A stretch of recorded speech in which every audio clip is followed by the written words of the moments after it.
Hello and welcome to this 15-hour edition of the Practical Ethical Hacking course. My name is Heath Adams and I'm going to be your instructor for the entirety of this course. Okay, quick edit. So you might be looking at the YouTube video and seeing that it's only 7+ hours. That is because YouTube recently implemented a rule that we can no longer have videos over 12 hours. So I had to split this into two parts. I had to add this edit in and go back and re-render everything. So this is officially part 1. And we'll go through part 1, and then I'll have a link in the description below for part 2. So without further ado, let's jump right in. A really quick who am I? Again, my name is Heath Adams, and I am the CEO of TCM Security. We are a cybersecurity consulting firm and an educational institution. On a day-to-day basis, we primarily focus on what's called ethical hacking. That is where companies hire us to try to hack into them, to find vulnerabilities and let them know of any security issues they may have before the bad people find those on their own. That could be breaking into a network, a web application, wireless network, mobile applications, thick client applications, etc. It can even be breaking into a building, which is called physical pen testing. There's a lot of different types of hacking out there, and we're going to cover quite a bit of that in this course. Now, hacking is such an interesting field because you don't have to necessarily come from an IT background. I'm actually a former accountant and I just fell in love with hacking. And I know people from all different walks of life. We have somebody that works for us that used to be a mayor. I've seen doctors, I've seen pharmacists, I've seen all different kinds of weird backgrounds come into ethical hacking. So if you're watching this and you really don't have an IT background, a formal one, that's okay. As long as you have some basic computer knowledge, some basic networking knowledge, that's all you really need to succeed in this course. We're going to hold your hand the entire way through and make sure that you get and understand everything that's presented in front of you. In terms of the qualifications, I've listed my hacker certifications. That's not all the certifications, but those are the ones that are relevant, maybe make me an expert, whatever. I've also listed my social media. If you want to follow me on LinkedIn or follow the company on Twitter, follow me on YouTube. I would love if you just hit subscribe right now before we even get started, or you want to wait till the end. That's perfectly fine as well. We're making our way to 1 million subscribers and you could be a part of that. And I would absolutely love it if you did. We also have some sites. We have our consulting site, which is just tcm-tech.com. We've got the Academy, which I'll show you here in a second. We also have certifications site. Now, before we dive into things, you might say to yourself, this course seems familiar. And that's because it might be. Last year, we released a ethical hacking course in 12 hours. This year, it's up to 15 hours. Last year, that total of views got 3 million views in 11 months, which is great. It hasn't even been a full year yet. And we taught quite a bit of lessons in here. You can see all the different lessons we taught in here. So you might say, hey, what's the difference between this 12-hour course and the 15-hour course? Well, there's quite a few differences, 3 hours to be exact, but even with the 3 hours of time difference, we went through a lot of this. And for example, in the Kali Linux section, that's been completely redone. The Python section's been completely redone. So a lot of these videos and tools and ideas have been brought into 2023 methodologies. So not only are there 3 hours more, but a lot of the videos and content have been recreated for 2023 specifically to make sure that this is up to date and fresh. So you're getting a brand new course. This is the latest and greatest. Now, this course is actually an extension of a 25-hour, it's pretty close to 27 hours now of materials that is on our TCM Security Academy website. And this is the only time I'm going to try to sell you on anything throughout the entirety of this 15 hours. So I just ask for 1 minute of your time. This course takes the first half. The 15 hours takes the first half of what's in here. If we scroll down to the curriculum, we actually have all the first half here. You'll see this. If you actually came to the website, it's the exact same thing you're getting in this course. This goes all the way through the capstone and the buffer overflows here. And that is a great stopping point. We'll go to the capstone. We'll go through it. It's a great midway point to test your skills. If you get through the midway point and you say, hey, I really like this, I want to get the rest of the course, we have even more stuff in here. We have Active Directory, which is one of my favorite things to pen test against. And I would say it's the best part of the entire course. We teach that. We cover quite a bit of this. All this is on Active Directory right here. We cover more post-exploitation. We cover web app pen testing and application pen testing. We get into a little bit of wireless testing and legal documents and all that fun stuff. So the 15 hours that's here, it's a great, great resource. It gets you started. If you love it, you love our instruction, you want more, this course is $29.99. All of our courses, in fact, on the Academy, if we go over here, they're all $29.99. So if you're interested, we have an all access pass that gives you access to everything. We've got courses on Linux, Python. We've got courses on privilege escalation, OSINT, external pen testing, all different kinds of stuff in here. If you're interested in that, I just encourage you to check out the website. You don't have to buy anything. This is completely 100% free if you just want to stick with the 15 hours. Last but not least, this course does lead to what is a certification. We have a certification called the PMPT. It's the Practical Network Penetration Testing certification. I'll link it down in the description below. It's a one-of-a-kind certification. You go through, you try to hack an organization, you write a report, you present a debrief. And the good thing about this is it gets you job ready for the field. So if you can get through this certification, you actually go look for the PMPT on LinkedIn or Indeed, you're going to find this on job postings. So this course, 15 hours of this is part of a 50-hour curriculum that we have. And so if you feel that, hey, I really am interested in this field and maybe I want a certification, consider looking at the PMPT as well. And that's really it. We're going to end here. Salesmanship's over. Please enjoy this 15 hours. If you do, please like, comment, subscribe, all that fun YouTube stuff. Let's go ahead and jump right into this course. I'm so excited to teach you in this 2023 edition. All right, I hate PowerPoints, but I love this template. I don't know what's so cool about it. It's all the colors, I think. So welcome to A Day in the Life of an Ethical Hacker 2022 edition. Let's talk about a pen tester's day-to-day, and I'm going to highlight this at a very high level. So what we do is we roll out of bed, hopefully we wake up in the morning, and we kick off our day. Now our day can be performing an assessment, and we're going to talk about the different assessment types that are out there. It could be writing a report, it could be giving a debrief, or a collection of the three. When we perform an assessment, we're talking about different types of pen testing or ethical hacking, and we're going to cover the most common types. We'll talk about some other types as well. Once we perform our assessment, we need to write a report. We deliver a report to our client. That report then gets digested, and eventually we give them a debrief if they want one, and we talk about our findings. And so we'll cover this whole process from start to finish. So let's talk about the different types of assessments that we could perform as an ethical hacker. Now, the first type of assessment I want to talk about is what is called an external network pen test. And one of the questions that we ask people when we're doing phone screens and baselines on interviews is we say, hey, can you tell me what an external pen test is versus an internal pen test? And honestly, I would say at least half of the people get the answer wrong. So make sure you're paying attention and you take notes because this may come up on an interview. Now, an external pen test is probably the most common type of pen test that we perform. If you just got hired as a penetration tester and you're brand new to the industry, it's likely they're going to start you out doing external network pen tests. These pen tests are the most straightforward and something that a junior could take on and work through and build up some experience and or confidence as they go through their process. So an external pen test is looking at an organization's security from the outside. This could be us trying to hack in from our mom's basement or from another country or whatever it might be. Whatever scenario plays out in your head, that's what it could be. You're trying to hack in from the outside. The methodology for external pen tests focuses heavily on what's called open source intelligence gathering, or OSINT.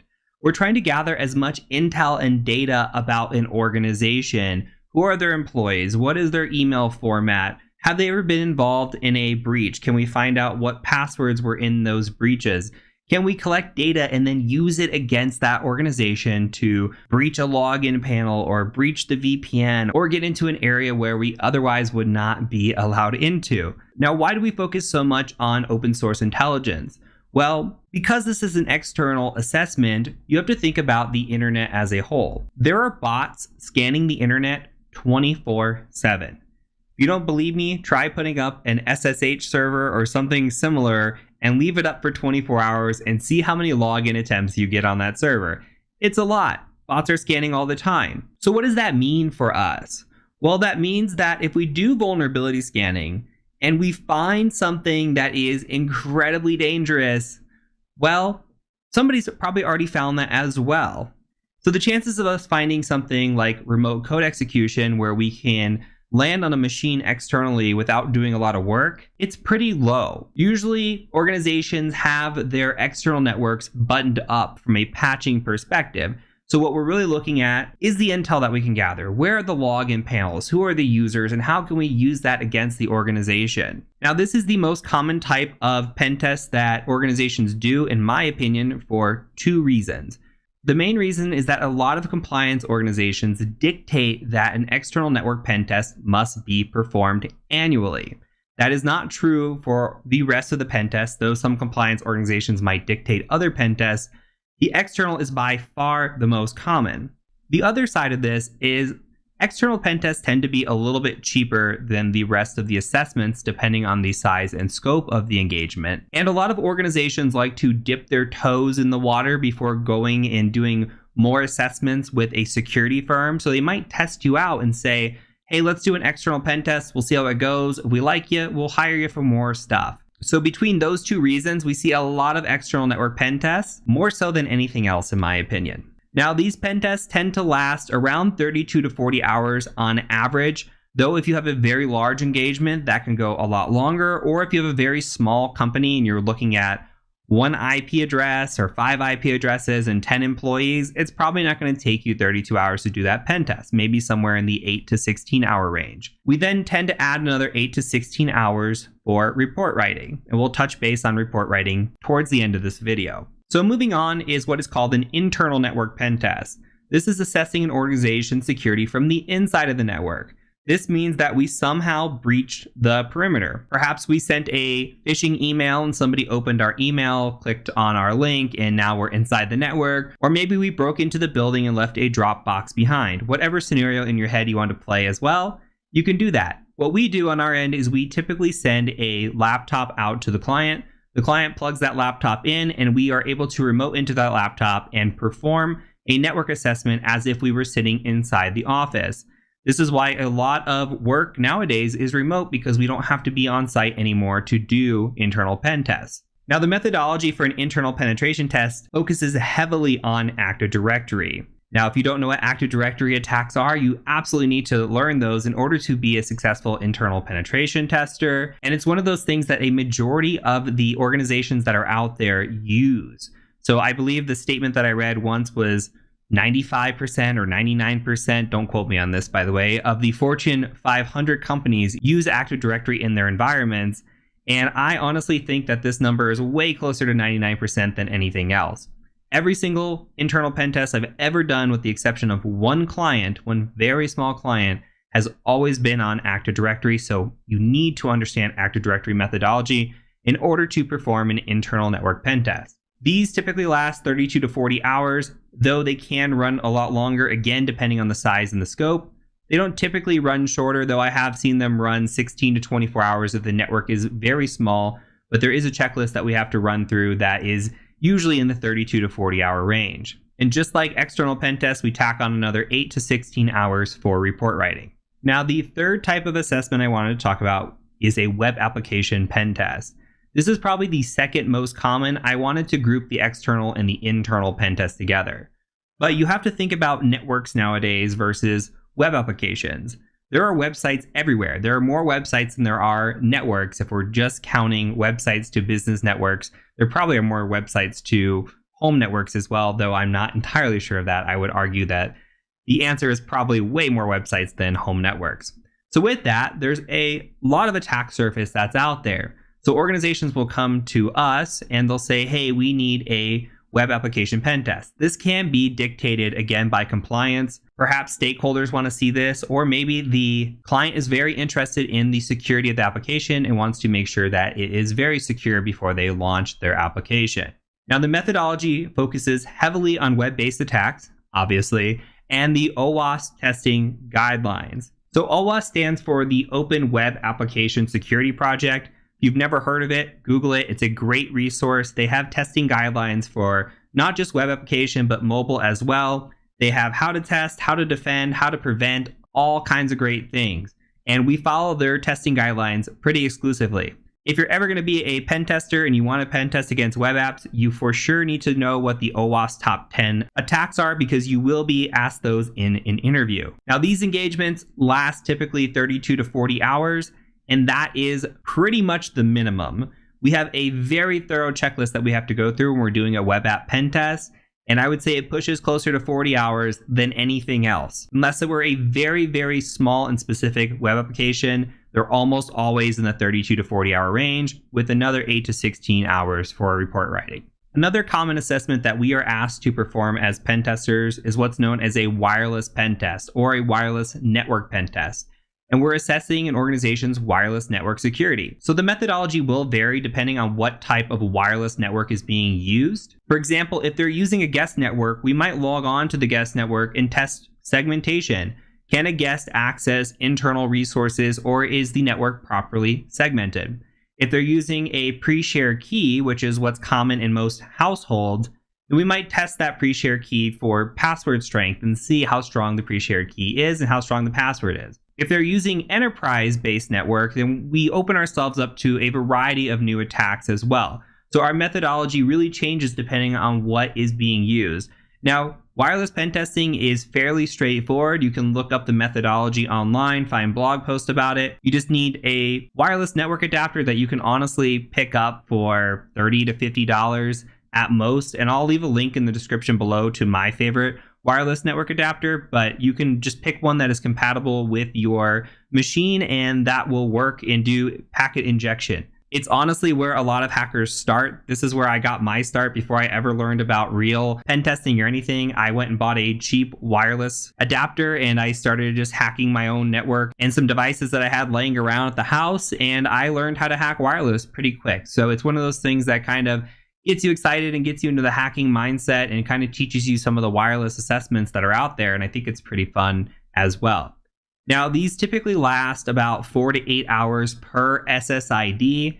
So if we're testing 2 SSIDs, we're probably looking in the 8 to 16 hour range. And then typically another 2 to 4 hours for report writing. All right, the last thing I want to touch on in terms of assessments that we do quite a bit are physical pen tests and social engineering assessments. So when we're doing a physical pen test, we're assessing an organization's physical security. And our methodology is going to depend on the tasks and goals that are at hand that are given to us by the client. So if we're doing a physical pen test, we are going on site and we're trying to break into the building. That can be through cloning badges, that can be through social engineering, that can be through picking locks. There's a lot of different scenarios that are at hand there. Now, that methodology, again, depends on what we're up against, and it also depends on the client's goal. The client might say, hey, we want to see if you can just even get in the building. Or they might say, hey, I want you to get in the building and find our server closet and take a picture of yourself in our server closet. We want to see if you can make it there. So there's typically some goal behind why you're breaking into a building, but it is legal breaking and entering, and it's pretty fun and pretty exciting if that's your jam. And there's a lot of social engineering involved in that. So it's very, very fun engagement to do. The other side of this is pure social engineering. And what I mean by that is doing something like a phishing campaign against an organization. And we might actually do a phishing campaign in combination with an external pen test. So we might combine those together, though often they're left apart. We might do something like a phishing campaign where we call people and we say, hey, I'm from IT. Can you give me your password? Or I just sent you a code to your account. Can you give me the code that I just sent you? We might do a smishing campaign where we send text messages and see if anybody responds back to us. There's a lot of different social engineering that's out there, and we have different campaigns that we can run in different engagements depending, again, on the client's need.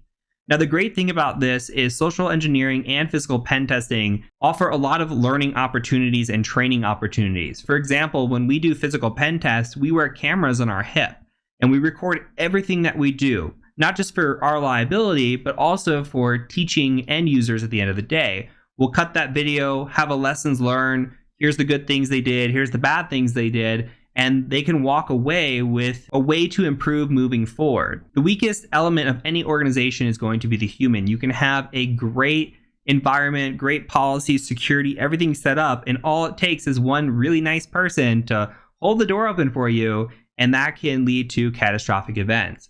So social engineering, again, is a very important part of security, and it's one of my favorite things to assess when I'm doing this type of work. Now, again, these can last anywhere from 16 to 40 hours, maybe even more, depending on the engagement that you're on, plus another 4 to 8 hours for report writing, again, maybe more, depending on the scope of the engagement that you're working. Now, these aren't the only assessments. There are other assessments that we might perform as a pen tester. These tend to get a little bit more specialized, and you might have to take additional training in order to learn this type of stuff.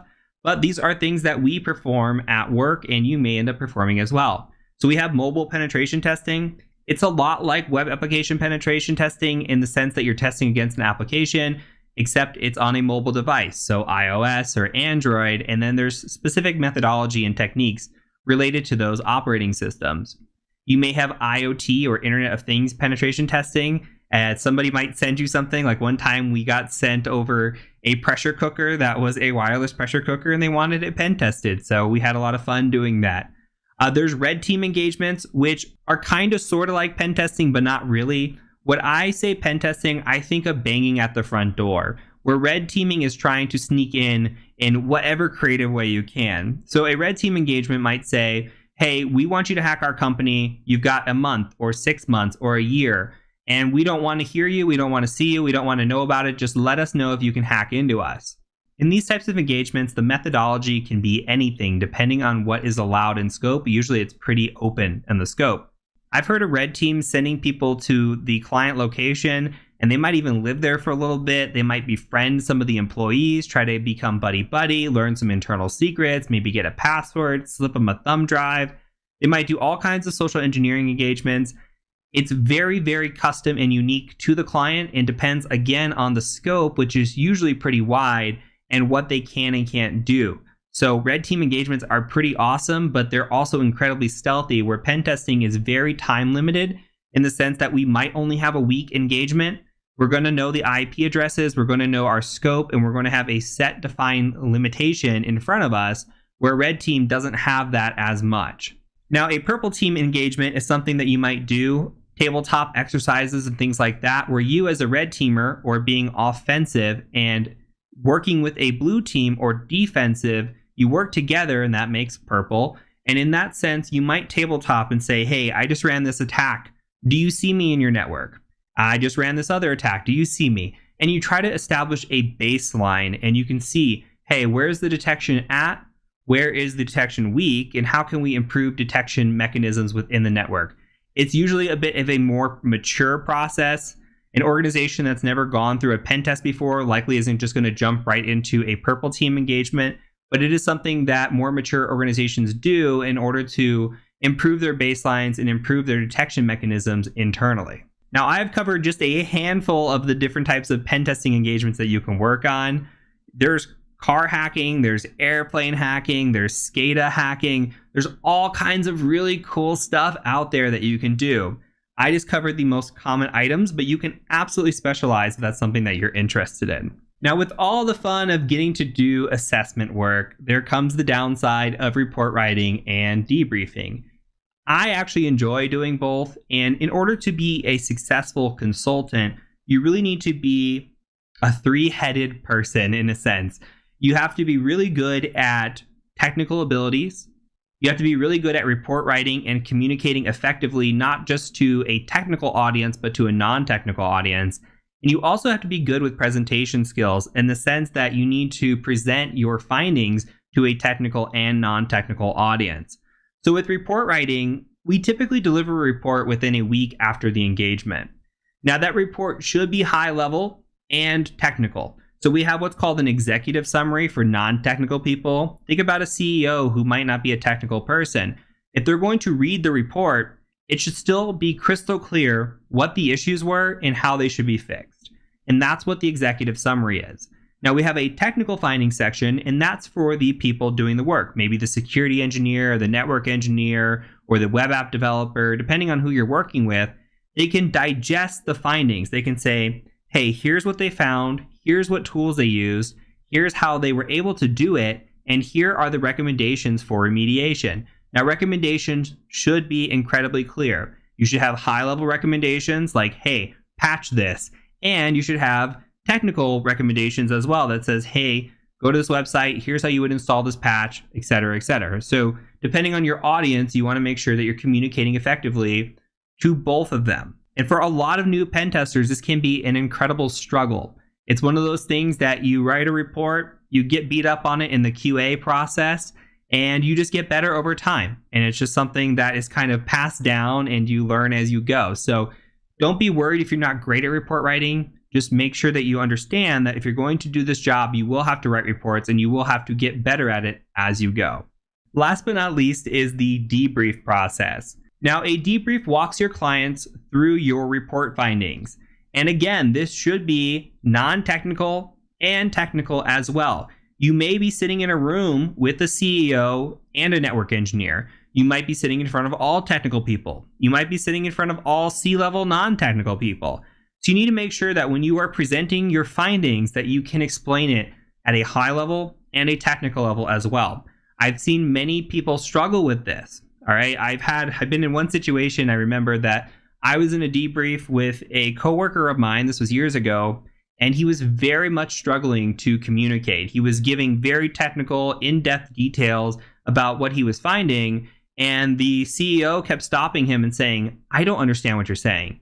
So we had to do a little bit of translation because he really wasn't great at the debrief process yet. He was still fairly new. And it's one of those things that if you're going to be an effective consultant, you need to be able to do both.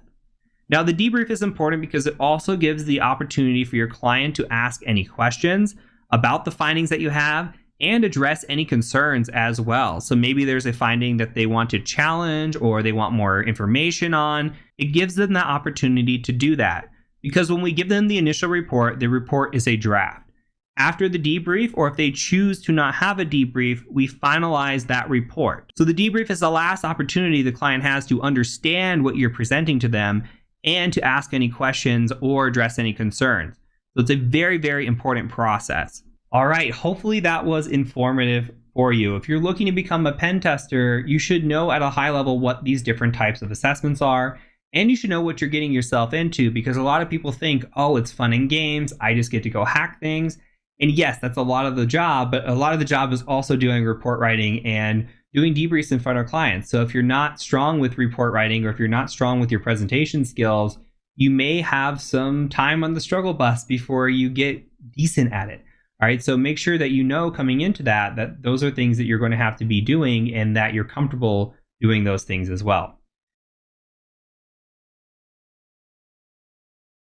So before we begin in this course and we really start to dive in, it's important to cover one of the topics that I'm going to harp on the most, which is effective note-keeping. If you're going to be successful in your career and you're going to be successful in this course, you really need to take good notes. Now, in this first video, I'm going to show you what my notebook kind of looks like, not only for my personal notebook, but as a notebook for an assessment and how I might take notes for an assessment. And then I'll also show you some note-keeping applications that I prefer or I've heard students prefer. In the second video, we're going to cover how to install one of the applications and another cool application used for taking screenshots. So let's take a look at my notebook first. So here is my notebook, and actually let's click over here. So this is my notebook, and you can see it's really long. It's got all kinds of stuff in here, and it's just something that I build upon. This one in particular is actually only geared towards Active Directory. So I have a few different notebooks. This one is Active Directory, and it's actually a few different courses that I've taken in the past that I've kind of put together. And then just for assessment work, etc., I just kind of have a little cheat sheet here. So I wanted to show you this one in particular because these were built off of courses, and you're going to be working through a course, so kind of just get an idea of how maybe to structure it. So here you can see I structured it, and I've got different modules here where, okay, module 1 might have had this email macro fundamentals. Module 2 here has all these different components to them, right? And we have our notes, then we have child notes, and even sub-children to those child notes. And I'll show you how to create that here in a second. But let's say, for example, enumeration, which is one of the most important things that you're going to cover in hacking. And we take a look at enumeration. You don't have to understand what any of this means here, but you could see if I want to look at a domain and I want to get the current domain that I'm on, here's the command I run. And here is a picture of what it looks like, and here's what comes back when you run that command. That's great. That's what I want to see. And I have a whole list of commands for all of these in here, right? So if I'm confused on a assessment and I want to go and find a command that I'm not sure of, I can go to my little cheat sheet here. Now, again, this is really long, so you have to create your notes the way it really helps you. For a course, I think it's good to write it all out step by step like this, and then go back and make a cheat sheet. I don't need these pictures anymore. I've been doing this for a while. So maybe I just say, hey, get current domain is get net domain. And then I say, hey, okay, get object of another domain. Here's an example of it. I don't need the pictures because it makes it really long. But as an example, and over time, you learn with the pictures as well. At least I do. So let's build from that. Here is an example of an actual assessment that I did for a client. And you can see how I did this. Now, I did an external, internal, and web application assessment for this client, and these were the findings. Now, I'm only going to show you what is masked or obfuscated already or doesn't reveal client information, but as you can see here, one example is on the internal, they had something called SMB signing disabled. You don't need to worry about it, but here in my picture, I've got a nice picture. The picture has highlighted, it says, hey, message signing disabled, that signifies SMB signings disabled. And it has the IP address. So we identified the machine and we give proof of concept that this SMB signing is disabled here.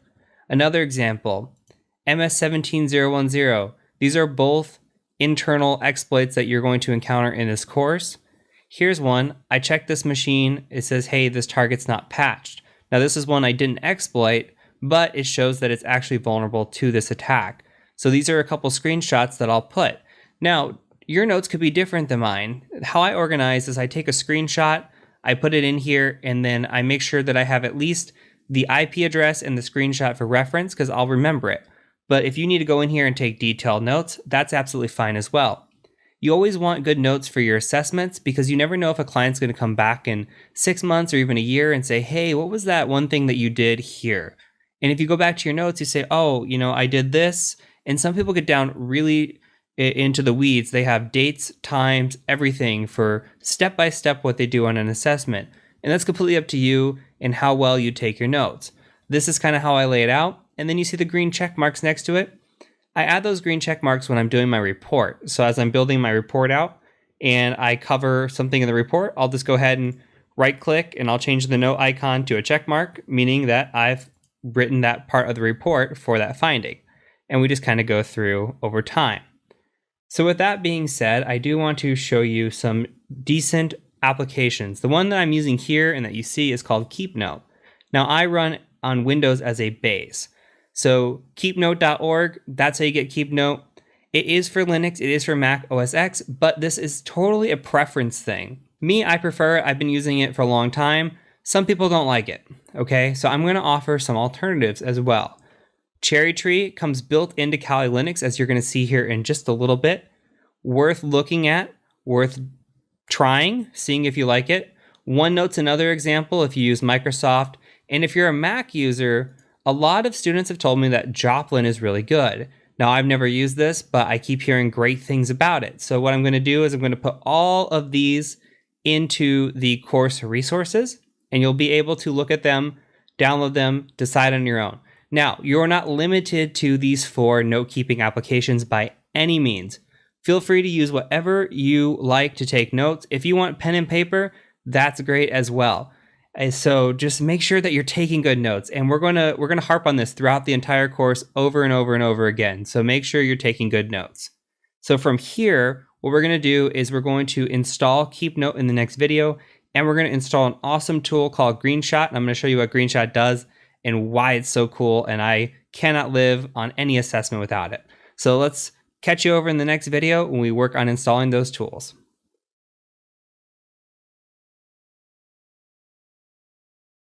All right, so in that example in the last video, we talked about using KeepNote. So if you go to Google and you type in KeepNote, all you gotta do is come here, and KeepNote works on Windows, Linux, and Mac OS X.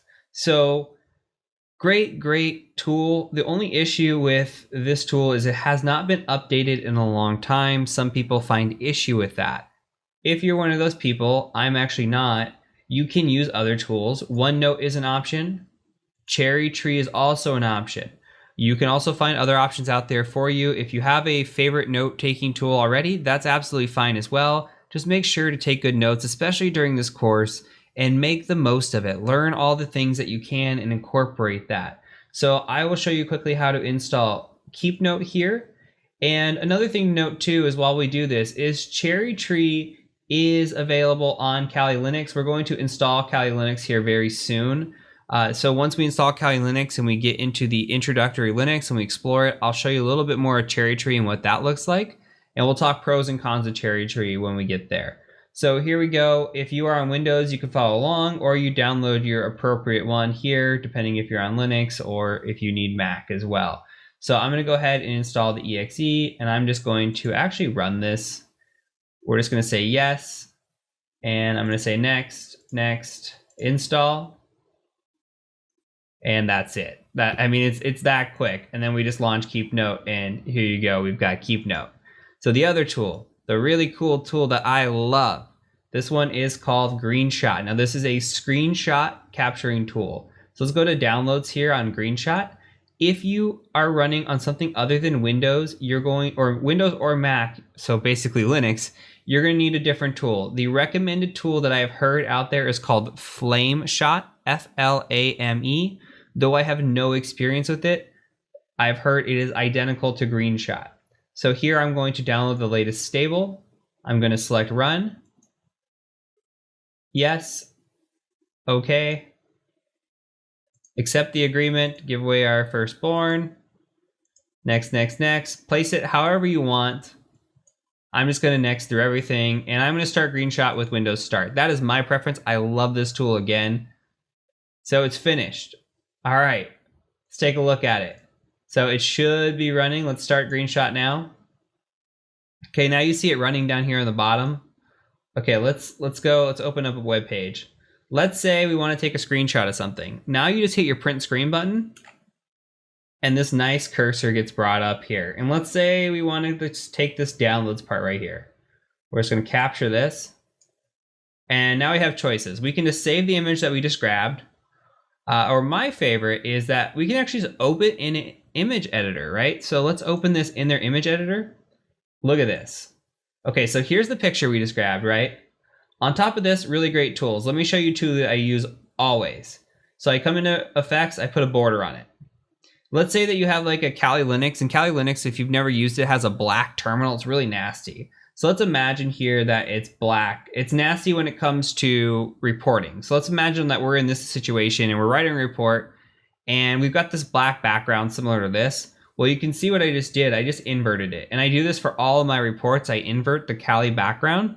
So that way it's white. And that way it looks nice on a report. And when we get into the reporting, you'll kind of see what that looks like. But I like a nice clean background. It saves on ink as well if they were to print it.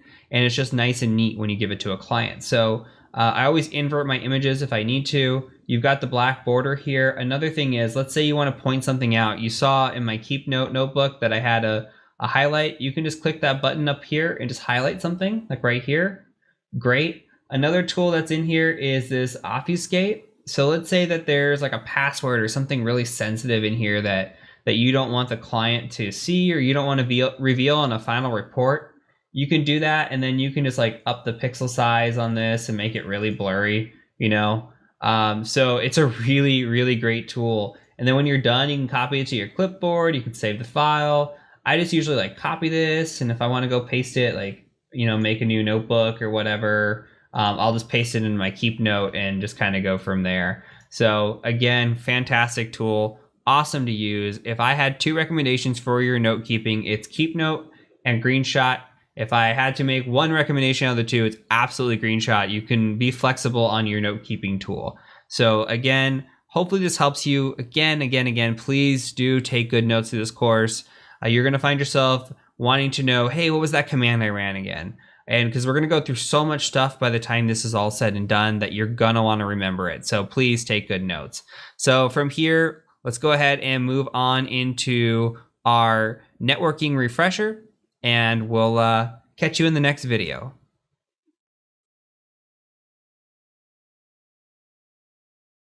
Hello everyone, and welcome to this section on networking. So this section is titled Networking Refresher, meaning that some of you might have a networking background. And if you're looking at this list that's on the screen and you go down the list and you say, yep, I know all those, you can feel free to skip this section. If you've taken some of these in the past and you just might want a little bit of a refresher on them, then this section is for you. We're going to cover these topics not totally in depth, but we're going to use it as a way to brush up. And then we'll hit on networking again when we get into introductory Linux. So if you are unfamiliar with things like TCP, UDP, and the three-way handshake, or if your subnetting's a little shaky or you don't know what the OSI model is, chances are you should probably stick around and just click through this series, watch it, and build that foundation. Remember, we talked about one of the core foundations of pen testing being a strong networking background. This is a good way to build it up, remember what you might have forgotten, and go from there. So let's go ahead and just jump right into the first video, which is going to be IP addresses. What's up, everybody? So I'm going to preface this video really quick with that it is raining pretty hard here. So if the soothing sounds of the rain put you to sleep during this video and you can hear it, I'm very, very sorry, but the show must go on. So what we're going to be doing today is we're going to be talking about IP addresses. Now, if you've ever used a computer before and you're anywhat familiar with IT, you probably know what an IP address is. But I want to take this a little bit deeper in theory on why we use IP addresses, what types of IP addresses are out there, and talk more about protocols and how IP addresses are actually designed and made up. So I'm here in a Kali terminal, and I'm just going to type in a simple command, and that command is ifconfig. Now, if you've used Linux before, this might be familiar to you. If you used Windows, it's similar to ipconfig. All I'm trying to do is bring up my IP address. So what we can see here is that we have an IP address, which is our inet. This is my IP address here. I also have another IP address, this inet6. This is what's called an IPv6 address. So we've got this inet, which is considered an IPv4, and this inet6, which is considered an IPv6. Now you can notice right away that there's two different types of notations for these.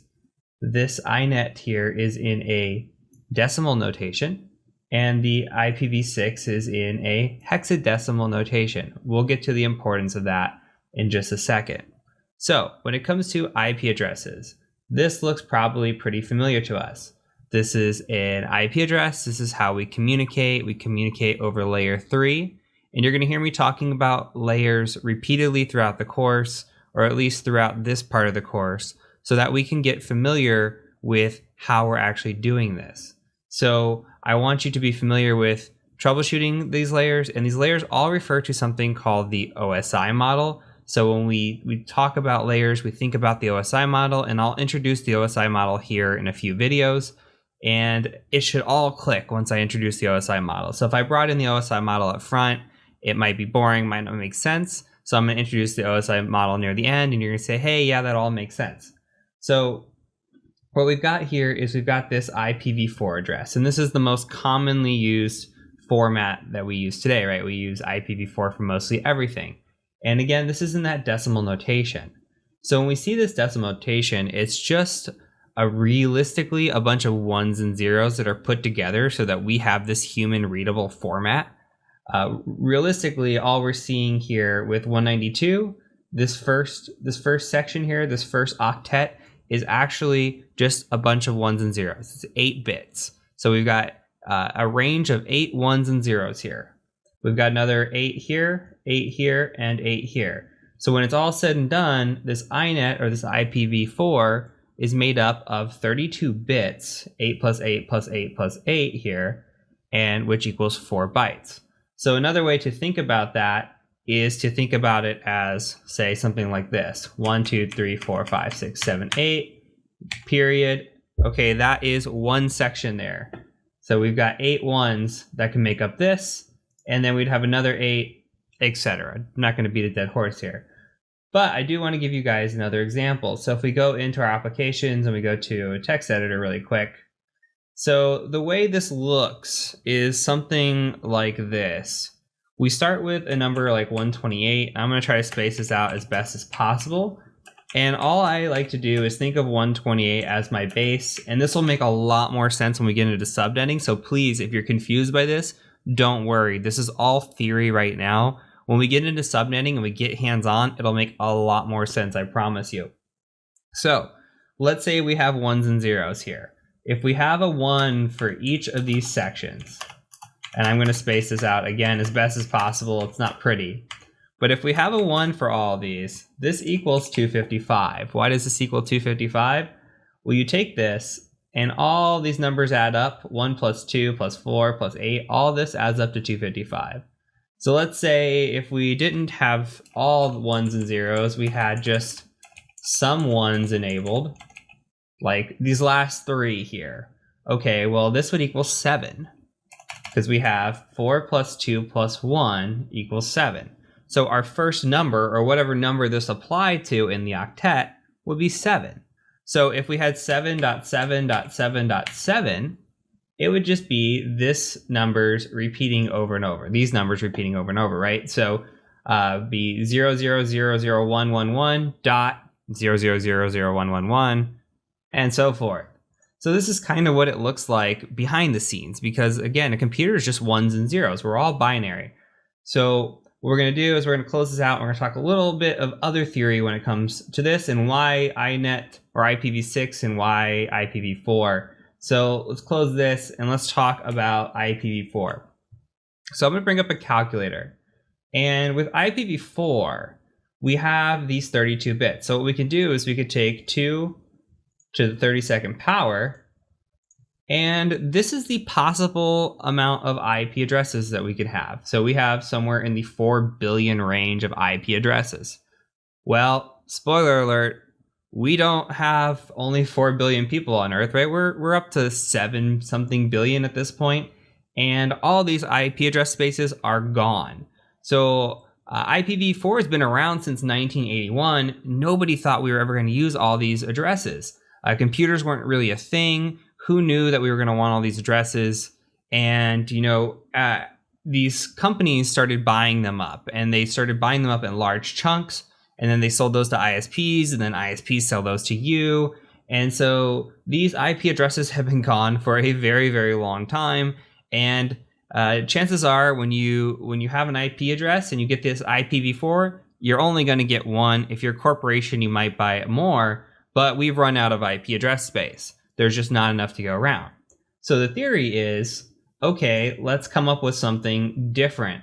Let's come up with IPv6. Now, this hexadecimal is actually in 128 bits, which makes things just a little bit longer and adds quite a bit. So let's take this 2 to the 128 power, and we get a number that I cannot tell you how to say, not even going to try. But I can guarantee you that in our lifetime, we will never use this address space. So we've come up with the solution of IPv6, but nobody really uses it. IPv6 is just a thing that's there, but when we get IPv6 addresses assigned, but still to this day, everybody's using IPv4. Well, how is that possible if we're using IPv4, but we're out of address space? Well, think about this. We're using something called NAT, which is Network Address Translation. Now, let's think about your network. So you might have a cell phone or computer or multiple devices. My network has at least 20 devices on it. I've got cameras, I've got multiple cell phones, smart TVs, everything that connects to my internet gets an IP address. And that's 20 IP addresses right there, right? So let's say I have 20 devices. That's 20 IP addresses. Am I taking up 20 IP addresses out of that 4 billion? No. We're actually using something called Network Address Translation, or it's called NAT for short.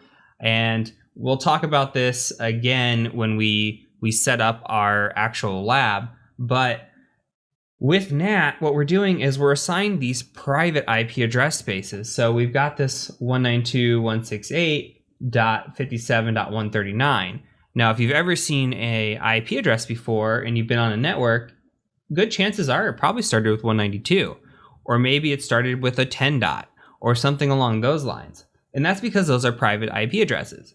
So anything that starts with 192.168 is not an IP address that is going to be out in the interwebs. It is going to be an IP address that is only known to you. These are called private IP addresses. So because we use these private IP addresses, we can pass them out through what is called a public IP address. Now, to make better use of this, let's go out to Firefox, and I've already got a tab open. So I went to Google and I just said private IP addresses, and I clicked the second image here because I think it's a great image. So if we look at this, there are classes of IP addresses, private IP addresses. Now, there is a class D and E. We're not going to worry about those. The big three are class A, B, and C. If you know these, you are good to go. So if we look at class C, this is what the most common household and small business use. So we see it starts with the 192.168.0.0. So the 192.168 are constant. If you see a 192.168 address, you can guarantee yourself that that is a private IP address space. And then we have the range of changing this number between 0 and 255 and this number between 0 and 255. Why 0 to 255? Well, that'll all make sense when we get into subnetting. But what that allows us to do is have a large number of networks here and a small amount of hosts. But for a regular user like you or I, or a small business, 254 hosts is pretty good. I mean, I'm only using like 20 in my household. So the most common household is probably using this 192 address. But what about a big business, right? Something huge. Okay, well, they might use a 10 address because a 10 address frees you up to anything after this 10 is private. So 10.1, 10.1.1.1, whatever you want to put in here up to 255 on each octet makes for a small amount of networks, but a large amount of hosts. Okay, and don't worry about the host versus network thing. Again, subnetting, we'll talk about that. It'll all make sense. But just imagine the amount of hosts that you can put in here with this wide range. So because of this, you'll see larger corporations using 10 addresses. You'll also see a lot of corporations, even small businesses, using 10 addresses. The matter of fact is, as long as you have this private IP address, you're good to communicate across your network. So any IP address outside of these and the loop back here are free game for the public address space. They're probably already owned, and you purchase those or rent those really from your ISP, your internet service provider. So going back to this thought, we have a class C address. My network's class C, 192.168.57.139 here. So it falls into that class C. I've got all these devices on this 192.168 network. All these devices are talking out of one IP address. That is my public IP address. That is what I rent from my ISP. And all of this network traffic goes out one IP. So this is how we have achieved or solved the issue of running out of address space without having to use IPv6. Not that there's anything wrong with IPv6. It's not pretty. I mean, it's way easier to type this stuff in than it would be to type something like this in. But at the same time, this is how we've solved it. We're able to still use IPv4 in mostly all networks, and we are able to communicate out with this quote-unquote IP address shortage. So hopefully that makes sense. We're going to build upon these concepts. Again, IPv4, IPv6 IP addresses are layer 3 protocols. Layer 3 is a router. So when we route traffic, we route via an IP address. So we're going to build upon that as well as we go in. Hopefully this is all just a refresher to you. So that is it for this video. I'll go ahead and catch you over in the next one. All right, so we're going to move down a layer here and talk about layer 2. So remember, IPv4, IPv6, IP addresses as a whole, that is layer 3. We're talking about routing. Here in layer 2, we're going to be talking about a MAC address or a physical address. Now, MAC stands for Media Access Control, And that is identified here in our ifconfig as this ether here. So we can think of this as our physical address and a way that we communicate when we are using switches. Switches communicate over this physical address. This is kind of how they know what device is what. So what we say here is if we have a device, say you just built a computer and you're installing your network interface card or your NIC, you're going to plug that in and you're going to have a MAC address for that NIC. Your cell phone, that's going to have a MAC address. Anything that's using a network interface is going to have a MAC address. So these MAC addresses are important because they utilize layer 2 or switching, and they are how we communicate over switches. Now there's something to be noted briefly about MAC addresses. Now MAC addresses have identifiers. So as you can see here, this MAC address has 6 different pairs of 2, right? And what we can do is we could take the first 3 pairs and we can just copy this and we can go out and we can try to put it into a MAC address lookup. Now for this one, this is just going to be VMware. I'm not sure if it's actually going to come up, but I'm going to go ahead and paste it and see what happens. And you can see that the vendor actually shows up as VMware. So the first 3 pairs here are identifiers, and we can identify what we're up against. If you've ever looked in your house and you've looked at your network and you're trying to find a device and you see the IP address, but the IP address doesn't really help you identify it. You might see something along the lines of a MAC address because your home device, say your router, might also be what's called a layer 2/layer 3 device, meaning it's doing switching and routing for you. And it'll also know the MAC address of that device. So you can take the first 3 pairs here, put those into the Google machine, and see if you can identify what that device is. So if I was unsure, this didn't have a host name or device name, and I could just reach out and say, okay, well, let me look these up. Maybe it'll give me an inkling. It's not going to tell me the exact device, but if I know it's running VMware, then I can say, oh, that's my host machine running. Or if it's related to like Texas Instruments or something, maybe I know that device in my house. So this is just a quick way to look up devices and know about them. The other option or other thing that you need to know here is just that, again, MAC addresses, layer 2, related to switching. I'm just trying to repeat this and get this into your head. So that's all we need to know from this lesson. And we're going to go ahead and I'll catch you over in the next lesson. All right, so now we're moving into layer 4, which is the transport layer of the OSI model. And we're going to talk about what is TCP and what is UDP. So we'll type that in here, TCP versus UDP. So TCP is what is known as the Transmission Control Protocol. And you could think of that as a connection-oriented protocol. And we also have UDP, which is the User Datagram Protocol. And this is a connection-less protocol. So when we have these 2 protocols, one is best suited when it comes to high reliability. That's TCP. TCP is connection-oriented. We want to make a connection, we need high reliability. So you can think of something like a website, which is HTTP or HTTPS. Or you can think of something like SSH or FTP, the file transfer protocol. Those all utilize TCP. When you think about UDP, you might think about something like a streaming service. That's connectionless, or DNS is connectionless, or voice over IP is connectionless. And when this comes into the importance of scanning is super important. We're going to be scanning both TCP and UDP as a penetration tester. And don't worry about scanning right now. When we get into the scanning section, this will make a lot more sense. But we need to know what TCP and UDP are and define them broadly. So the most commonly used protocol that you're going to be scanning is going to be TCP. Now, TCP works on what is called a 3-way handshake.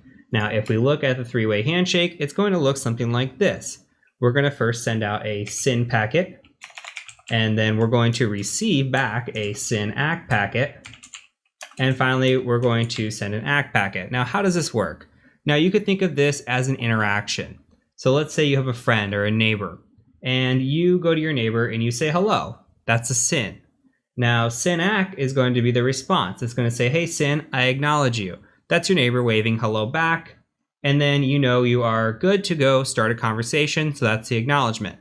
Now, when we think about this in the terms of ports, now port is a item that can be open on a machine. It's a way to communicate with certain protocols. For example, if you think about HTTP, that's over port 80. If you think about HTTPS, that's over port 443. There's a lot of different protocols, and there are 65,000 plus ports that can utilize these protocols. So everything related here has to do with these ports. Now, let's say that you want to connect to port 443 on a website. You're going to send out a SYN packet to that website. You're going to say, hey, I want to connect to you on port 443. And if 443 is open and available for connection, they're going to say, hey, you can go ahead and connect to me. And when you want to actually establish that connection, you're going to send that acknowledgement packet back. Now, let's make more sense of this. Let's go ahead and open up a tool called Wireshark. So this is built into Kali Linux. I'm just going to type in Wireshark, and I'm going to provide an ampersand here just so I have shell access if I need it in the background. And all I'm going to do is capture packet data. So this is going to be listening in on my NIC, and it's going to say, hey, what's he doing? Let's capture all that data. So we're going to capture that. I'm going to start a capture here. You're going to start to see a bunch of traffic coming through. You can see the different protocols here. You could see UDPs coming through right now. But we're going to go establish a TCP connection. So let's go out to the World Wide Web. And I've got Google up. I'm just going to refresh Google. You're going to see a lot of traffic start coming through.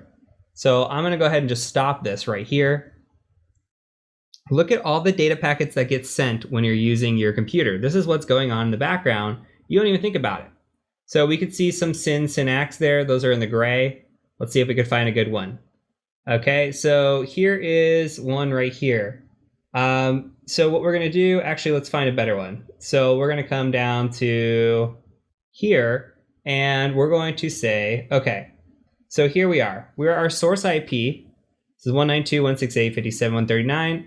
We're going out to destination of 74.125.21.155. We're saying, hey, I've got this port here. I want to connect to your port. So port 443, this is a web page.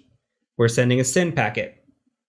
If that port is open and available for connection and communication, what's going to happen back is that IP address is going to say, hey, here I am. I'll allow you to connect on this port.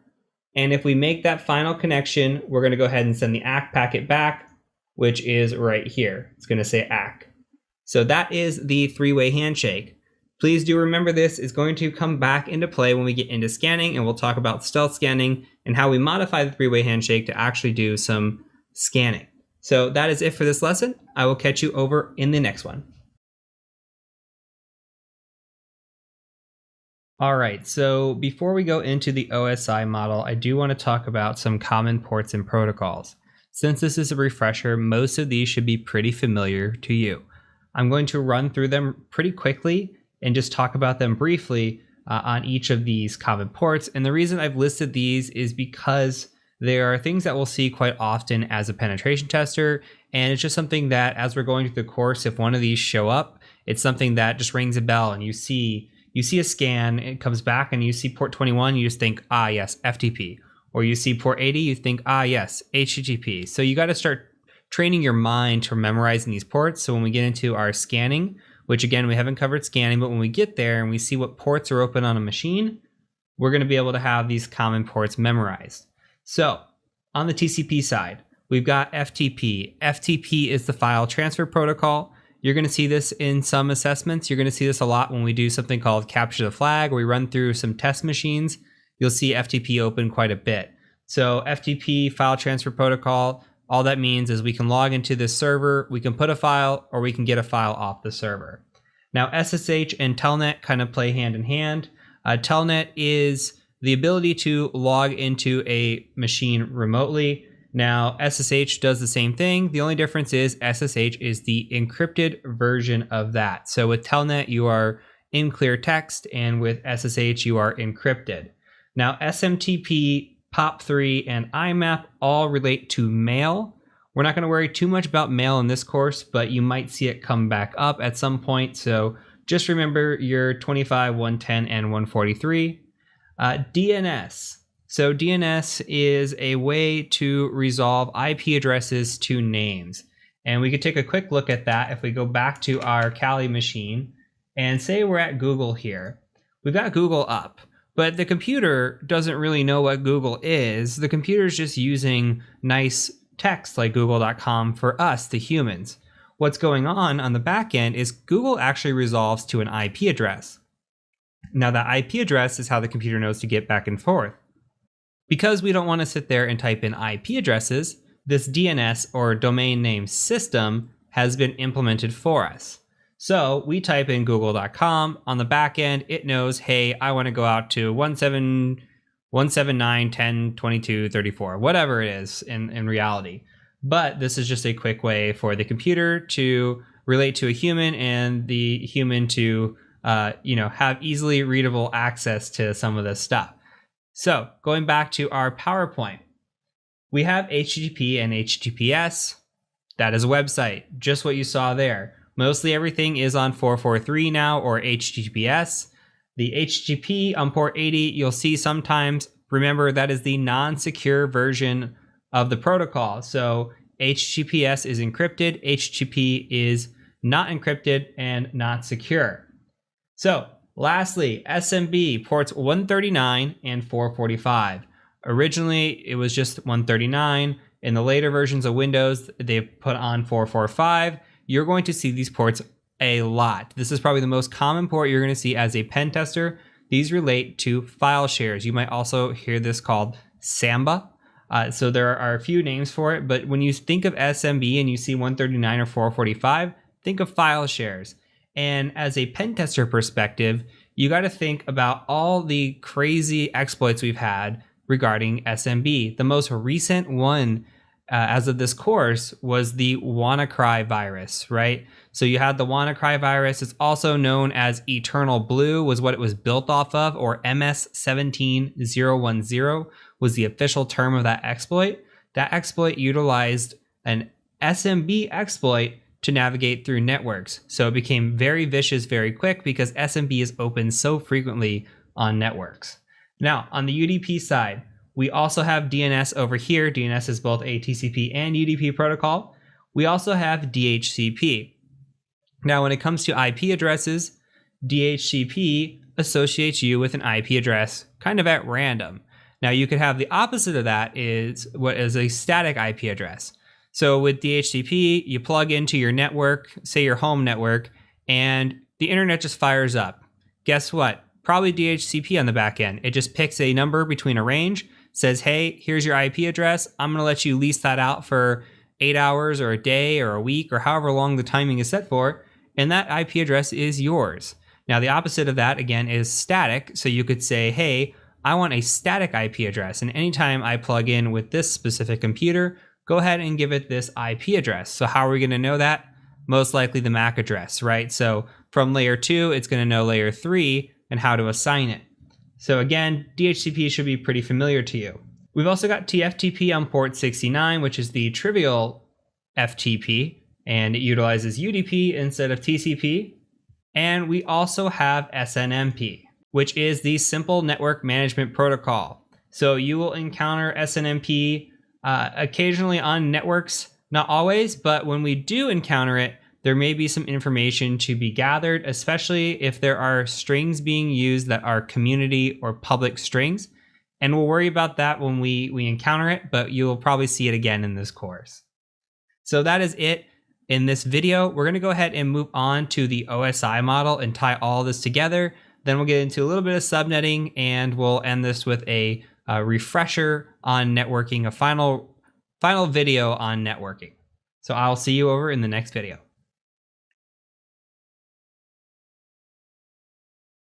All right, so this whole time we've been talking about networking, and I've been throwing terms at you, and every time I throw a term at you, I try to use the respective layer for it. So you've heard me say layer 2, layer 3, layer 4, and those all correspond with what is called the OSI model. Now, if you're ever in a network interview, or if you're ever talking to somebody who has experience in networking, or even if you're on the help desk taking tickets. Knowing the OSI model is incredibly helpful, and people will just throw layers at you, especially the people who have been in the field for quite some time, might just say layer 2 instead of a switch, or they might say layer 3 instead of a router. So I'm going to discuss the OSI model really quickly, give you a mnemonic on how to remember it, and just talk about some of the concepts within it and how to troubleshoot down it as well. So I picked this up from Keith Barker a long time ago. Great trainer, by the way. And this is the mnemonic. So we're going to go P, D, N, T, S, P, A. And this stands in my head for please do not throw sausage pizza away. Again, that is please do not throw sausage pizza away. So I'm going to put numbers corresponding to the layers in front of it here. And we're going to go ahead and type these out one by one. So on the first layer here, we've got what is called the physical layer. And you could think of your physical layer as like data cables or like your Cat6 cables, stuff like that. Something you might plug in, right? That is the physical layer. And we've already talked about layer 2 quite a bit. Layer 2 is the data layer, and that is our switching, right? And also our MAC addresses. Going down the list, we've got the network layer, which is IP addresses. Also routing. The fourth layer is the transport layer, which is TCP, UDP, which we have talked about as well. And the last few, so the session layer. We've got the session layer, which is just session management. You don't really have to worry too much about this one. 6 is the presentation layer. Now, this should be familiar to you because think about WMV, JPEG, movie files. That's what your presentation layer is, so media. And then lastly, we've got the application layer, which is like HTTP, SMTP, your applications that you utilize, right? So we've got this laid out here, and you might be asking, why is this important? Well, again, when we say something like, my home router is a layer 2-3, so that means it does switching and it does routing, right? You might think of this in another way as well. You might be asked to troubleshoot. And something to talk about too with the OSI model is when we receive data down this physical layer all the way down to the application. When we transmit data, it goes out the application layer down to the physical. When we're troubleshooting this, it is always best to start with the physical and go down to the application level. Okay, so say you're working help desk and you get a phone call and somebody says, my internet's not working, help me. Well, what's the first thing you're going to do? Are you going to ask them application level questions? Probably not. You might say, hey, can you look at the back of the computer? Do you see the cable plugged in? Oh, the cable's plugged in. Okay, well, do you see the where the cable's plugged in? Is there a blinking light? Is that blinking light green by chance? Okay, we're checking the NIC, right? And then we might ask them to, do they have an IP address? What's going on? All the way down. And then we troubleshoot all the way down to layer 7. So we wouldn't start on layer 7, right? We would start from the basics and move down. So it's important to know this. This isn't a help desk course by any means, but it's super important to know this, especially if it's been a while since you've seen this network stuff, or even if this is new to you, that the OSI model is commonly referred to. Even as a pen tester, I get all kinds of layer 2, layer 3 talk, and you will be sitting in meetings with network engineers, with people who are very, very smart about this stuff, and they're going to throw all this lingo at you. So if you know this lingo, really, really benefits you, or else you're just going to sit there and wonder what the heck they're talking about. So hopefully this is a quick, informative method for you. And again, remember, please do not throw sausage pizza away. That's the easiest way that I remember it. You can make up your own mnemonics if you want. People have other things as well. If you've got a favorite mnemonic, please feel free to comment down below and tell me your mnemonic as well. So I'd love to hear some of these other ones. So let's go ahead and move on into subnetting, and then we'll start moving into other fun parts of the course.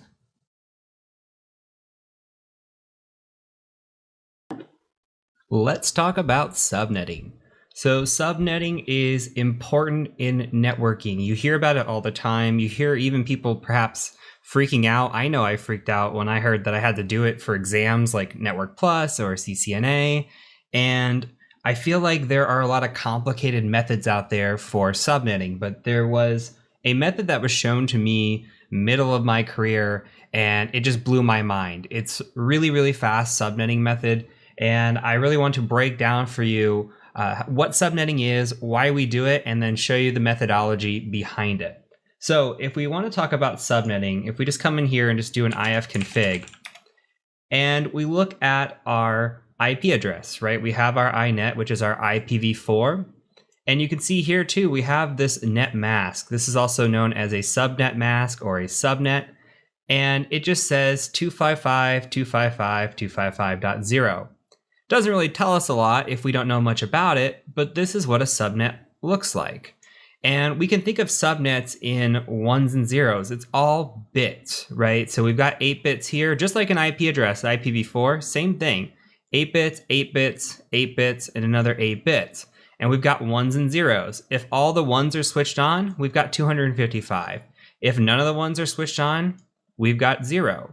And depending on how those ones and zeros are switched on or off determines a lot of things for us. And that's why this net mask is important. Now, attached to your resources for this course, I've created an Excel sheet that I think will be useful. So if we look at the Excel sheet, here is the Cybermentor's subnetting sheet. And let's talk through this. It looks like a bunch of numbers and it might look crazy for you. And we're going to talk about how this breaks down, how the bits break down, and then how I would write this shorthanded for an exam or a test or just something that I do on a day-to-day basis. So first, let's talk about the bits. So come to the bits tab here, and we have our 8 bits, right? We can count this across, and there's 8 here on the count, and you can see that.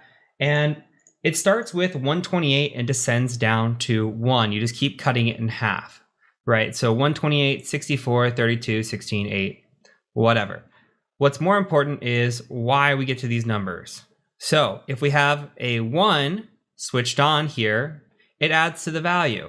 When all the ones are switched on, it equals to 255. You see all the ones switched on here. If we were to highlight over all this, come down to the sum, you see the sum is 255. That's all this formula is doing here. So if we were to come through and you see all the zeros here, nothing's flipped on to actually turn any value on here. How this actually works is the switch has to be on in order, right? So if we were to switch on another bit, we'd have to switch it on here. And we'd have to switch another one on here. We couldn't just come down here and switch it on here. It wouldn't make sense. It doesn't work that way, not with subnetting. So we're going to take these back off and just show zeros again. But you see how the values change. If, for example, we had this network and you saw the default, and I'm showing you the 255, 255, 2550, this standard here, because that is what's known as a /24 network. That's very, very common. And it's very common because it's used mostly in households and small businesses. And it's done this way because of the amount of hosts that it allows. Now, if we talk about the host, you can see that I have here 2 to the 8th power. Why do I have that? Well, we actually go by how many bits are switched off or how many hosts are available to us. So if a host here or a bit was switched on, then we lose the amount of hosts we have available to us. And this subnet gets smaller and smaller. Now, don't worry too much about the ones and zeros. It's going to make a lot more sense when we stop talking in these binary terms. I just kind of want to break down the math behind it first before we make it really, really simplistic. So again, we're talking about what's called this /24 or WAC24 network. And it's so standard because of the host. Again, 256. Think of all the devices in your house.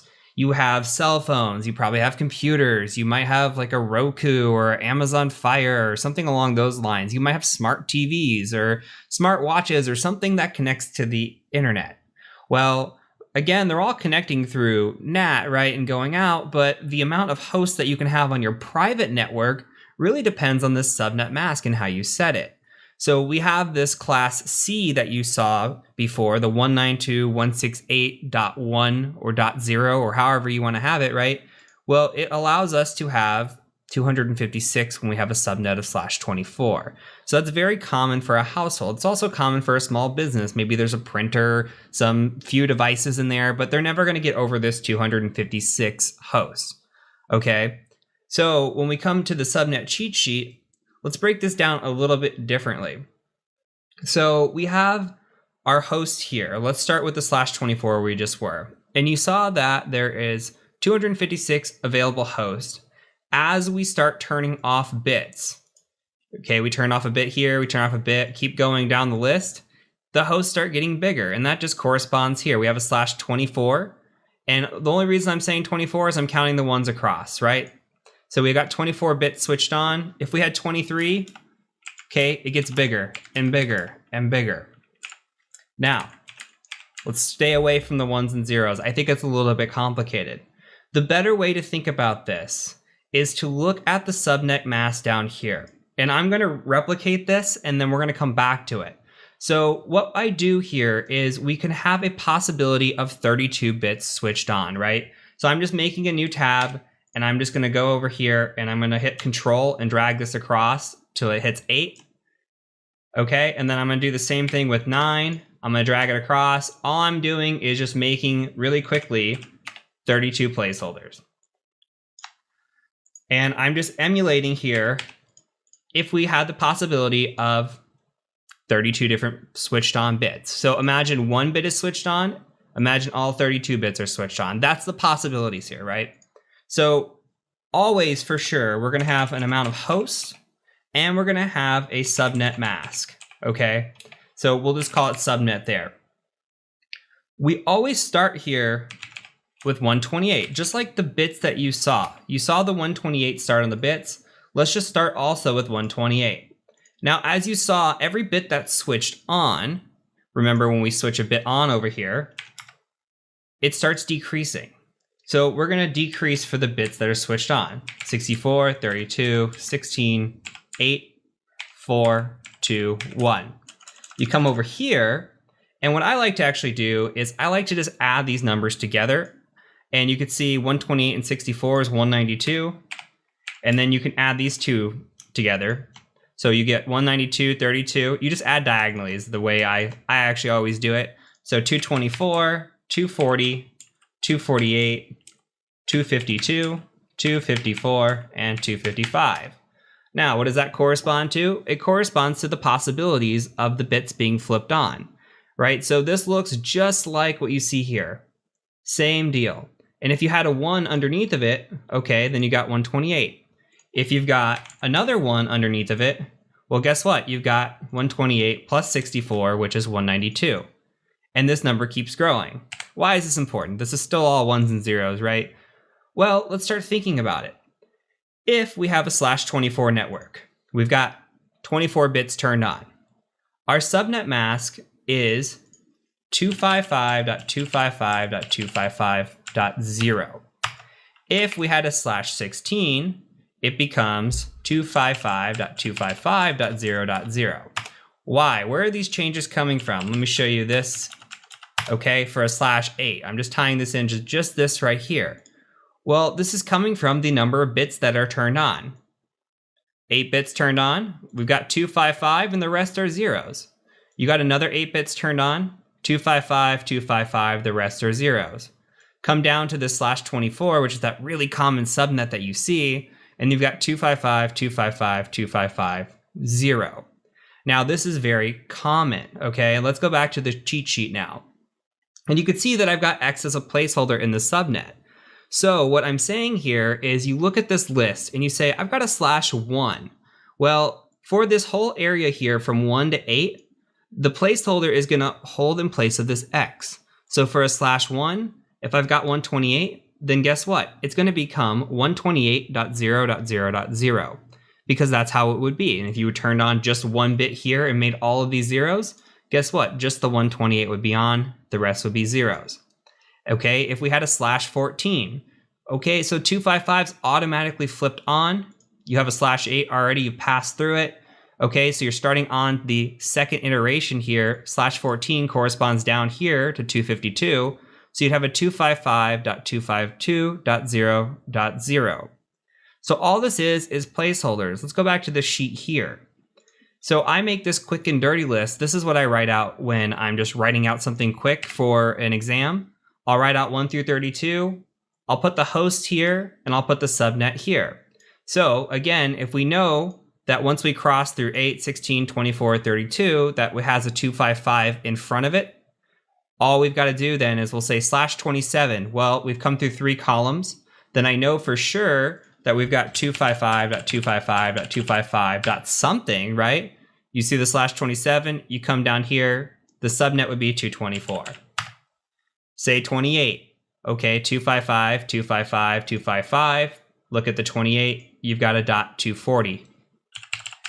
And this is going to be confusing. Subnetting is not necessarily easy. Once you get the chart down, it makes a lot more sense. So let's start piecing some more things together. When I say that I've got host, now the hosts that I'm showing you only correspond to these first rows, but it's very common or very useful just to know this number right off the bat. Now, if you look at the cheat sheet, what you can do here is you just know that you start with a 1 or you start with the 128 and you go down, but every time you go up, you're doubling. And why are we doubling? Do you remember from the bits part?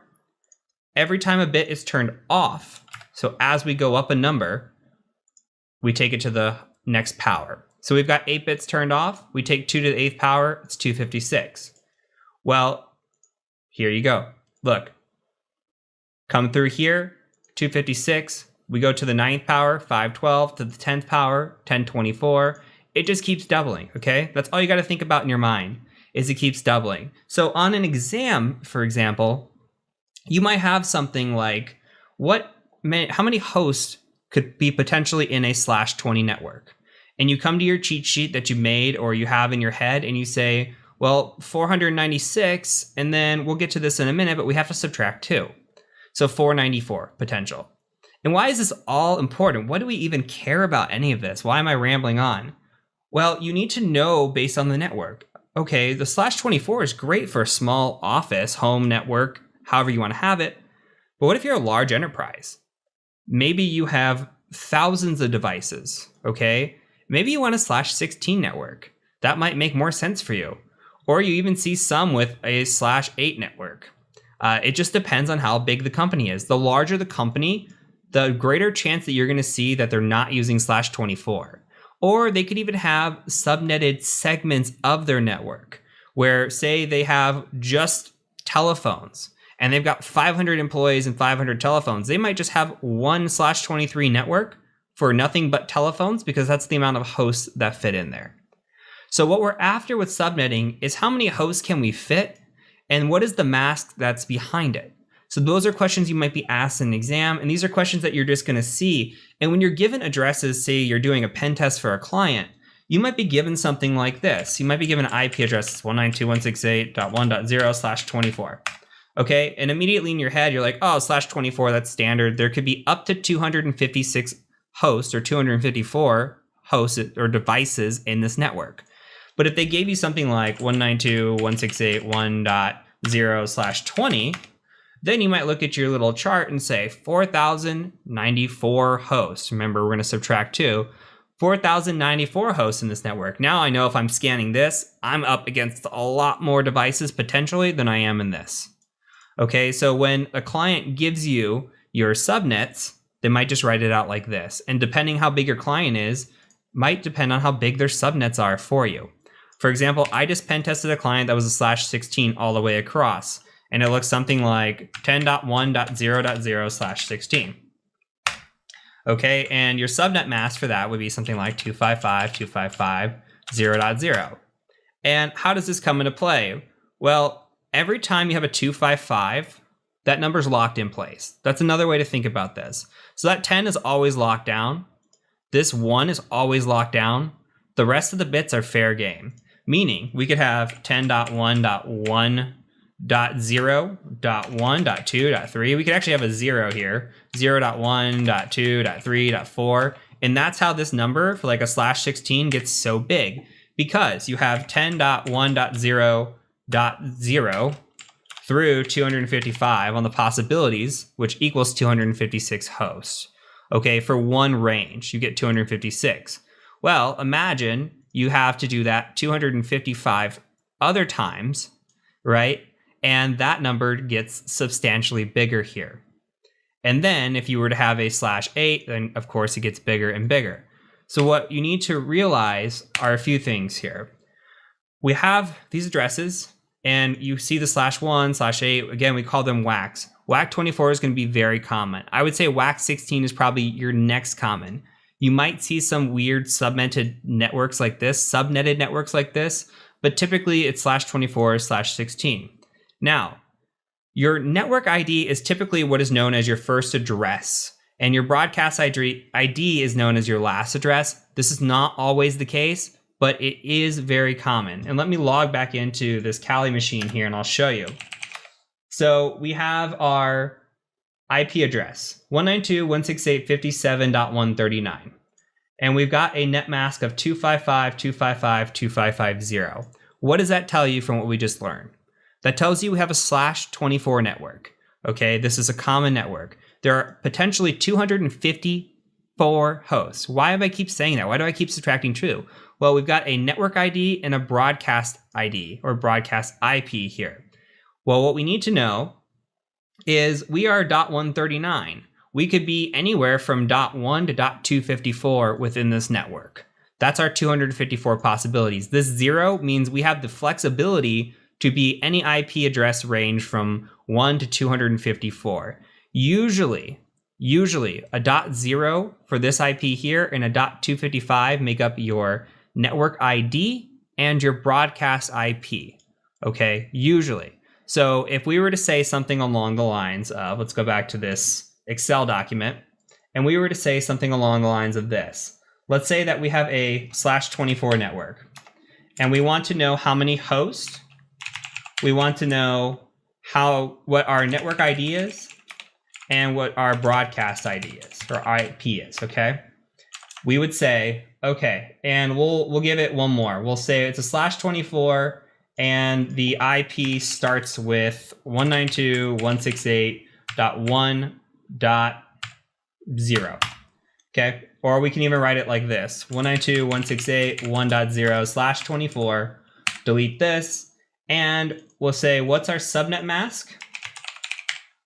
What's our host? What's our network? What's our broadcast? So subnet, you come to your cheat sheet, you say, okay, /24, I already know that I need to be filling in this area here on the X. So I'm just going to come in 255. What's the X? Well, we know to come down this row, 255 here, .0. Okay, and then we've got hosts. So I'm just going to expand this a little bit. We've got the hosts. Okay, hosts are right here, 256 hosts. Potentially 254 though, because we always subtract 2 from the host total. So our network ID is usually the first address available to us, which is 192.168.1.0.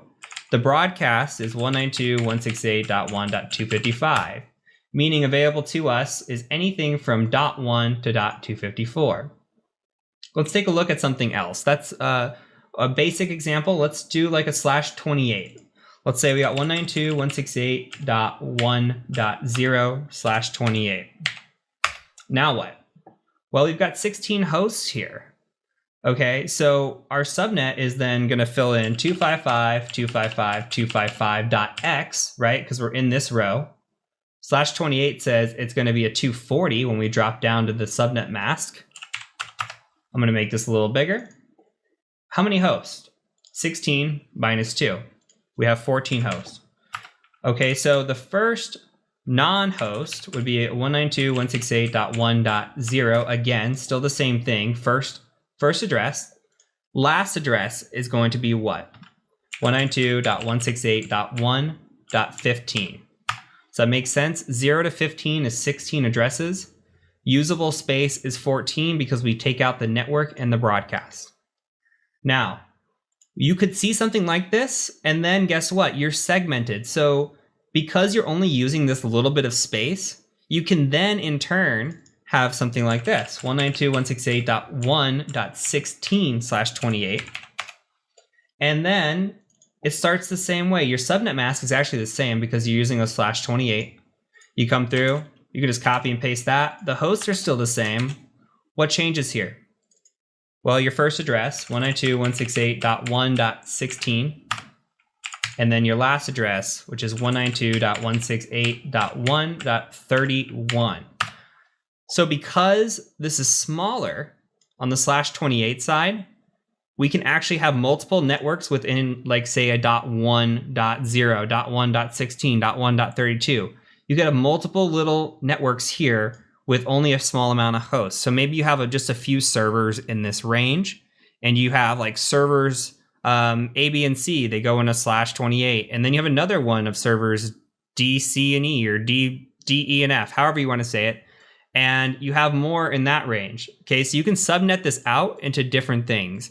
And when we see subnets, we see all kinds of stuff. We could see phones, servers, user computers, wireless, all different sort of things. Some companies get really specific with their subnetting. Now let's try one more. Let's say we have a /23.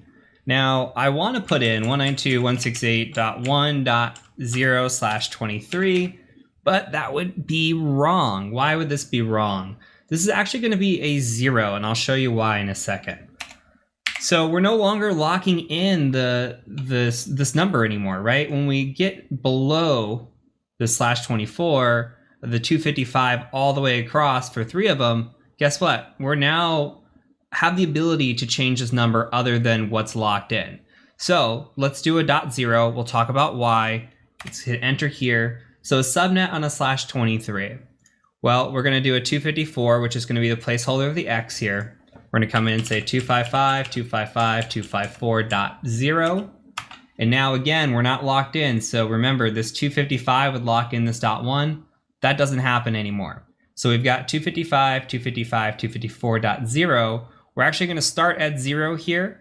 And we're going to say the number of hosts that are possible, it's 510.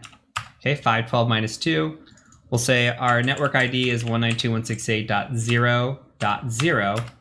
And our broadcast would then be 192.168.1.255. Why? Okay, so we have the possibility now that we're spanning 2 ranges. We've got 510 hosts in this network. Okay, and we have the ability to go between 0 and 1. We've got 2 options now, 0 and 1. So if we were to say another network, if we wanted to get to like a 2, we'd actually have to say 192.168.2.0/23. It would be the same subnet mask, same number of hosts, but then this would be 192.168.2.0, 192.168.3.255. Again, there's 510 possible hosts in between this, right? Because you got to think, .0.1, .0.2, .0.3, all the way through 254. And again, 1.1, 1.2, all the way through 254. So that equals 510. Once you've hit that maximum, that 1.255, then guess what? You start at 2, you have a whole new network here. Just like these smaller segments, you get whole new networks on the bigger side as well. So what you need to know is that if I were to put something like a 192.168.1.0/23, that would have fallen into line with the 1 and the 0, and our actual network ID still would have been 0.0, and a 1.255 would have been the broadcast here. And you can double check this. Anytime you're confused, you can double check your CIDR notation. So I'm going to bring over a website that I will show you here. And this is just an IP addressing guide. It's called ipaddressguide.com. You bring this over and you scroll down just a little bit, and I just put in 192.168.1.0/23, and you can see that it actually corrects me and says the first bit is 192.168.0.0, the last one's 192.168.1.255. Total host is 512 minus 2. Shows you that, again, first IP, last IP, you got your net mask. Very easy to use a CIDR calculator here or an IP range to convert to CIDR as well. So very useful calculators, but if you're not allowed to use these for like an exam purpose or something along those lines, then using the cheat sheet that I've shown you is super useful.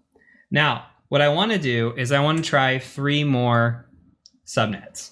Okay, I'm going to write these out. I'm going to say 192.168.0.0/22, 192.168.1.0/ 26 and 192.168.1.0/27. I want you to solve these for me. Tell me the subnet mask, the host, network, and broadcast. And with that being said, this again is a very complicated topic. I did not pick this up the first time or the second time that I got it. If you're running confused right now, perfectly normal. You can go back and watch this video again, try to pick up more topics, try to understand it. Maybe I'm not the right instructor for this either. I do recommend looking at other resources to completely fill in your knowledge gap if there is one that exists. Another resource that I'll link down is what is called 7-second subnetting. It is very useful. A lot of students have recommended it to me. I'm going to push it forward as well. So go ahead and try to solve this. Understand that what you're after here is just understanding what a subnet is. Okay, when you see something like this, if a client sends you 192.168.1.0/24, you're going to say, hey, okay, I know that there's probably 254 hosts in that network, and I know what I'm working with. If you see this 255.255.255.0, again, you know that you're working with a /24 network. Very standard stuff. That's what we're after. I don't expect you to ever memorize this. I don't have this memorized. Like, I don't come in here and say, you know, a /18 is a 255.255.192.0 network, and it's got 16,384 hosts. I don't do that. Okay, I have a cheat sheet. I'll use a website if I need to. For the most part, what you need to understand is 254 hosts for a /24. If that number has gone up to like a /28, you know you're dealing with less. If that number is lower, like a /16, you know you're dealing with a bigger network. That's really what it comes down to, unless you are working in networking, and then these become more important. But as a pen tester, understanding how to read this, understanding what the subnet is, and just identifying it with very basic measures, this is extremely useful. So I will catch you over in the next video when we talk about solving these challenges, and hopefully we got them all right. So I'll see you over there in the next one.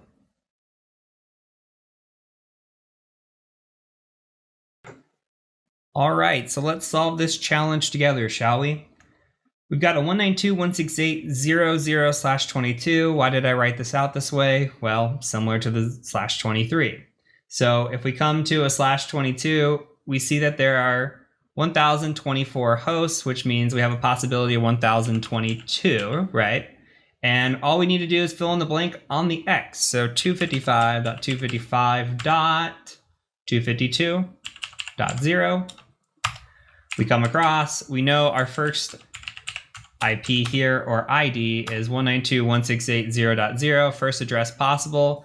Now, if we think about this, we can kind of do this mentally in our head. We can think, okay, there's probably 250 or so hosts in a network, and we've got 1,000 or so hosts here. Well, that's going to be about 4, right? 4 ranges, because we've got 1,000 divided by 250. So I'm going to go ahead and go 0, 1, 2, 3.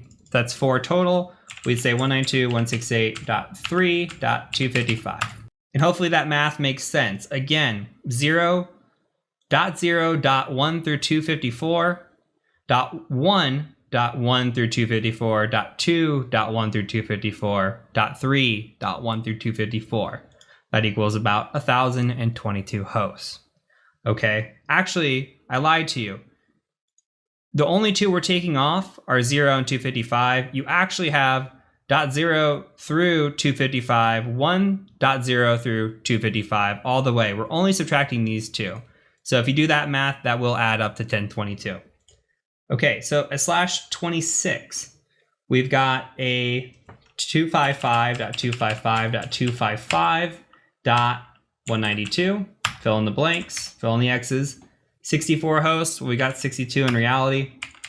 And we're gonna say 192.168.1.0 and 192.168.1.63. Again, if we wanted to create a second network, we could start here with a 64/26, and we would start with 64 as the network ID, and then 127 as the broadcast. And lastly, 255.255.255.224 for a /27.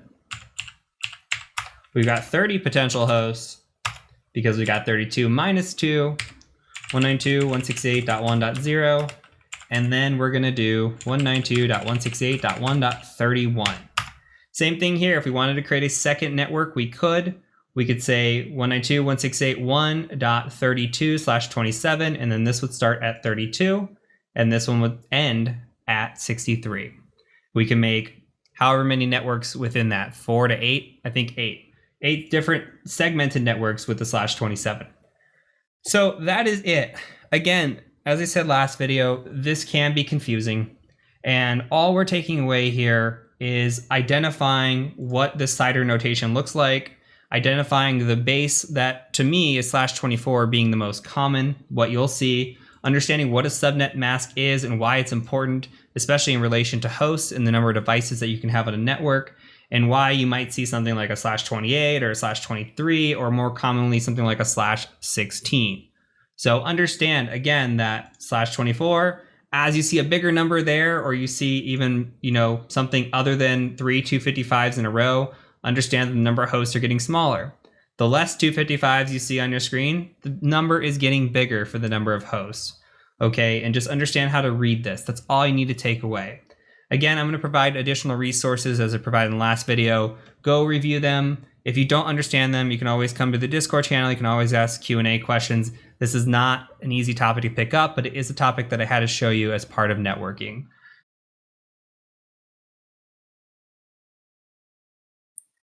All right, so in order to be successful in this course, we are going to be utilizing what is called a virtual machine.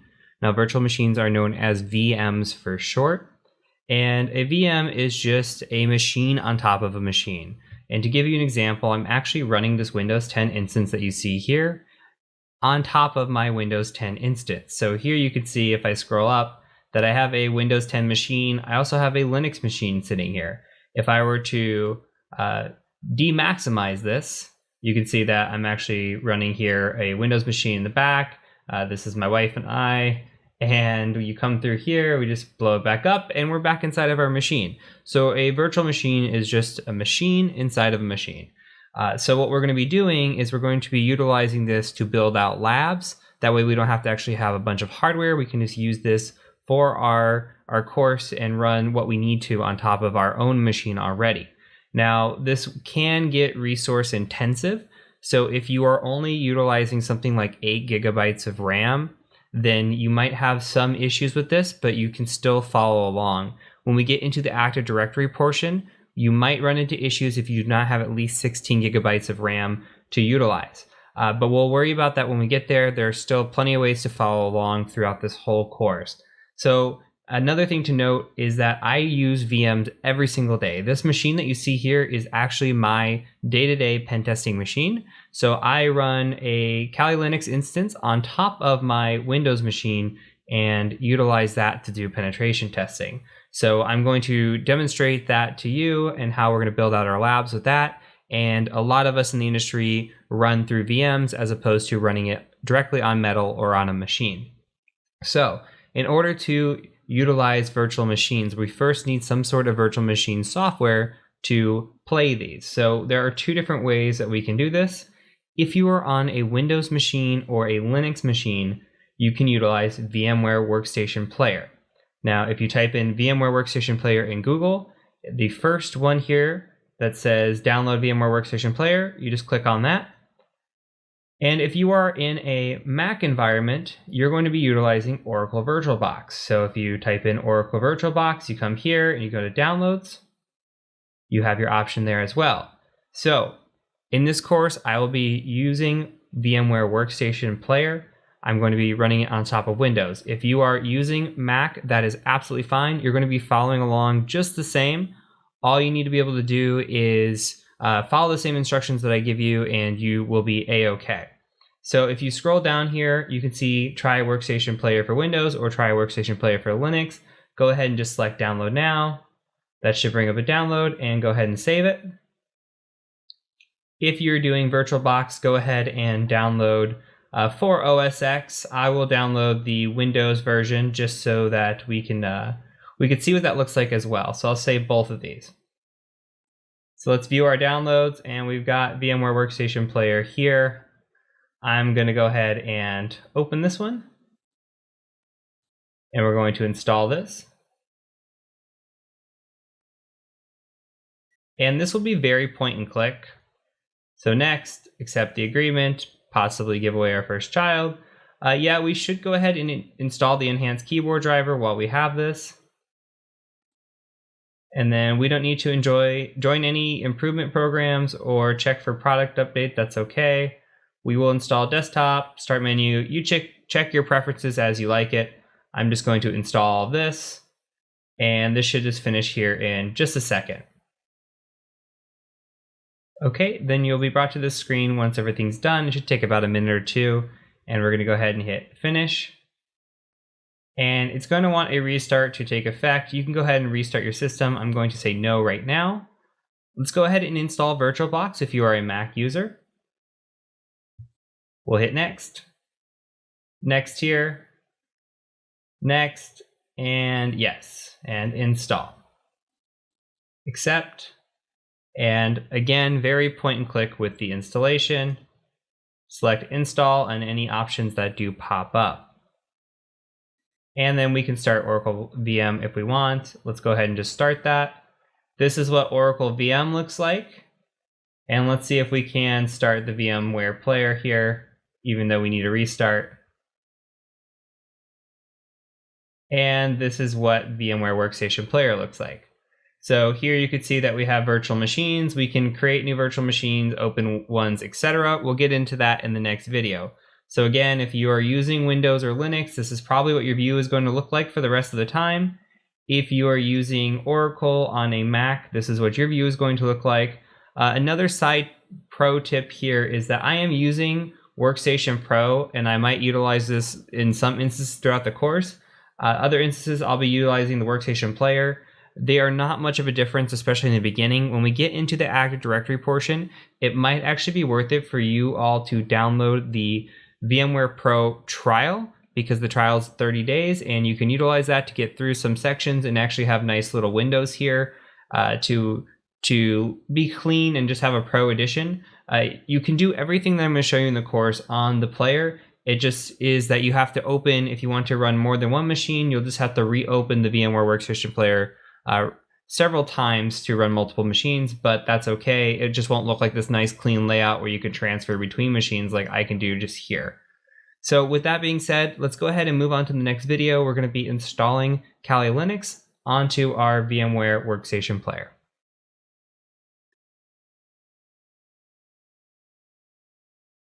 Now that we've installed VMware or VirtualBox, we need to install Linux. We're going to be using a version of Linux called Kali Linux throughout this course. This version of Linux is a Debian-based distribution which is geared towards ethical hacking and penetration testing. So it's a special version of Linux that allows us to have all the tools in one place that will allow us to hack without having to download these tools and install them on our own custom Linux distribution. So it's all kind of nicely built into one package. So if you go out to Google and you type in Kali Linux download, you should see this link. I'll put the link in the description below as well, but you should just be able to go to Get Kali right here. And you're going to be presented with a couple of options here. We're going to be using a virtual machine in this course, so we're just going to go ahead and click on this virtual machine option. And that's going to take us down just a little bit here. What you're going to do is you're going to download the respective version that you need. So if you need VMware, you download VMware. If you're using VirtualBox, go ahead and download the VirtualBox one. Now they have a direct download, which is a 7-zip, and they also have a torrent if you know how to torrent. What you're going to do is go ahead and download the file that you need. And while you're doing that, if you do choose to download directly, you're also going to need a tool called 7-zip or a way to unzip this file. So go ahead and start your download. While it's downloading, let's also go ahead and navigate to 7-zip.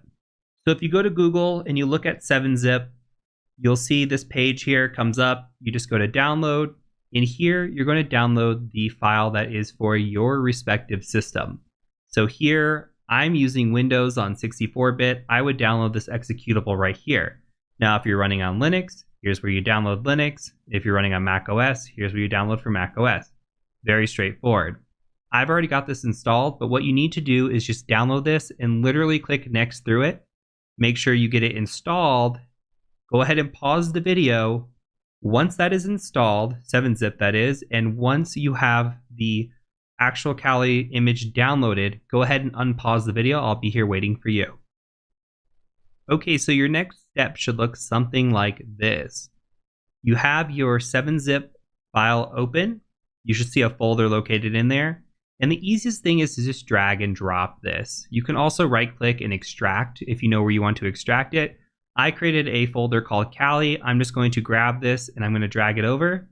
And it's going to take a minute here, just a few seconds honestly, to unzip. The file size of this one, at least for the VMware version, is around 11 gigabytes or 11 gigabytes exactly unzipped. So make sure you have the space on your hard drive in order to do this. Now, once you have it unzipped, you can go ahead and just double click in here. You'll see a bunch of files. If you have VMware installed, you can actually just double click on this VMX file and that should open things up for you. I'm just going to show you the other way around doing this as well. So with VMware Workstation Player open, what you're going to want to do is go to Open a Virtual Machine. And in the folder that you have, you should see this VMX file as well. Again, you could double click it or you could just open it through this. What's going to happen is it's going to open that file here and you're going to want to edit this virtual machine settings. Once you have it loaded, click on Edit Virtual Machine Settings. And in here, we're going to want to first change the amount of RAM that we have. Now, this is dependent on your system. If you have like 8 gigs of RAM or maybe even 16 gigs of RAM, you might want to try leaving it at 2 at first. I'm going to bump mine up to 4 gigs, which is 4096. And I have 128 gigs of RAM, so I have more than enough space to allocate for this. But if you're on like 8 gigs of RAM, probably not the best idea to jack this up beyond 2. Honestly, I would try it at 1, maybe 2, see how it works. The other thing you're going to want to make sure of is that you're running on NAT network. So if you click on network adapter, make sure that it says NAT and that's selected. Once that's selected, go ahead and hit OK. And then you're just going to hit play virtual machine. When it asks you what to do, just say I copied it. Now from here, it's going to take a minute for this to load. You can just let this run through. It'll boot on its own. Once you are presented with the login screen, go ahead and unpause the video. But until then, pause, and I'll meet you back when you're at the login screen. Okay, I'm at the login screen. I'm going to make this a little bit bigger just so we can see. And from here, what I'm going to do is I'm just going to type in the username of Kali, K-A-L-I, and the password of Kali, K-A-L-I. Hit enter. And if you see this screen, congratulations, you have successfully installed Kali Linux and you now have it up and running. In later videos, we're going to cover what we're going to be doing and how to use this and how to use Linux and all this. But for now, pat yourself on the back. You've got Linux installed, and we're going to pause here and move on to the next video.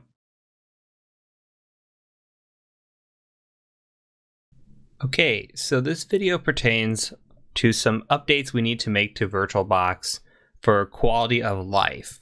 So if you're not using VirtualBox, you can go ahead and skip this video. If you are, buckle in. We just need to do a couple of quick updates and then we should be good for the rest of the course. So go ahead and go out to Google and Google VirtualBox Extension Pack. What it's going to bring up is just the downloads page of VirtualBox. So we're going to want to go here. And on this page, if you look kind of towards the middle, you'll see that there is a VirtualBox extension pack here. We're going to just click all supported platforms and that will automatically download the file that we need. So once that is downloaded, and pause if you need to, go ahead and open VirtualBox. And you can come in here and up at the top, we're going to go ahead and click on Preferences. And from here, we are interested in extensions. See extensions right here. Go ahead and click on that. There's a little plus sign. We're going to go ahead and click on that. And then you should have your downloads right here. So we're going to take the downloads and just go ahead and install that. Hit install. Read this. Give away your firstborn. Accept all the terms. And you should be good. Very quick install. Okay. The second thing we need to do is we need to come to the one tab up here above, which is Network. We're going to go ahead and hit the network button, or this add button, and we're going to add what is called a NAT network. Okay, and we're going to come in here and we're going to double click. And you can go ahead and keep these defaults. I'm going to actually change them to 192.168.57.0 because that's what's going to be used through the rest of the course. And that is what the CIDR notation of my Kali machine and my Keyoptrix, which you'll see later, etc., all fell into this 57.0. So we're going to go ahead and keep it on this NAT network. Make sure you support DHCP. Go ahead and just hit OK. Hit OK. And then for a machine, and make sure any machine that you use, again, any machine that you use in this course, make sure you set it to NAT network if you're using VirtualBox. So you can come in here, click on a machine like this mail machine I have here. You can just click on that, settings, go to network, and then you can go ahead and just go to NAT network. All right. And that name right here, you see name NAT network. That's all we're going to use. That'll automatically set it up. So when you have a Kali machine running later and you have Keyoptrix or another box running, or even when we build out an Active Directory lab, you need to make sure that you're running that NAT network so that all of the machines are on the same subnet. If you don't, you might run into a situation where the same IP comes up for the same machine and then they're conflicting with each other, or you get on different networks and some weird stuff happens. So make sure, again, that it's imperative that you're setting that NAT network for every single machine that you're setting up. So with that said, we're going to go ahead and move on to the next video in this section.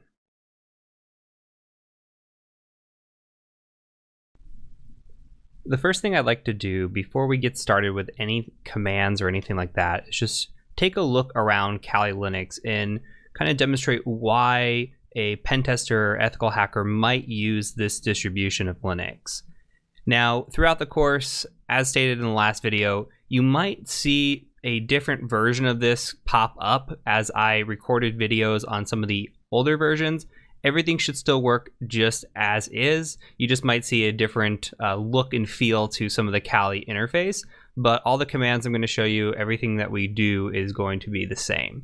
So let's take a look and just explore Kali Linux just for a bit. So if we come up here into the corner and we just click on the little Kali logo, you could see that we have nice things broken out for us. So we've got these favorites up here, which we have our terminal, which we're going to be living in essentially. We've got a text editor. We've got a web browser, which is basically Firefox. We've got some other tools down here, docs, etc. The other thing that we can come scroll through is we can see that we have different applications in here. If we look at the different sections, these kind of go in order, which we haven't covered quite yet, but in the order of how a hack might go down. So information gathering is usually the first step. You can come in here, look through this, and here's a bunch of tools related to information gathering. You can even click into these and go deeper if you wanted to, related to specific things. So DNS or SMB or open source intelligence. All of this that's in here, this is just built-in tools. So let's say we're coming in here and we want to do a wireless attack. Well, we go to wireless attacks. We've got a bunch of tools already built in. So Kali Linux is just essentially a ethical hacking distribution of Linux, and it's built on Debian. So if you've ever used something like Ubuntu or anything along those lines of a Debian distribution, this is all going to feel really familiar to you with just a bunch of tools built in on top of it. So fairly straightforward. They do have some nice tools in here. You can come through and utilize these. A lot of this is already built in, and we're going to take a look at that as we go. Okay, so the next thing that we're going to do is, and throughout the rest of this course, is start looking at the terminal. So if you come up here, you'll see that we have a terminal.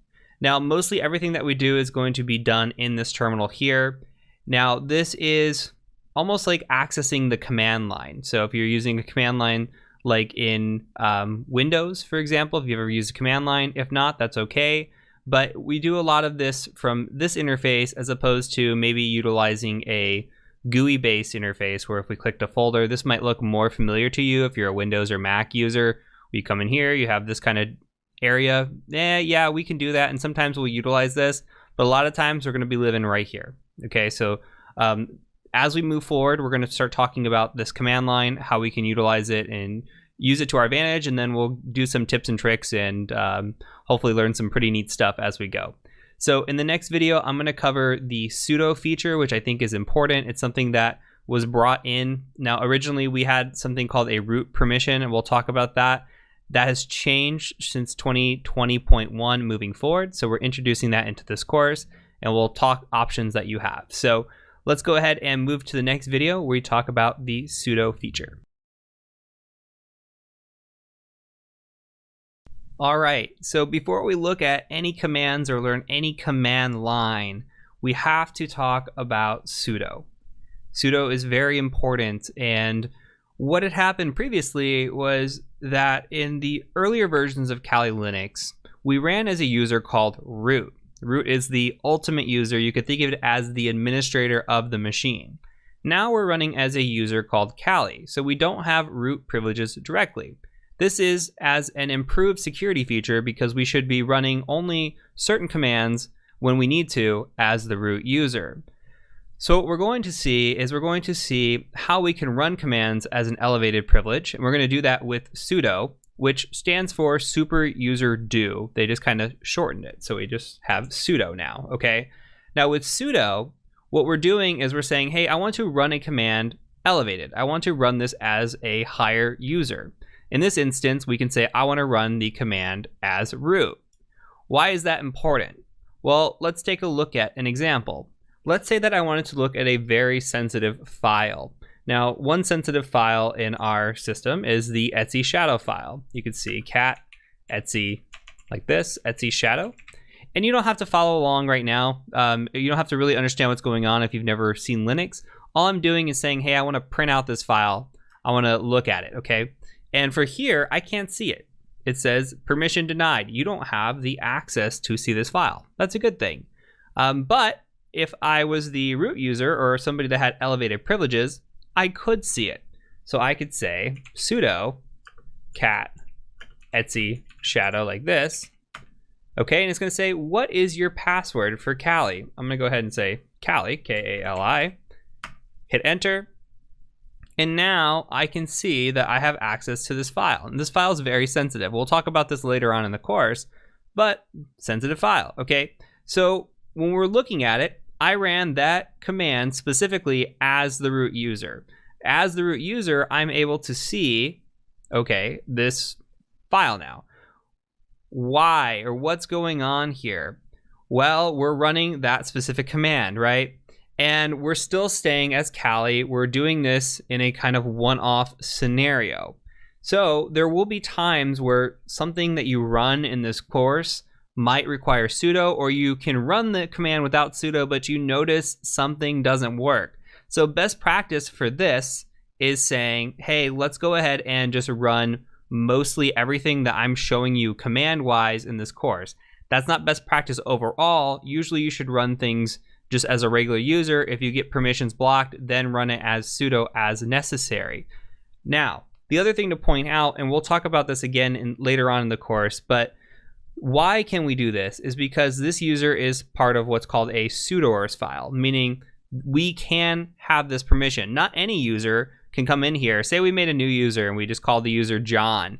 We can't just take John and just go ahead and just run these commands as root. No, John has to have the permission to do this. So you can think of Kali as being an administrator, but only when we utilize that access or that privilege. Okay, the other thing I want to show you though is that we can switch over to root if we want to. We can come in here and we can say sudo switch user dash, just like that. And then I'll put us into root. Now you can see, okay, we're running root at Kali. And that's only for this instance. You can, if you want, I'm not going to demonstrate how to do this, but you can, if you want, change the root password, log out, and log back in as root, and run through this course as root. Again, that's not best security practice, but that feature is available to you if you are a Linux user that is comfortable with Linux, comfortable with running as root, and you want the easy path. Otherwise, I highly recommend just staying as Kali, running as sudo privileges as you need it, and then moving forward. But this is a quick way to switch into root if you need to. Sometimes even running sudo causes some issues, so switching to root to run a command is okay. What we can do here too is a demonstration is we can go file new tab and look at a new instance, and you'll see that this instance of root is only good for this tab here.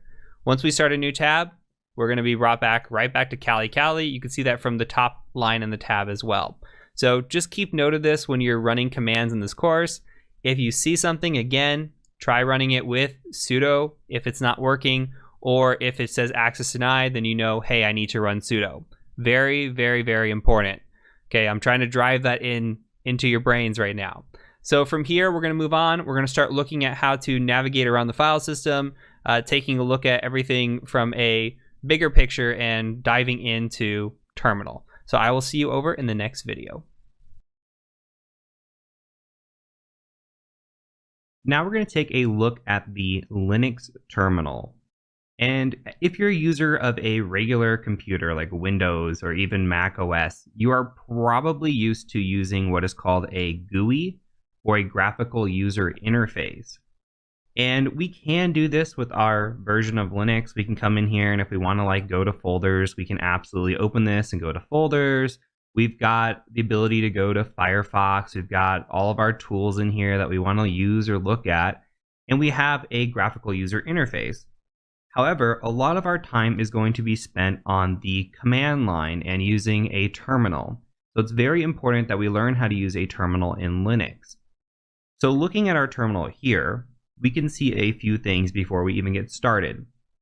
The first thing is that we have a Kali at Kali. What does that mean? Well, the first instance here is Kali. That is your user. So remember, when we first logged in as Kali, and that is our user. So if we ever switch over to root, we'll see root here. The second part of this is our host name.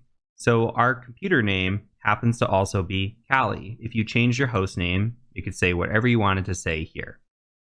The last little part of this is this a tilde. This is actually the directory that you are currently in. So this is a quick way to say, what user am I, what workstation am I on, and what directory am I in. Now we can take a look at what directory we are in with the pwd command, and that stands for print working directory.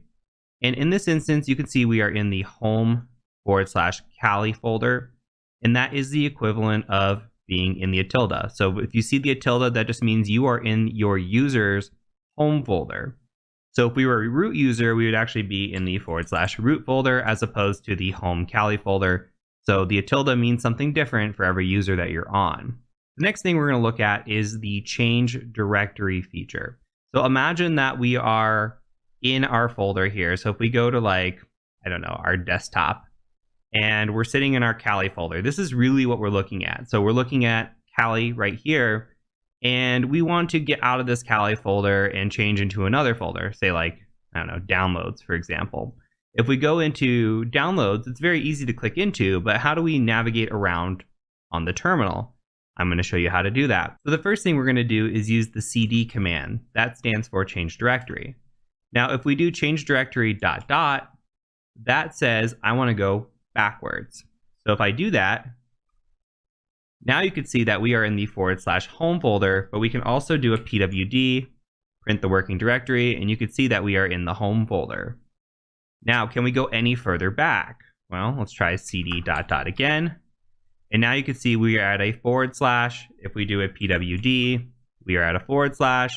And one more time, I'm going to cd ... and see if anything happens. Nothing happens here. We cannot change any further. We are in what is called our base directory. So if you see a /, think of that as the base folder. You cannot go any further back from that. Now I'm going to clear my screen. If you want to clear your screen, you just hit Control L like that, and that'll clear the screen. And from here, we are going to look at what is in our base folder. And to do that, we can use a tool called list, which is ls. So from here, we can see different colors and different things. And we can tell based on the colors, though these color schemes are not the greatest in the newest Kali Linux, we can still see like, hey, this darker version of blue is actually a folder where some of these other things are actually files. We don't have to worry too much about that right now, but we just came out of the home folder. So we can see here that we have a bunch of files and folders. And let's say we want to go back to the home folder. Well, we can cd home. And I'm going to start typing H, and I'm just going to hit tab. And because there's nothing else in here with an H, we don't have to worry too much. It will just autocomplete to the home folder. Now, for example, if there's a bunch of L's, I'm going to back up really quick before I hit enter. If I wanted to try something that has multiple items in here, if I try the L and I hit tab, you're going to see that there's going to be a lot of options for me to go through.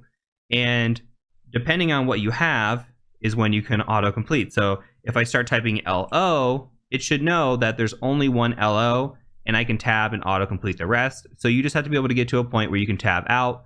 Or if you know the first letter of the file that you're looking for, you can hit tab on that and you can see, okay, here's where I need to be, or here's what I can look at with everything that starts with that letter. So I'm going to delete this and we're going to CD back into home.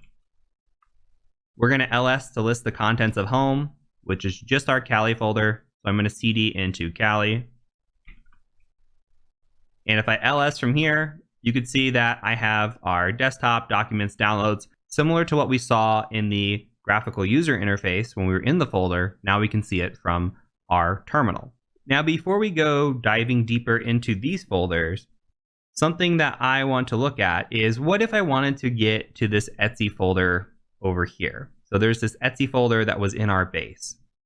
Now, if I try to CD into Etsy from here, nothing's going to work. I'm tabbing, nothing works. If I try CD Etsy, it's going to say I can't find it. So what does that mean? Well, when we change directories, we can only change directories from the folders that we have available to us. So I can only change directories into these folders by using that sort of nomenclature. However, if I can provide a full directory or a full path, then I can CD from any folder that I'm in. So if I go CD /, because remember we have the base here, well then I can say /ET, start typing that out, and guess what? I get Etsy here. And if I wanted to dive deeper into what folders are in there, I could hit tab, and I could see all the folders that are available in the Etsy folder to complete my task. Now, if I hit enter, I will be brought into the Etsy folder. And similarly, I can hit ls and see all the files and folders that are in here. Now let's just CD here, and I'm going to use the tilde, and that's going to get us back to our home folder. I'm going to Control L to clear screen, and then I'm going to ls again, and you're going to see we're back where we just were. Now, in this case, what if I wanted to list the files of the Etsy folder? Well, it's the same thing. I could do ls /Etsy, and that will list all the files as if I were sitting in that folder. So just know that you can list folders and files. You can change directories from being within another directory. It doesn't have to be in that same up and down tree that I was showing you. There's a lot more robustness to these commands. Same thing, if we ls in here, we could take a look at the folders, and we don't have to change the directory to see what's in these folders. We can just ls desktop, for example, and start auto tab completing. There's nothing in there. I do have something in the downloads folder just because I changed my picture. I put our TCM security logo in there. So I have that in the downloads folder, but it's completely normal not to have anything in your desktop or downloads when you first install Kali. And again, we can achieve the same thing by CDing into downloads and then hitting ls. You have the same object here as you saw before, except we're just now in that folder. So you have to declare the folder or be within the folder to see the contents. Okay, now let's go ahead and CD back to the base folder. You could CD ... or just use the tilde. I'm going to clear my screen. And from here, we want to talk about making a directory. So let's make a directory. I'm going to make a directory called Heath. You can just use your first name if you want. And then when you ls in here, you could see now that the Heath directory is here. And I could CD into that Heath directory. I can ls in that directory, and there's not going to be anything in there. So I'm going to go ahead and back up one. And now I'm going to show you how to remove a directory or remove a folder. So you say rm-dir, and you're going to go ahead and just say Heath, and that will remove that. These commands work exactly the same as everything else. If I wanted to make a directory in the base folder, I could totally make dir /Heath if I wanted to. And I could also remove that from here. So again, it doesn't matter exactly where you're at as long as you're using full file paths. Okay, so I've cleared my screen, and now I want to run ls. And you see in ls that we just have a bunch of folders, but that's not entirely true. What we're going to do is we're going to do an ls-la, and I like to think of this as list all, but really it stands for long all. And if we hit enter, you can see that there's a bunch of new files in here and folders actually. So from this, we can see that we have like a bash history. We've got a .java folder. Anything with a dot is considered a hidden file. We won't see that when we're using the ls command. We actually have to do a -la command. And this is a great time to actually take a look at what these subcommands are and how are some ways that we can identify what these things mean. So I'm going to show you a website first, and I think this website is awesome. We can go to something like explainshell.com. So it is explain shell. You can see it auto-completing up there, but explainshell.com. And if you came in here and you wanted to take a look, let me make this a little bit bigger. If you wanted to take a look at like ls-la, you could say, okay, explain this to me. And it'll tell you, okay, the first part is ls. That means list directory contents. Remember I called it the list command? That's what it is. Now, what does that la do? Well, the L, you hover over it, says use long listing format. And the A says use all. Okay, so do not ignore entries starting with a dot, which is what we're looking for. And the long listing just gives us more detail. It gives us these file permissions, which we'll get into a little bit later, and who owns it, and what the file size is it a directory, etc., etc. We'll get down into that in just a few videos. We can also use what are called man pages. I'm going to Control L again. If we do man ls, man stands for manual. So man ls, we could see in here that ls means list directory contents. Great. -a stands for all. Do not ignore entries starting with a period. Same thing as we saw before. We could scroll down, look for the L portion of this, and we'll see that we have use a long listing format. You can hit Q to quit this. So if you don't have internet access, for example, you can use the man pages. I like using explainshell.com. I think it's pretty awesome, but man works very quick. And from the terminal, you don't have to leave or do anything. Another thing that you can do is ls-help. And that will give you similar to the man pages, though not as full detail, I guess is the best way to say it. And you come in here and you can see the same kind of switches and commands that were in here. So --help works for a lot of commands. It's one of those that you should know and you should try if you have any questions about what you're trying to do. It's a great resource. So if we ls-la, we can cd into one of these hidden folders. Like we could cd into .cache, for example, and we just ls that. You can see that there's actually stuff in the cache in here. So we're not going to get into this. I just want to show you that hidden files and folders do exist. So if you're looking for something, especially pen test related, something might be hidden. If you're on a Linux machine, you might need to do ls-la to see a hidden file. And they're incredibly easy to see, as you can see for yourself. So let's go ahead and cd back to our home folder. And from here, I'm going to show you a couple of things that we're going to explain later on, but I just kind of want to get you familiar with it. So the first thing I want to show you is the echo command. If we go echo and we use a single apostrophe and we say hi like this, that's just going to echo out to the screen. We'll get into the echo command a little bit later on in the course. What we're doing here is we're going to echo this into a file. So I'm going to say hi, and then I'm going to put that file, I'm going to use this greater than symbol, and that's going to be a redirection operator. And I'm going to say, hey, just go ahead and make a file called test.txt. And while you don't need to know this yet, if I ran cat on this, on test.txt, you'll see that it prints back out hi. Okay, so I just want to have this file here that we created. And what we're going to do is we're going to just quickly ls. We're going to see that it's there. You can see that there are color differences for files and folders again. And the reason we're making this in this video is I want to show you the copy command. So if we run copy on this, we could say copy test.txt. And what I want to do is I want to copy this into the downloads folder. So I can just say copy test.txt into downloads. If we ls, we'll see that test.txt is here. We're making a copy. If we ls downloads, we can see that test.txt is actually in there as well.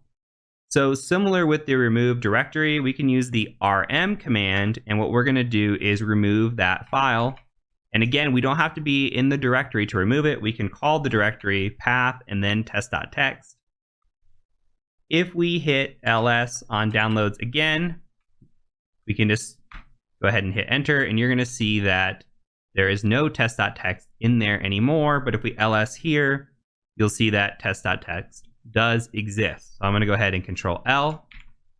The opposite of this is the move command. Now, if I move test.txt and I put that into downloads, if I ls now, you're going to see that there is no test.txt in here. Why is that? Well, if we ls downloads, you're going to see that we moved it. So remember, copy leaves an original version wherever you copied from.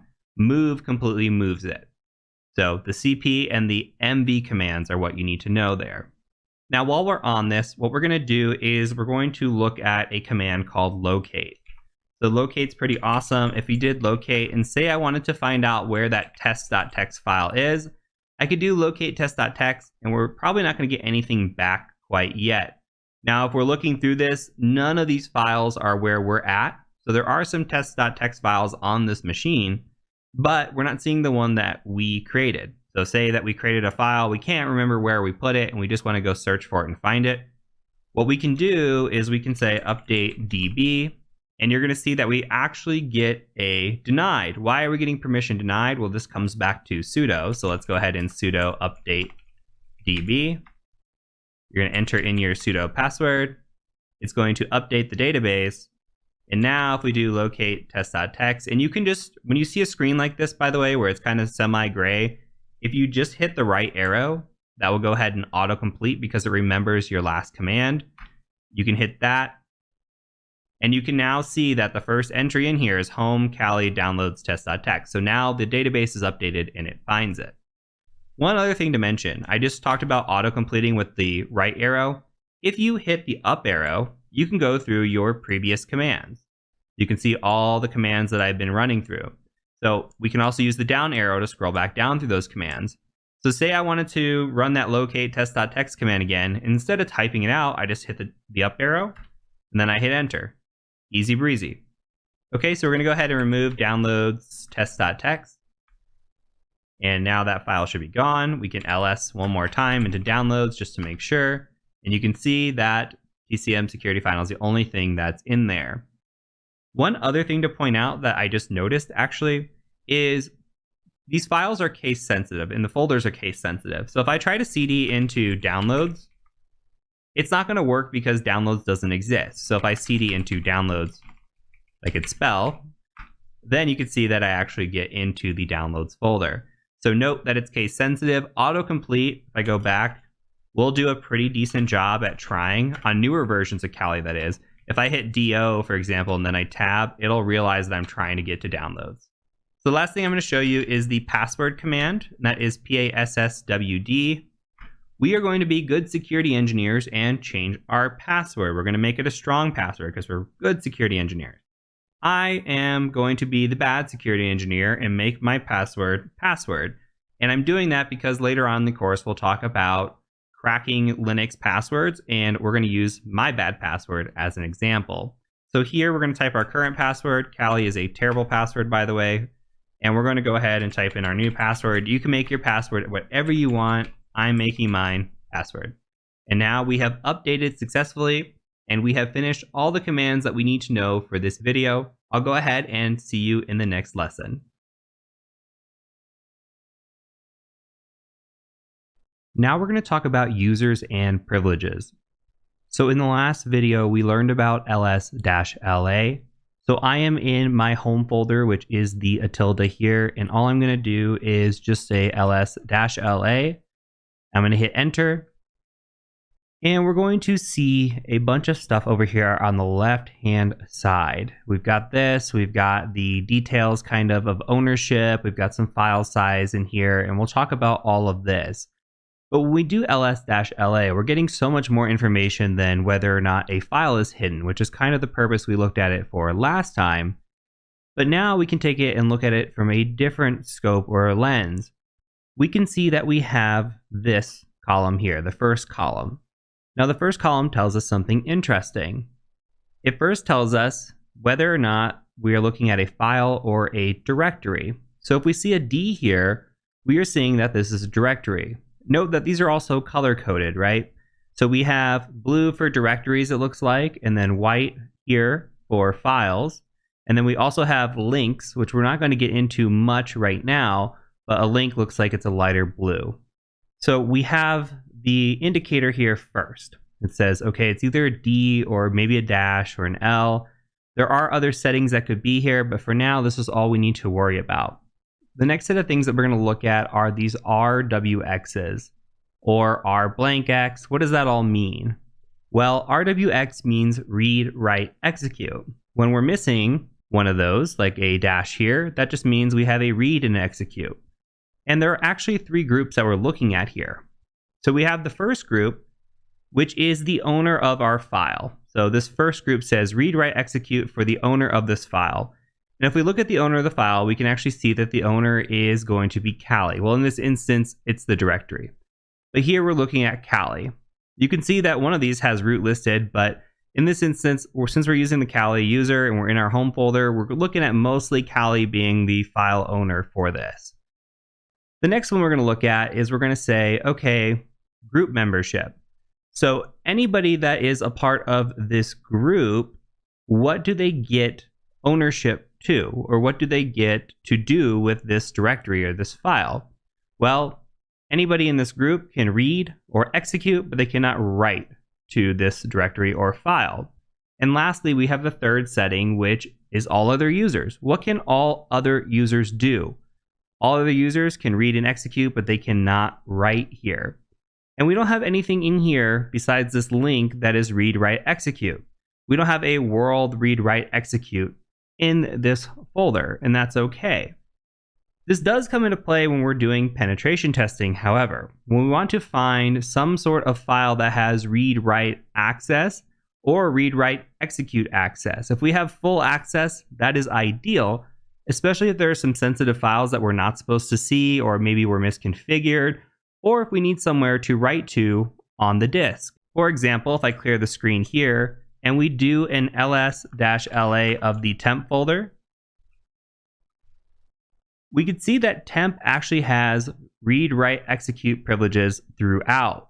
This is a great place when we're doing pen testing and we're working on a Linux machine, that if we need to come drop a file, we know that this temp folder can be written to, we can write whatever file we want and execute these files from here without having to worry about too many permissions. So if we're attacking machines later on, especially as we get on into the practical ethical hacking course, you may see me go and use the temp folder to upload malware or write a malicious file or something that I can do from a folder that is read, write, executable. So let's clear the screen again. Now, another reason and importance for the read, write, execute is that if we write a script, we won't be able to execute that script until we have full access to do so. That's going to become more important as we download files and try to run them against machines. But even in this little section, when we're looking at the bash scripting, we're going to need to be able to execute our script, and we're going to need to be able to change the permissions on that. Let's go ahead and do that here. We're going to create a little text file and just look at the permissions and how things change. So similar to the last video, we're going to do an echo, and we're just going to say hello. And in this, we are going to use our directional operator, and we are going to just put this in a hello.txt file. If we ls-la, we could see that hello.txt is in here, but look at the permissions that are set. We have read-write permissions. We don't have any execute permissions. If this was a script or anything that we're trying to run, the machine will not let us run it because we do not have the execute permissions. Same thing here. Everybody else can only read this file. They cannot write or execute this file. So we can change the permissions on this, and we can do that with the chmod, which stands for change mode. So I'm going to go ahead and clear screen again, and we can do a chmod. And there's two different ways to do this. The first way is to do something like a plus sign and then give the permissions that you want set for that file. So we could do something like RWX, that is read, write, execute. If you wanted just read access or read, write access or just write access, you would put the appropriate lettering there. And let's go ahead and just give this a read, write, execute. And I'm going to say hello.txt and hit enter. And we're going to go ahead and ls-la again. And now you can see that the color of this has changed. Why? It is fully read-write executable for us as the user. Okay, as the owner, I should say. So that's one way of doing it. However, there is another way of doing this as well. We can say chmod 777 hello.txt, hit enter, do an ls-la, and you'll see now that everything has read, write, execute here. Well, what changed? What is this 777 and why is it so important? Okay, for that, we're going to jump over to PowerPoint for just a second. Okay, so we have different numbers that we can set for the chmod. And remember, we did 777 because we gave a 7 to each group. We had the first, second, and third groups. Remember that. Well, what does 7 mean? Well, 7 means read, write, execute. So for a read permission, we get 4 points. For a write, we get 2, and for execute, we get 1. So as you can see down here, we have 4 plus 2 plus 1. That equals 7. Well, if we had no permissions, that would be 0. So we could do something like a 700. You might see something like read only, and then you would just give it 444 across the board, for example. Or I've seen something like an SSH PEM file, and those files require specific permissions. Typically, it is 644. So that would say that the owner has read, write, but no execute, and then the rest of everybody else has just read access to that file. So that would be a 644 permission. So if you ever wonder what the permissions mean, you can always refer back to a chart like this or quickly Google what do the chmod numbers mean. Just know if you want to give something full permissions, you are going to set 777 across the board. And if we're doing hacking or doing penetration testing, that's often what we're going to use, with the exception of PEM files where they have to have more restricted permissions, sometimes 644, sometimes actually 400 is what I've seen as well. From here, let's go back to our Kali machine, and I'm going to go ahead and Control L to clear the screen. Here, we want to take a look at adding a user. So we're going to do a sudo add user, and you can give whatever username you want. I'm going to just call this user John. It's going to ask for our sudo password. Remember, we changed our password, so make sure you put in the right password. And now it's going to say, okay, what password do you want to use for John? I'm going to go ahead and enter that, and I'm going to enter it again. And then you could just hit enter through all of this and get back to this screen where it says Kali at Kali. From here, we're going to go ahead and switch user and go into John. So just do su John. I'm going to ask for John's password. Go ahead and give that password. And now you can see that we are John at Kali. So what is special about John? Well, we've made a new user, and John has some permissions. Now, if we wanted to cat out like the Etsy password file, we can. And this is a very common file that you're going to look at as a pen tester. If you come in here, the Etsy password file is important. This is something that we can see a lot of information about this machine.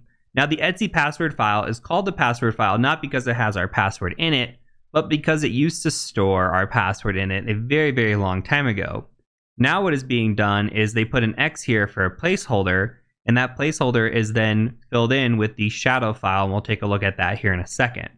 So we are using the cat command, and you've seen me use this several times throughout the course. We are using that to basically print out a file. So when we print out the file, we can read the file. So from here, we're reading the file and we're saying, okay, I see root. Root is the 0 user ID, and that is important. That's telling us they are the ultimate user on the machine. They are user 0.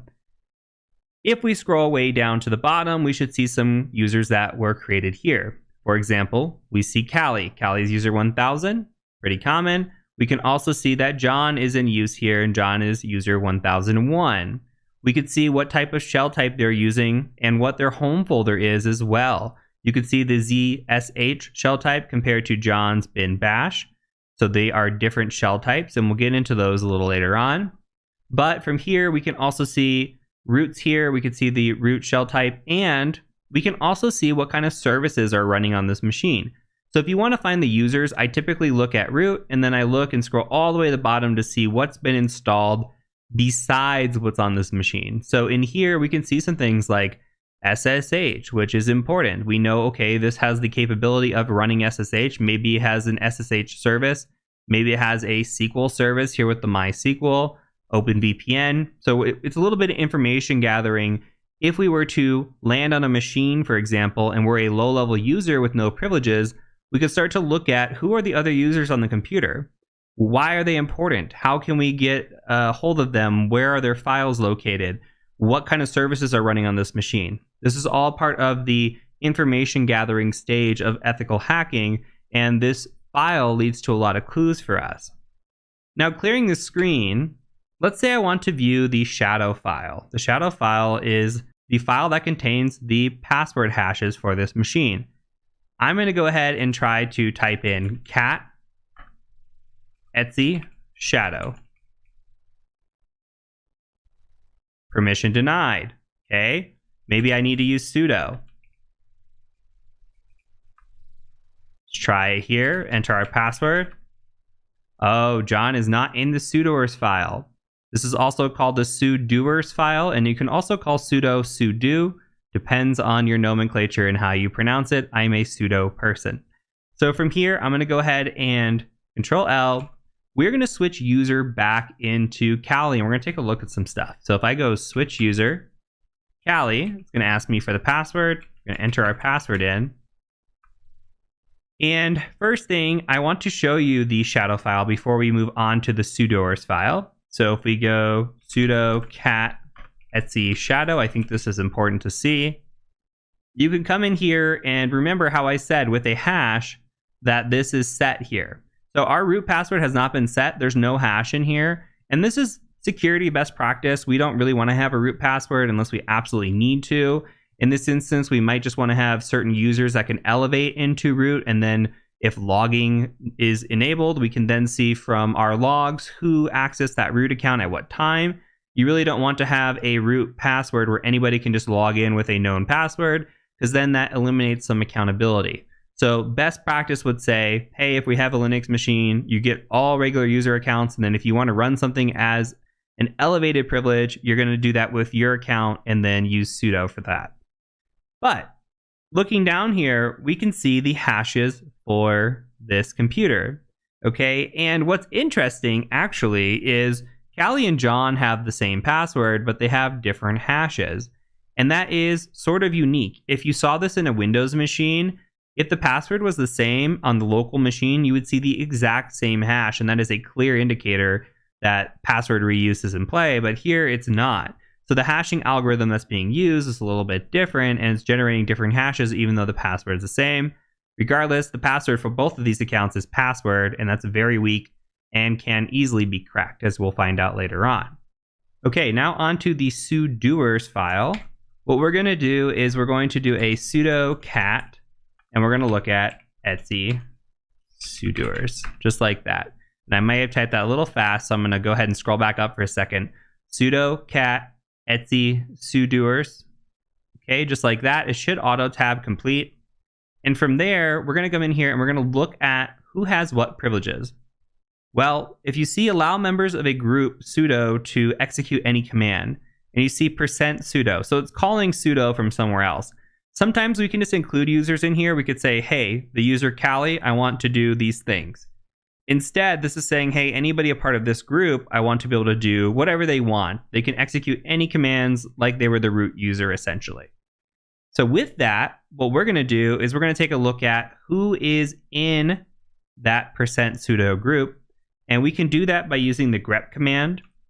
So we can say grep, and we're going to get really familiar with grep in the bash scripting video, but basically think of grep as pulling out a specific string or element out of a file or some contents that you want to see. It's a great way to narrow down specifics and pull down only the information that you want, and we're going to get really familiar with it here in a couple of videos. So we're going to say grep, and then we're going to say sudo, just like this. And we're going to do that from etc group.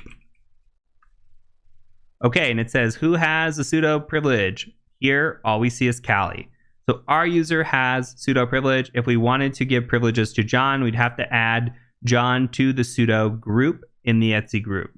Or we could add John specifically to the sudoers file and give him specific permissions as well. And as we move on in the course and we get into privilege escalation, and if you ever go into more of the privilege escalation courses that we have, you'll see that we look at sudo privileges immediately when we get onto a machine by doing something like sudo-l, and we'll take a look at those and say, okay, what commands can I run? And in this instance, we could see, okay, all commands can be run here. But sometimes that's not the case. Sometimes we can only run one specific command, or maybe John, for example, we want John to be able to run Python because John's a developer. So John can run Python with sudo privileges, but cannot run anything else. So something to think about. Depending on the individual and who we want to give permissions to on that machine, they might not have privileges to access everything as sudo. They can actually be limited in what they can run as well. So that is it for this video. I'm going to go ahead and catch you in the next one.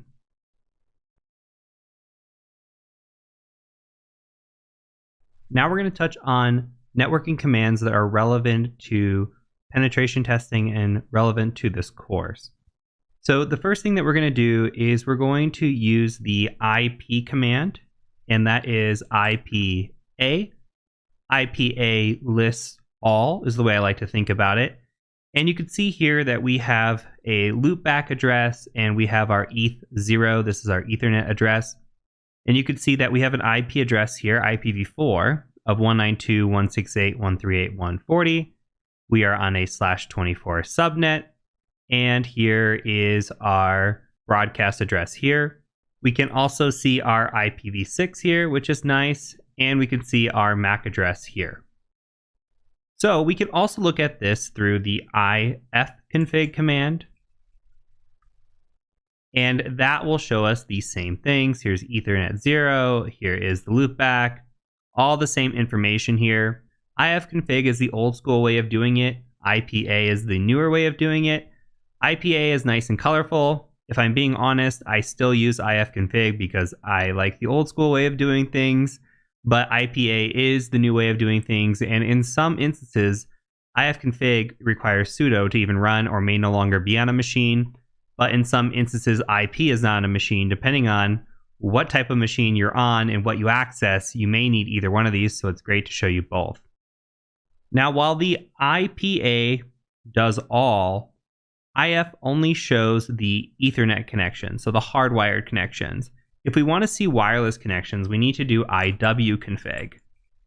And in this instance, you're going to see down here that we have no wireless connections right now. When we get into wireless hacking, we'll see that we have connections established and we'll use the IWconfig command. But just know for now that it's for wireless, and if you ever need to use it, that's what it's for. Let's clear our screen, and the next thing I want to cover is the IPN, and N stands for neighbor. The alternative to this is the ARP-A. Okay, what is ARP? If you do not know what ARP is, that is the Address Resolution Protocol.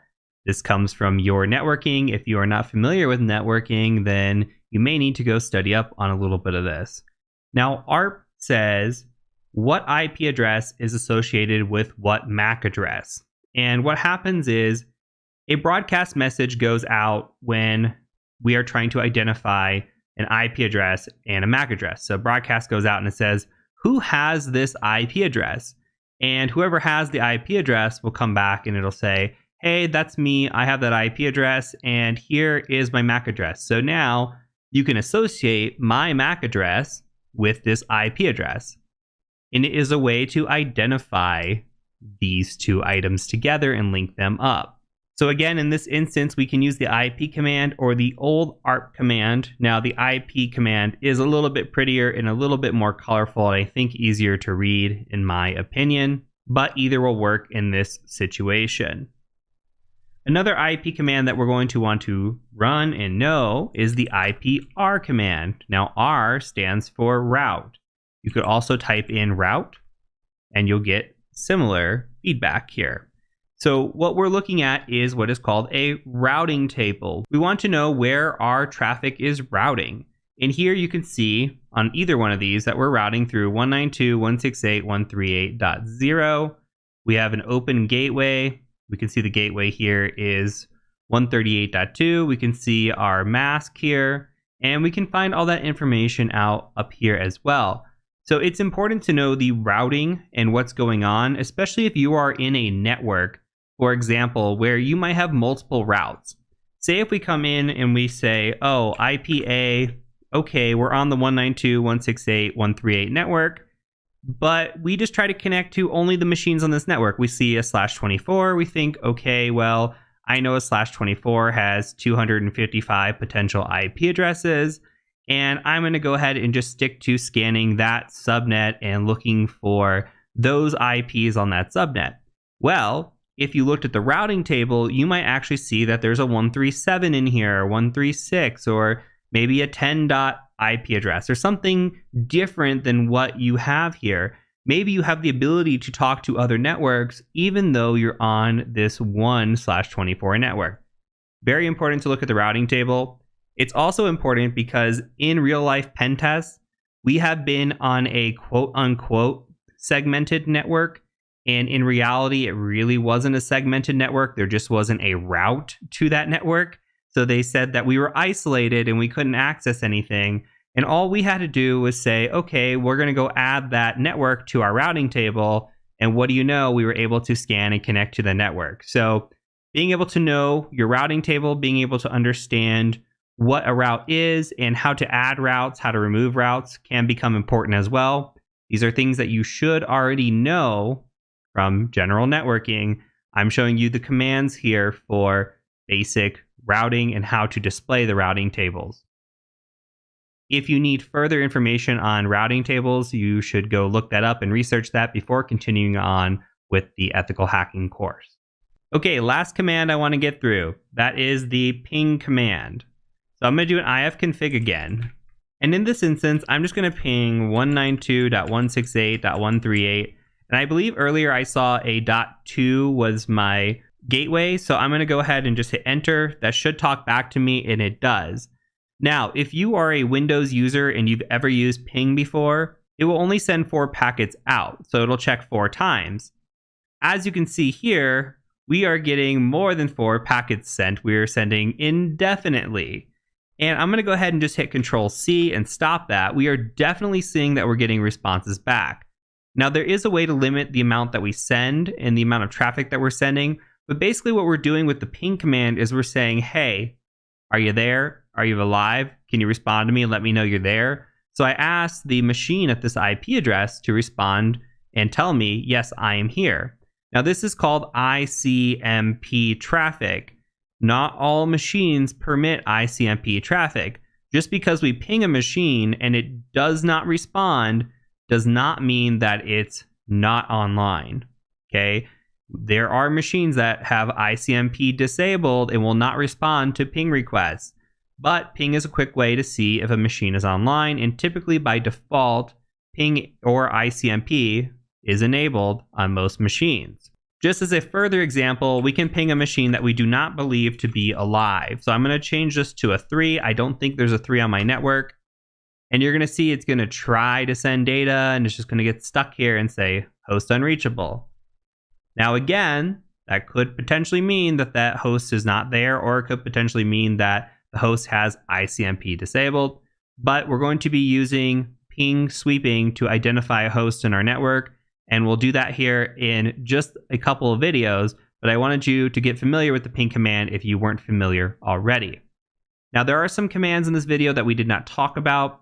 For example, the netstat command.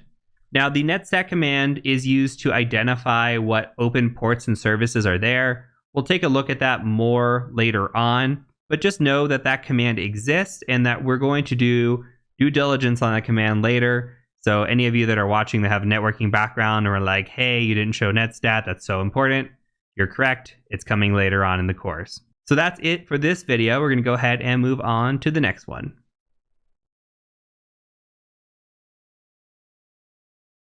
Let's now talk about viewing, creating, and editing files.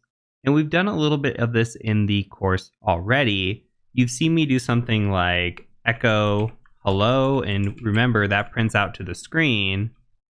And we could just echo that again, like a hello, and put that into a file. And you've seen me do that. We'll just call this one hey.txt. And if we ls, we should see hey.txt right here. If we do a cat hey.txt, we should print out to the screen, hello. All these should be pretty familiar to you. So let's build upon this. Let's talk about how we can append to this and overwrite these files in different ways that we can actually create and edit files. So I'm going to clear the screen here. Now, what if I wanted to add to this file, and I'm just tabbing up, by the way. What if I want to say hello again? So I want to say echo hello again into this hey.txt file that already exists. What do we think is going to happen here?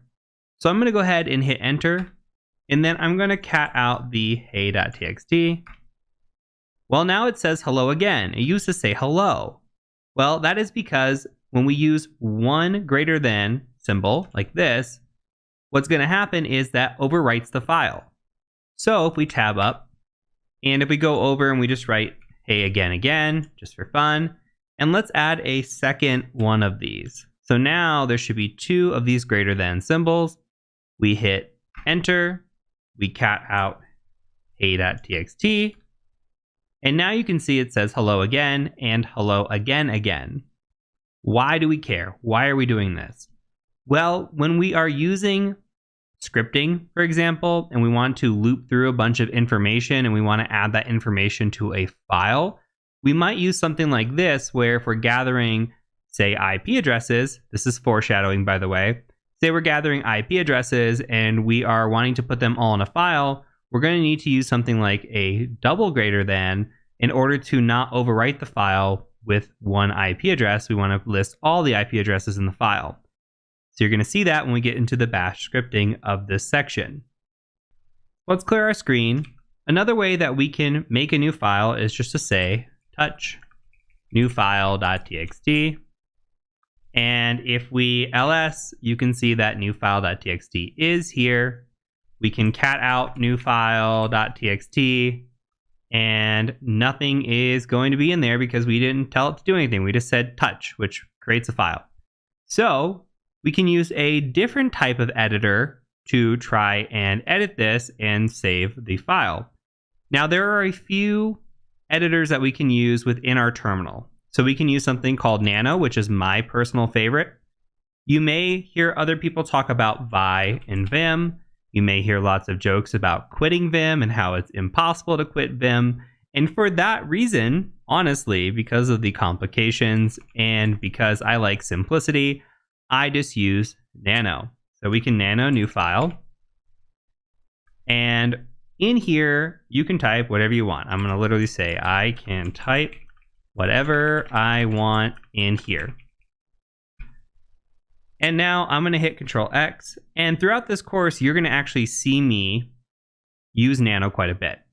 And we're going to use it for updating files and shellcode. And it's beneficial if we log into a machine remotely, for example, and we won't have the ability to have a graphical user interface type notepad, which I'm going to show you here in a second. We might not have the luxury of having something like that. We might have to use Nano or Vim or an in-terminal text editor. So we're going to go ahead and hit Control X here. I'm going to hit Y, which is going to say, yes, I want to save this file. And then I'm going to hit enter. And now if I cat out new file.txt, you can see it says I can type whatever I want in here. Lastly, we're going to look at a graphical notepad. So we're going to use mousepad. We can type in mousepad. And we can just say new file.txt, just like we created. And in here, you can see that it says I can type whatever I want in here, and that's true. I can also modify. It's just like a notepad if you had on Windows machine, or if you've used LeafPad or any sort of notepad type material. This one's just called mousepad. So we can Control S and save, and then just exit out. If we cat out our new file again, you can see I can also modify. Now, throughout this course, you might see me use a tool called gedit. It is not installed on this machine yet, though we are making updates to the course. We will be using gedit. Anytime you see me use gedit, feel free to use mousepad instead of gedit. It's become deprecated. Offensive security got rid of it in Kali Linux, and now if you go hit gedit, It'll say it's not found, but you can install it. We're not going to do that right now. But when we install tools in a upcoming video, you will be able to install that with one of the tools that we're running. So anyway, just note that we're going to be using mousepad instead of gedit because it's the new and latest and greatest. One last thing, with Nano or any of these tools, you can make a brand new file. So you can say like brand new file.txt, and then you can type whatever in here and Control X, hit Y, hit enter, and then you can cat out brand new file, and guess what? It's there. So the file doesn't have to be existing to use Nano or existing to use mousepad. You can create new files with these commands as well. So that is it for this video. I'm going to go ahead and catch you in the next one.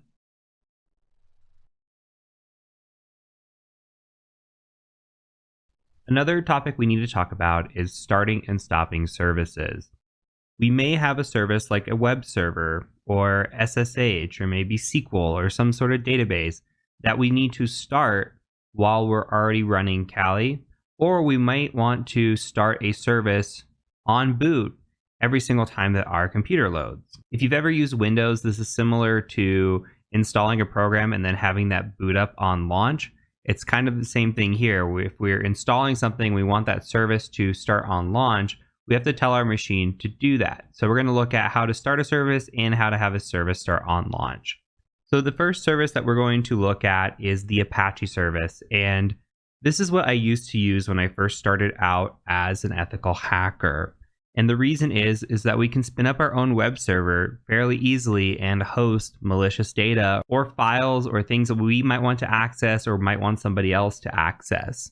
So before we run that command, I do want to do a proof of concept. So let's do an ifconfig, and we're going to grab our IP address here. I'm going to copy this, and then I want to open up Firefox.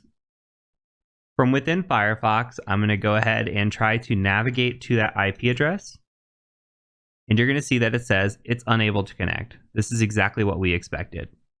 So now what we're going to do is we're going to come in here and we're going to say sudo service apache 2 start. We hit enter. It's going to ask for our sudo password. And then we have no confirmation of anything. So let's go ahead and come in back into the browser. And we're going to refresh. And let's take away the HTTPS. And now you can see that this is here on port 80. So we are actually on HTTP, not HTTPS. And we have an Apache server running now. Now let's say we wanted to stop this service. We can go in here and say sudo service apache to stop. And before we do that, I want to show you something. So if we come back into the Apache 2, I'm going to make this a little bit bigger. You can see that our files are located in the var www HTML folder.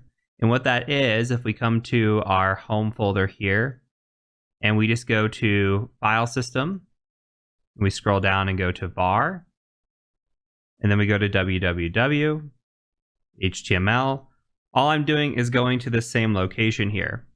Why I'm doing this is where if I wanted to host like a picture or a file or malware, I could put that in here. This index.html is the same index page that's loaded here.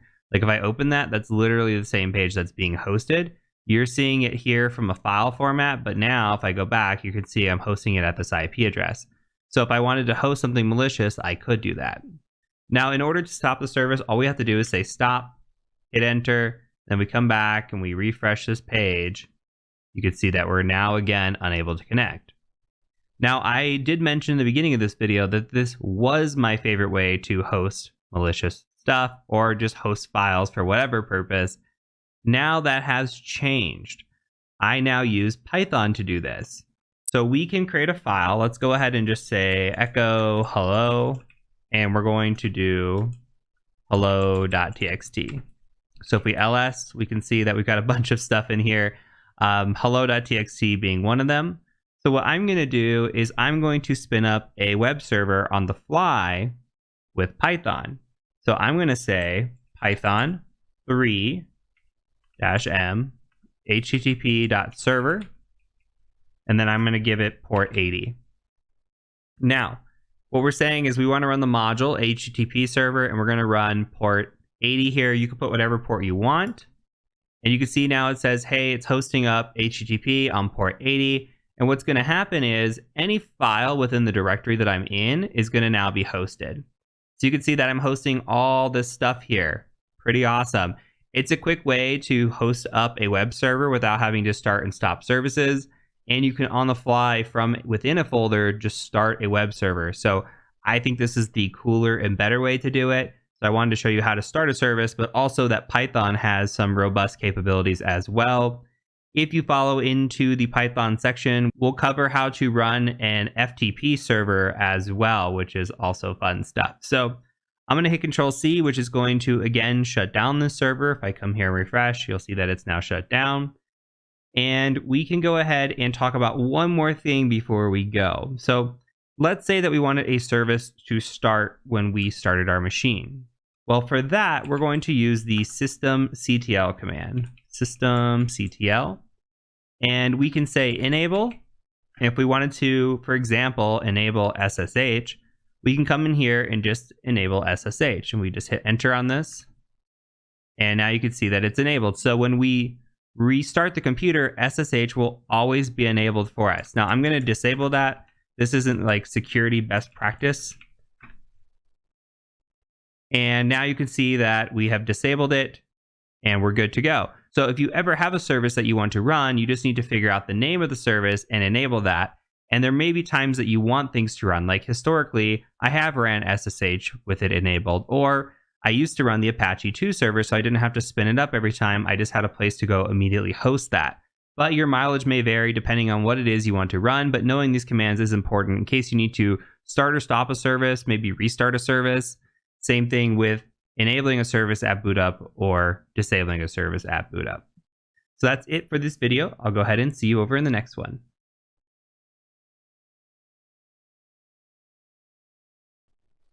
Now let's talk about installing and updating tools.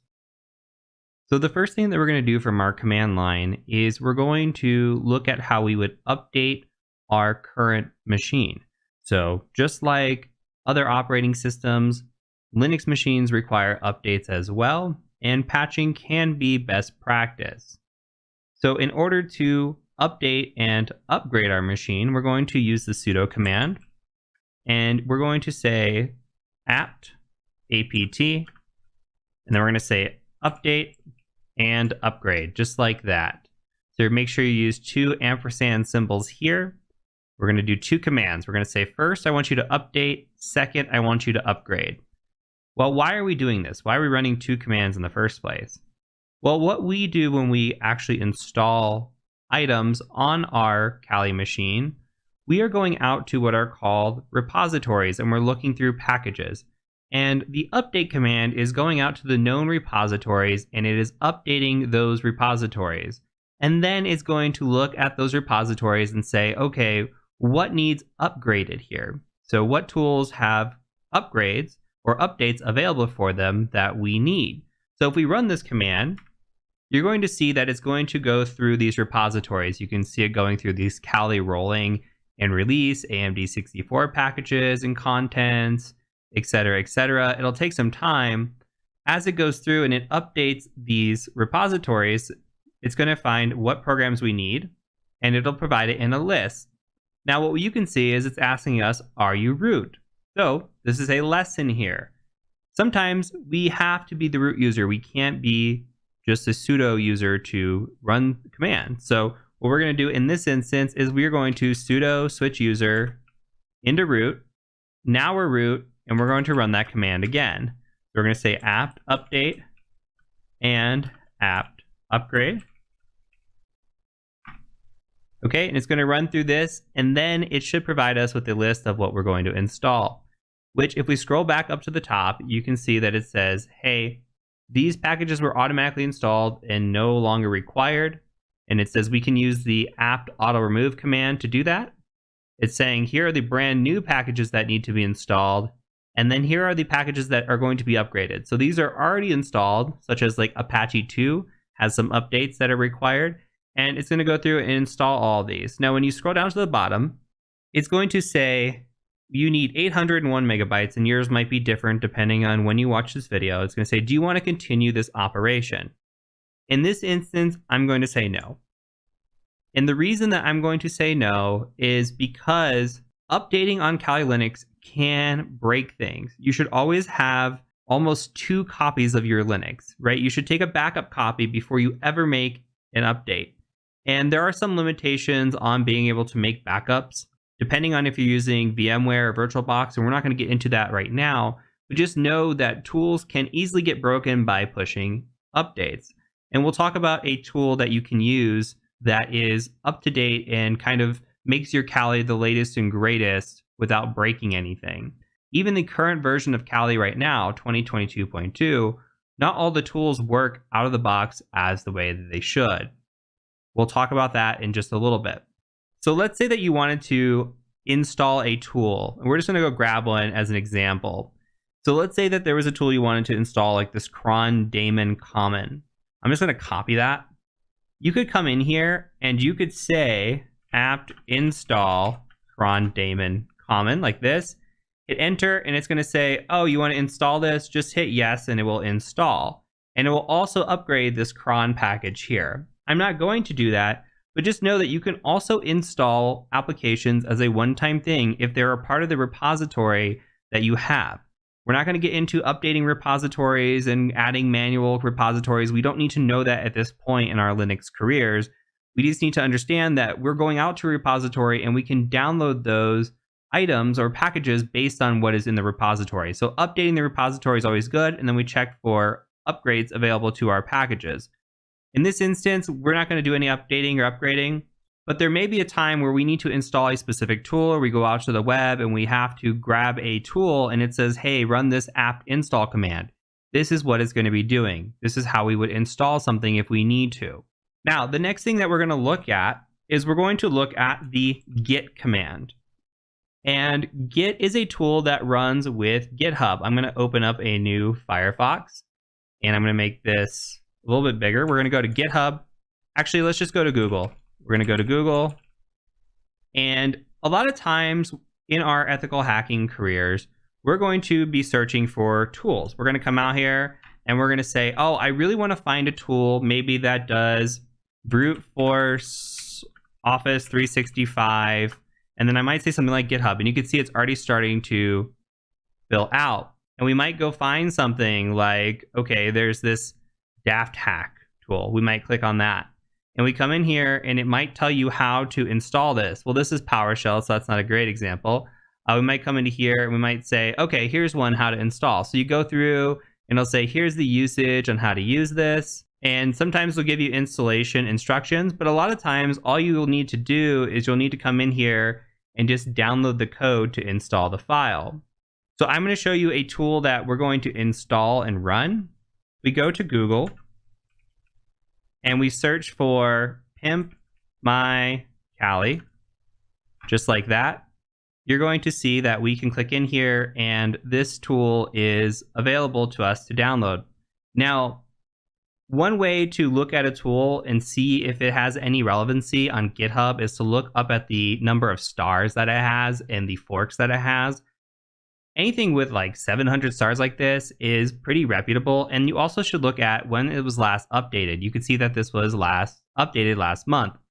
Now, full disclosure, Dewalt actually works for TCM Security and is a fantastic person. If you never got to interact with Dewalt, he is somebody that is awesome and a great resource.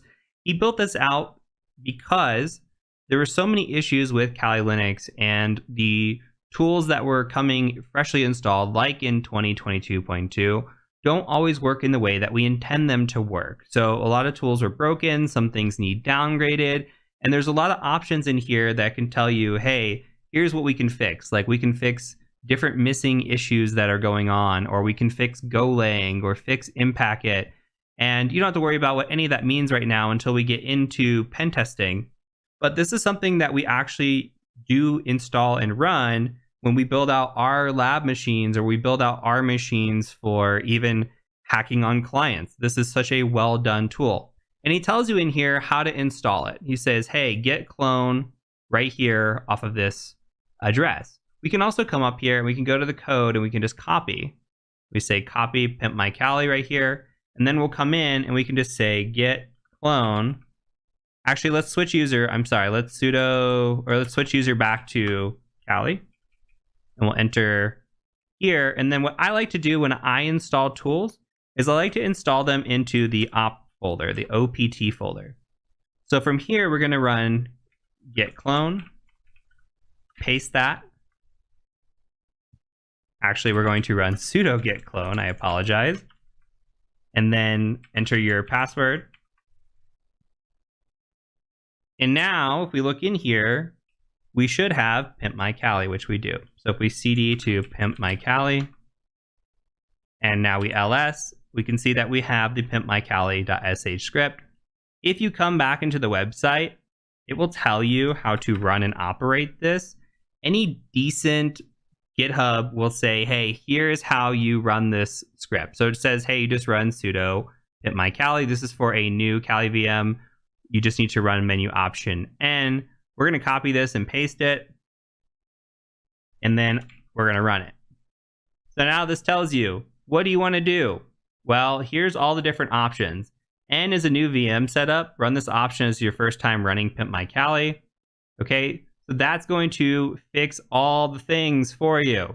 I'm going to go ahead and hit N and let this run. It's going to go out and fetch some stuff from repositories, and it's running apt update. And now it's going to install certain tools and packages and uninstall certain tools and packages. As you can see, it's rolling through here. So go ahead and let this run. I'm going to pause the video here for a second and then meet me back when you're at the next screen where you can actually enter in any sort of command. Okay, so it's been about 5 minutes and we get to this page here. And you can see that it's asking us if we want to run root login installation. It explains that in Kali 2019.x, the default user used to be root, which we talked about early on in this course. And now that they've switched it to Kali, which is what we've been using. Now, do we want to re-enable the ability to log in as root in Kali? In this instance, I'm going to choose yes. However, you need to make sure that you are comfortable and capable of running as root in Linux. If you do not feel comfortable, stick with running as Kali. You're going to see me throughout the course as we get into the ethical hacking section running as root. Just know that there may be times where you might need to use sudo, or you may need to switch user into root, as you saw me do with upgrading packages just a few minutes ago, that may be required. So if you're understanding of that, you can hit no on this screen, and that's perfectly okay. Security best practice suggests to hit no. I'm going to hit yes because I feel comfortable running as root. I'm the only user on this machine, and I don't have any accountability or repudiation to worry about. So I'm going to give a new password for this.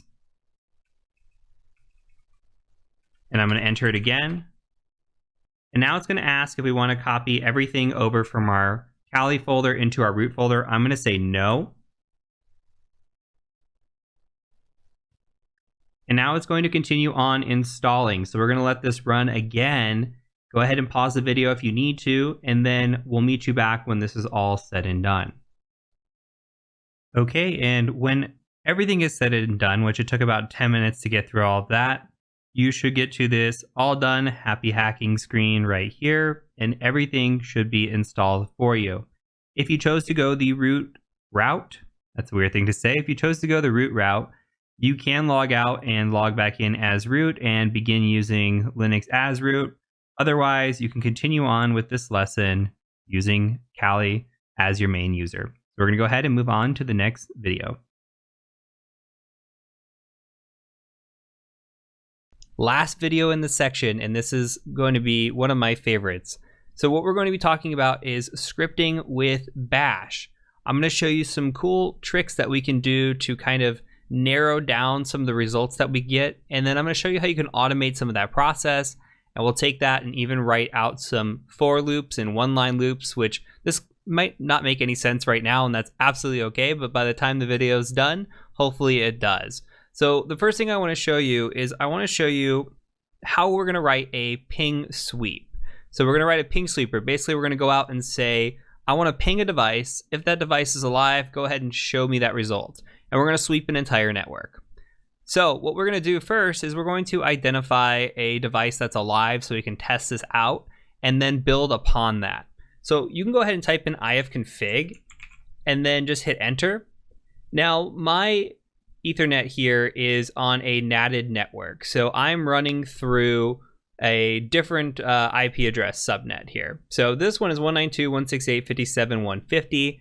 My actual IP address is on a .4.x here. So I'm going to, for this example, I'm going to be pinging 192.168.4.29. However, and you can see here's the ping that we're getting back. However, if you are unsure of a IP address in your house that is active or your subnet in your house, that's okay. You can just run 57.1 for this example. You might not get a lot of returned results. However, you might only get 1 or 2 when we do this sweep. So I advise you to figure out what your IP address is. That's a good challenge anyway. And if you are familiar with networking, which you should be at this point, then you should be able to determine the IP address of your home network. But if you do not do that, then you can use 57.1 or whatever your IP address is here on this third octet. So that will also work if you see that. All right, so I'm going to clear this. Now, what are we noticing when we're pinging? We're pinging this address and we're getting some data back. Now, if we ping an active address, you can see that we get, okay, 64 bytes from 192.168.4.29. It's saying it's active. We're getting details back. If we were to ping something, let me do like 41, where we just don't get any data back. Okay, and let's try this one more time. Let's try this a different way. Let's do like a count of 1. -C of 1, we'll do a count of 1. It's going to try to send one packet over and see if it works. Nothing's happening, right? It's trying to transmit that packet. You could see that it's getting 0 received here, where here's getting 4 received. No data is coming back. It's just not doing anything for us. So the thing that we can identify here is what's the big difference? If we look at line 1 and 2 versus line 1 and 2, what are we seeing when we get data back? Well, the big difference here is well, 2 of them, I guess. We see that we get this response, right? That's big difference.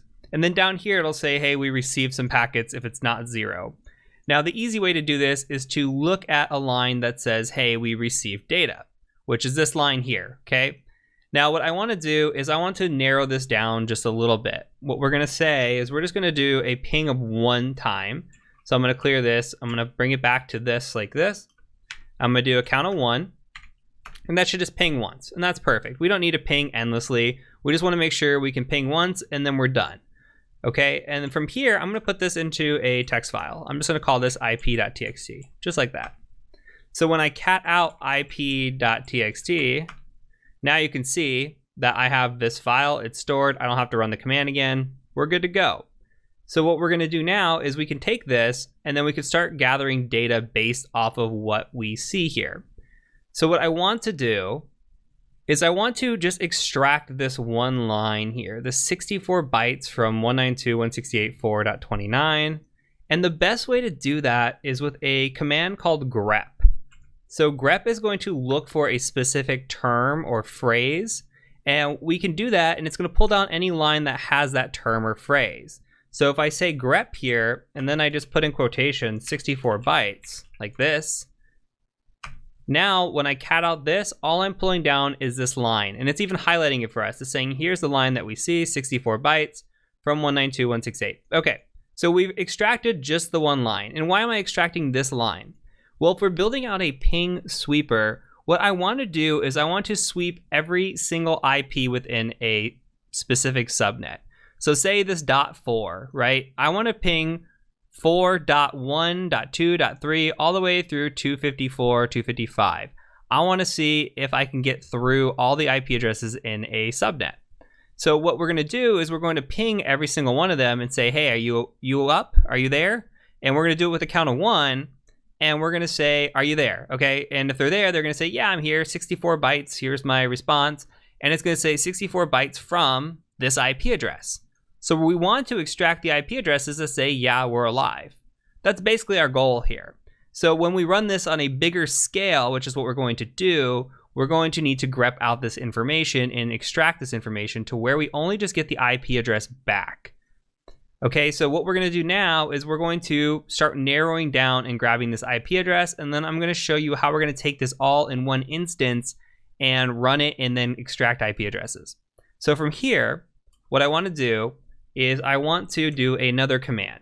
So every time we pipe, we're saying, hey, run this command, then with that command, run this command, then also run this command too. So we're going to keep running this command on top of this to narrow things down. So here's what we're doing here. We're going to run a command called cut.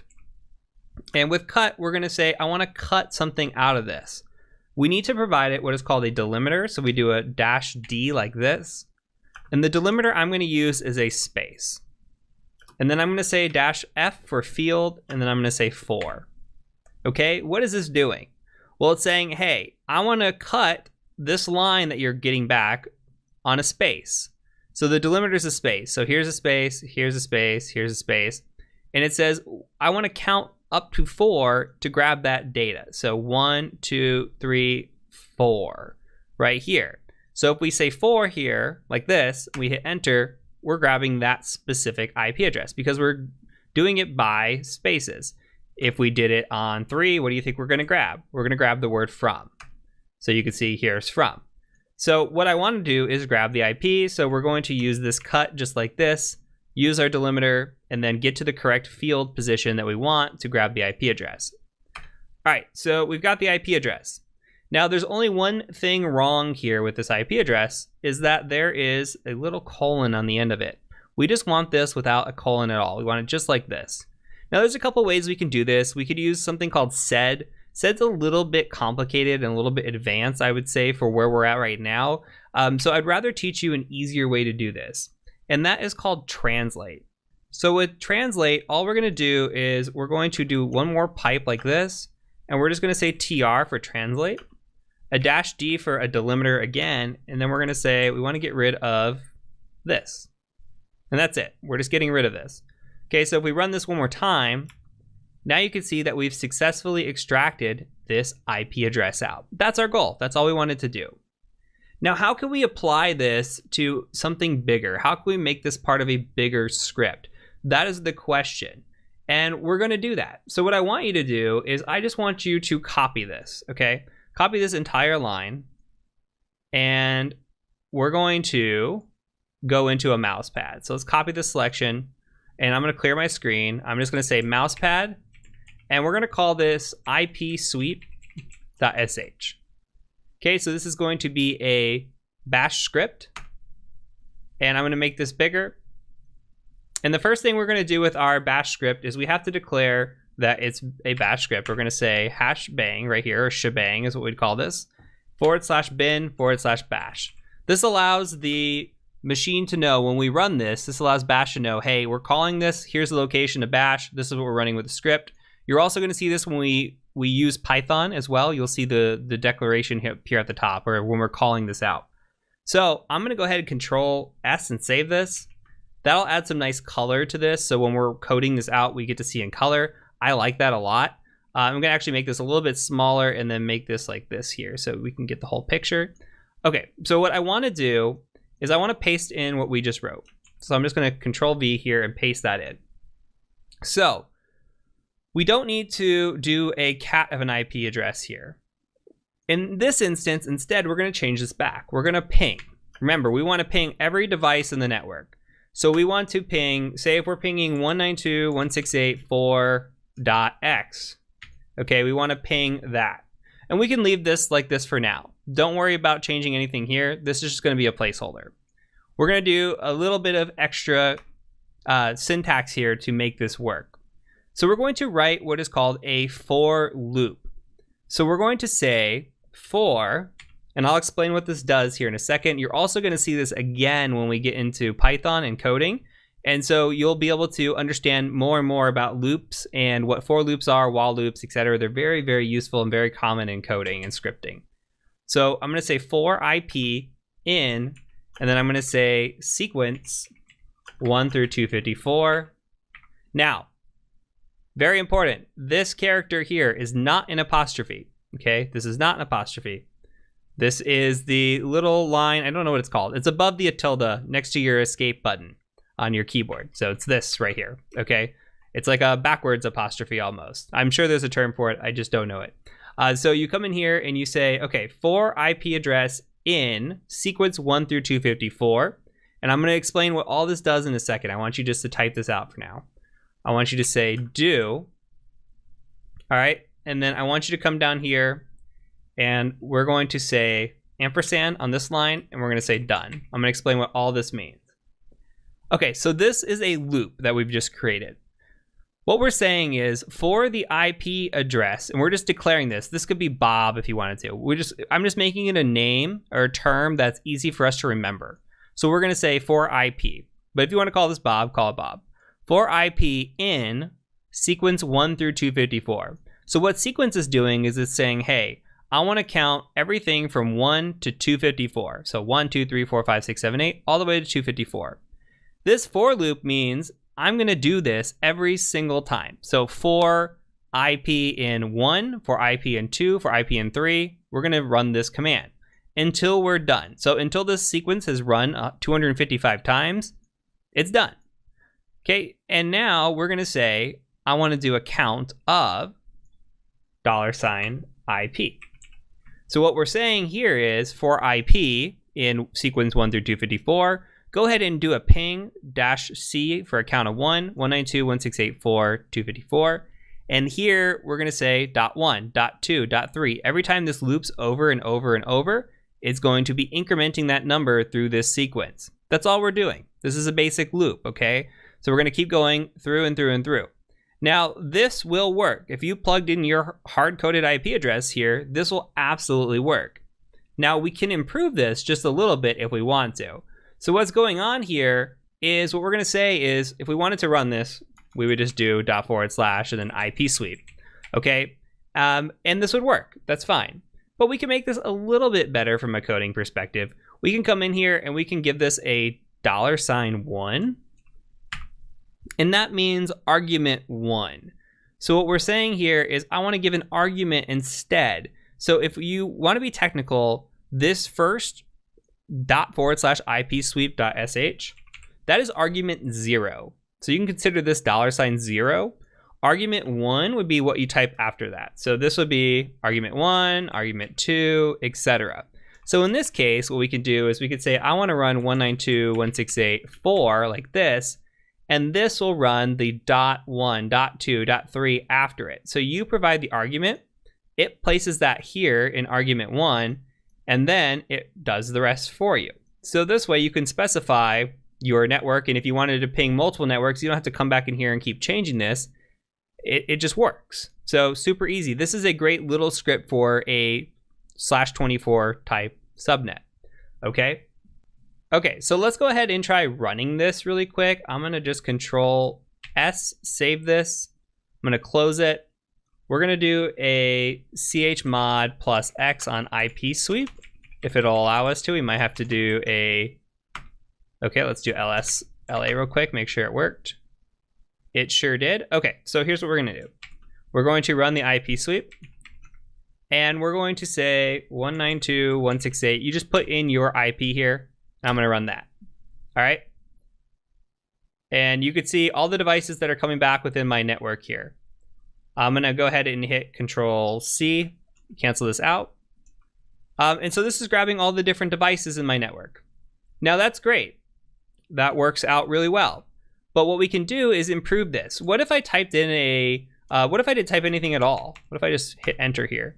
Now I'm just getting all kinds of pings unknown, and it's going off of some of the stuff I was doing before, but it just causes all kinds of issues and errors, right? So you can see I'm trying to hit Control C, it's taking its time to break.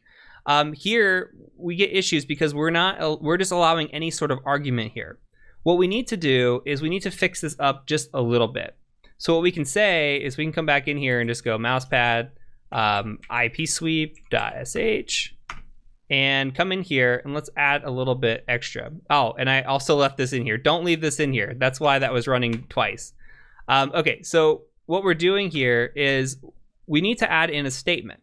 What we're gonna do is we're going to add in a if statement. If statements are conditions. We're saying, hey, if this condition is met, do something for us. If it's not met, then go ahead and do something else.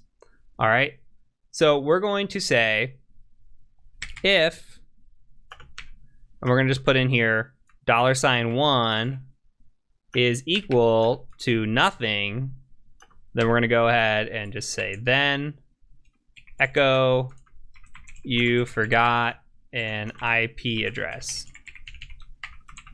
Echo syntax, something like this. We'll just say IP sweep.sh, and we'll go 192.168.4 like that.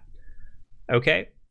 And then if we did do this correctly, if we do have an argument inside of argument 1, then we're going to say else, do all of this here, and be done. And then we're going to end our if statement with fi. Now, this script, or this resemblance of this script, is not one of my own, by the way. This goes credit to something I've modified over time, but the original credit definitely goes to Georgia Weidman. I remember seeing this in her course a long, long time ago when I was first getting started, and she did a great job of teaching this. This is just a modification of this script, so I just want to make sure that all credit goes to her. But looking at this, let's break this down really quick before we run this again. We've got an if statement. We said if argument 1 doesn't equal anything, then you're going to echo back out and say, hey, you forgot an IP address. Here's the syntax. If it does include something, then we're going to go ahead and come in here and say, let's run our for statement, our for loop, and run through it. And then we're going to end our if here. The only thing that I'm doing uniquely here is I'm including this ampersand, which is going to run this command multiple times at once. This is a good way to explain it. Basically, we have a couple ways of doing this. We could say like this. We could put a command here, and this will run one at a time. It'll say, okay, for 1, for 2, for 3. This allows multiple instances of this loop to run at once and just speeds things up. I could show you the difference between that. So I'm going to go ahead and just Control S, save this. I'm going to go ahead and just run this script real quick. Now let's try running it without anything here. Okay, now look, it says you forgot an IP address. So look, we did that correctly. Now let's go ahead and add the 192.168.4, run it. And you can see, okay, it's sweeping, but it's taking its sweet time. Especially for the IP addresses that are gonna hang, like if I don't have a .2 or .3, it's gonna take a while. So I'm gonna Control C and get out of this if it'll let me. And it looks like it's actually gonna hang. So what we can do is we can come back in. I'm gonna open a new tab real quick just while that's waiting. And I'm just gonna say mousepad, and we're just going to go back into ipsweep.sh. It's in this folder. There we go. Okay. So from here, I'm going to change this back to the ampersand, and I'm going to save it. I just want you to see the difference really quick and why I run it like this. So ipsweep.sh 192.168.4. You can see it's picking everything up really fast. All right. What I can do now is I can run this and then store this into like ips.txt, something like that. Just like found IP addresses. Okay, so now if I cat ips.txt, I have all the IP addresses I just found, and I found them that fast versus this, which may still be going, and it is, and I can't even kill it. I'm just gonna close this out.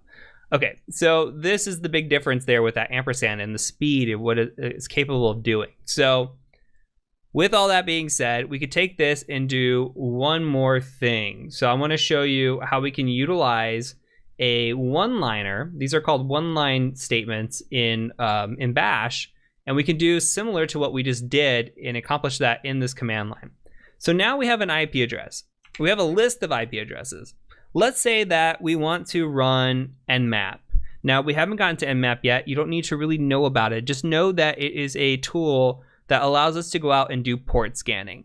Okay, so typically we would just say something like nmap, and we might do something like dash T4 dash A dash P dash, like this. This is just saying, I want to run nmap scan, I want to look at everything, and I want to scan all ports. This is just an example. You can just run nmap IP address like this, and that would be fine too. Like we could just go 192.168.4.29, and we'll do a quick nmap scan. Okay, but what we can't do here is we can't just say, hey, I want to run Well, we could say I want to run nmap for everything in .0/24. The issue is it's going to take time looking and finding what IP addresses are valid here. If we have a list, we can automate this process quite a bit. We can just come in here and we can say something a little bit different. We can say, hey, for IP, we're using the same kind of syntax, in $, and we're going to put parentheses here. We're going to say cat, and then we're going to say ips.txt, and then we're just going to do this. We're going to say do nmap $IP, and then again we have the option of doing done, or we can do ampersand done, just like this. Okay, I'm just going to do done here as an example and just show you. So this is really easy. We're saying, hey, for every IP address in this list, and all we're doing is we're catting out this IP list that we just had.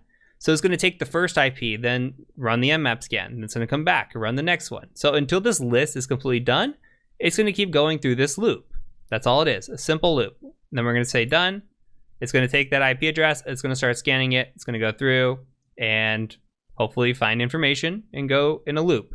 So this is a quick way to automate some of this process. I actually do this with a lot of my scripts where I will do some probing, see if anything is out there that's alive, put it into an IP file, and you're going to see this later in the course, and then nmap scan that. So think about this. Hopefully this gets your wheels spinning on what you can do to really start scripting some of this stuff out. And this is going to be the first time you get your hands dirty with scripting. We're going to go on again with this, and we're going to get more advanced as we go. But this should be a good introductory lesson to you on how we can build a simple tool and automate a lot of this process fairly easily with just a little bit of command line syntax. So we're going to go ahead and move on to the next section, and I will see you over there.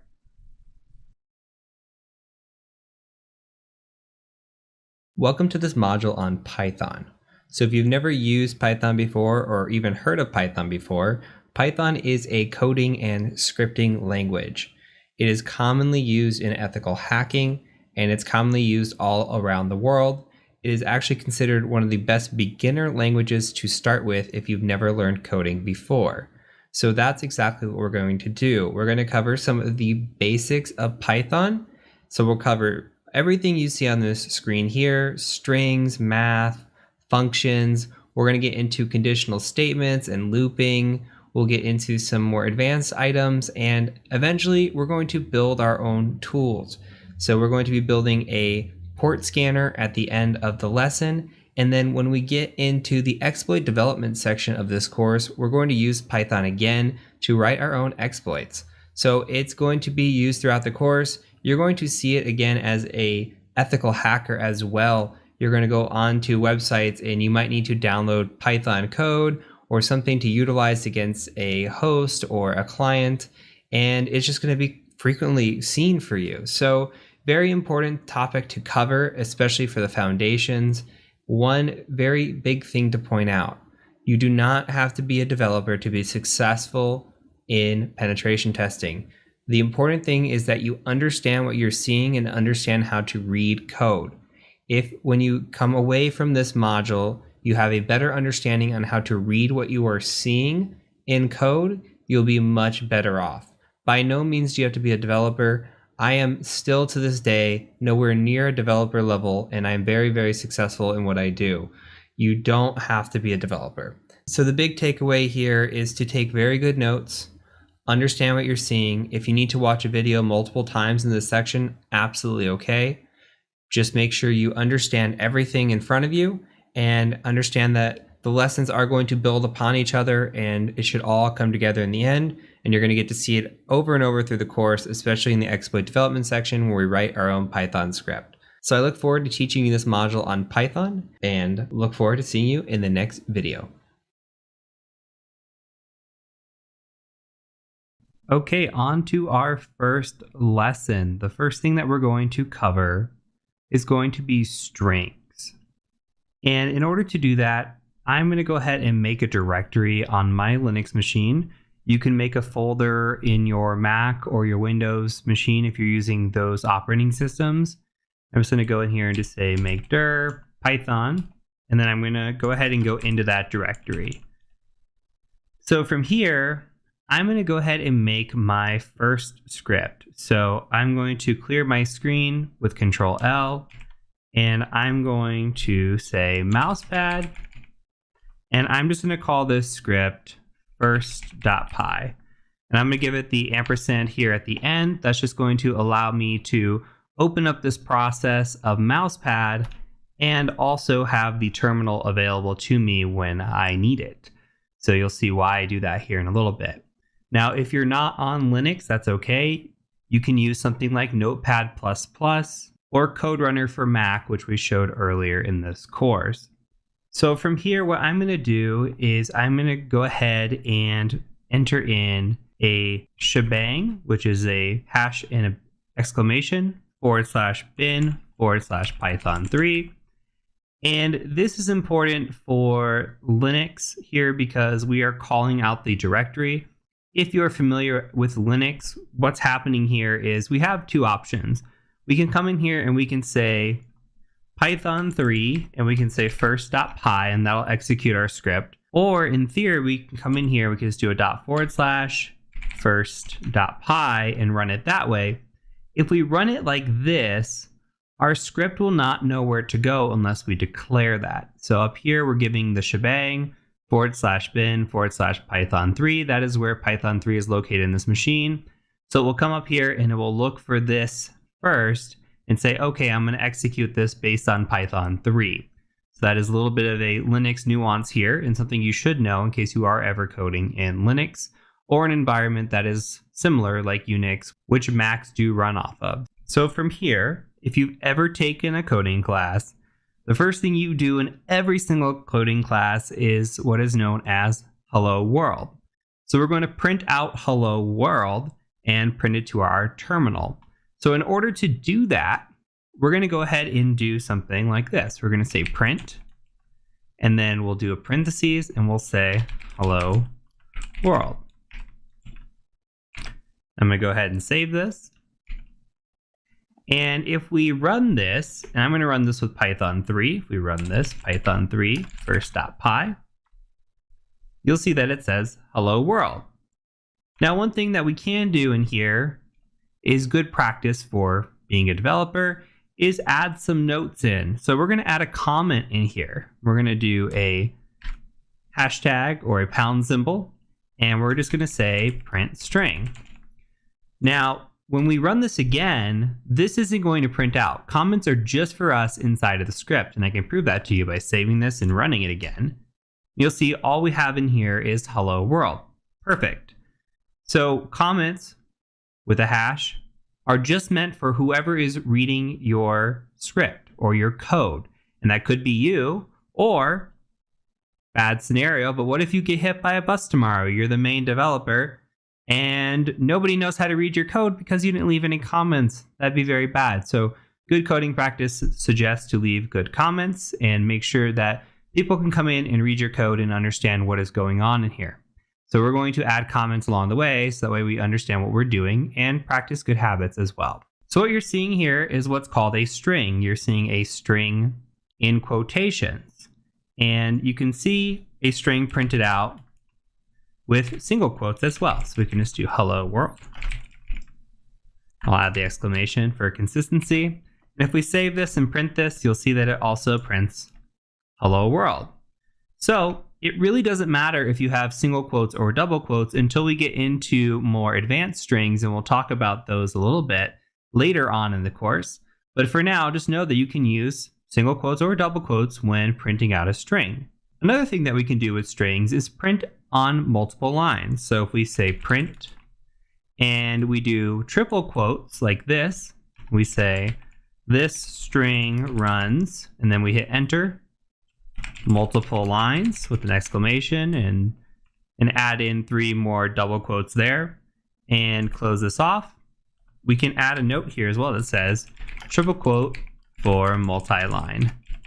And if we save this with Control S and we run this again, you're going to see this string runs multiple lines. Awesome. Another thing that we can do is concatenate strings. So we can print out something like this string is, And now we're going to add a space at the end of it. Make sure you have a space right here. We're going to do a plus sign, and then we're going to say awesome. Just like that. And we can say we can also concatenate. It's always hard for me to spell that. So what's going to happen here is it's going to take this string plus this string when it prints out. So the reason we have a space is it's got to have the space because there's no space here, and this won't just add a space for us, even though in our heads we might want it to. So we're going to go ahead and save this, print it out one more time, and you can see that it concatenated and said this string is awesome. Now, one last thing. We can also print out a new line. So we can just do something like this. And we can use a single quote this time just to do a proof of concept. Do a \n like this. And this will print out a new line. And we'll get familiar with that later on. As we get into functions, we'll write our own function to make a new line. But for now, if we wanted to add another line, we could, and then we can just print test that new line out. And let's see if it actually gave us a line printed in between this concatenation and this new print statement here. Let's go ahead and save that. We'll print it. And you can see there is a line here. So the \n will print out a new line for us. And that is all we need to know for basic string. So we're going to go ahead and move on to math. You can go ahead and leave this open. We're going to run through this as we go, and then you'll have a long script, which will also make for very good notes. Let's go ahead and move on to math. So math. Python actually has a built-in math interpreter. So we can do a bunch of fun stuff with Python and with math that's automatically built in. So I'm going to go ahead and just call this section math. And if you want to keep track of sections, you can come up here and just call this strings and just capitalize it like that. And then that way we kind of have an idea of where we're at. You can even add an extra line here if we want to.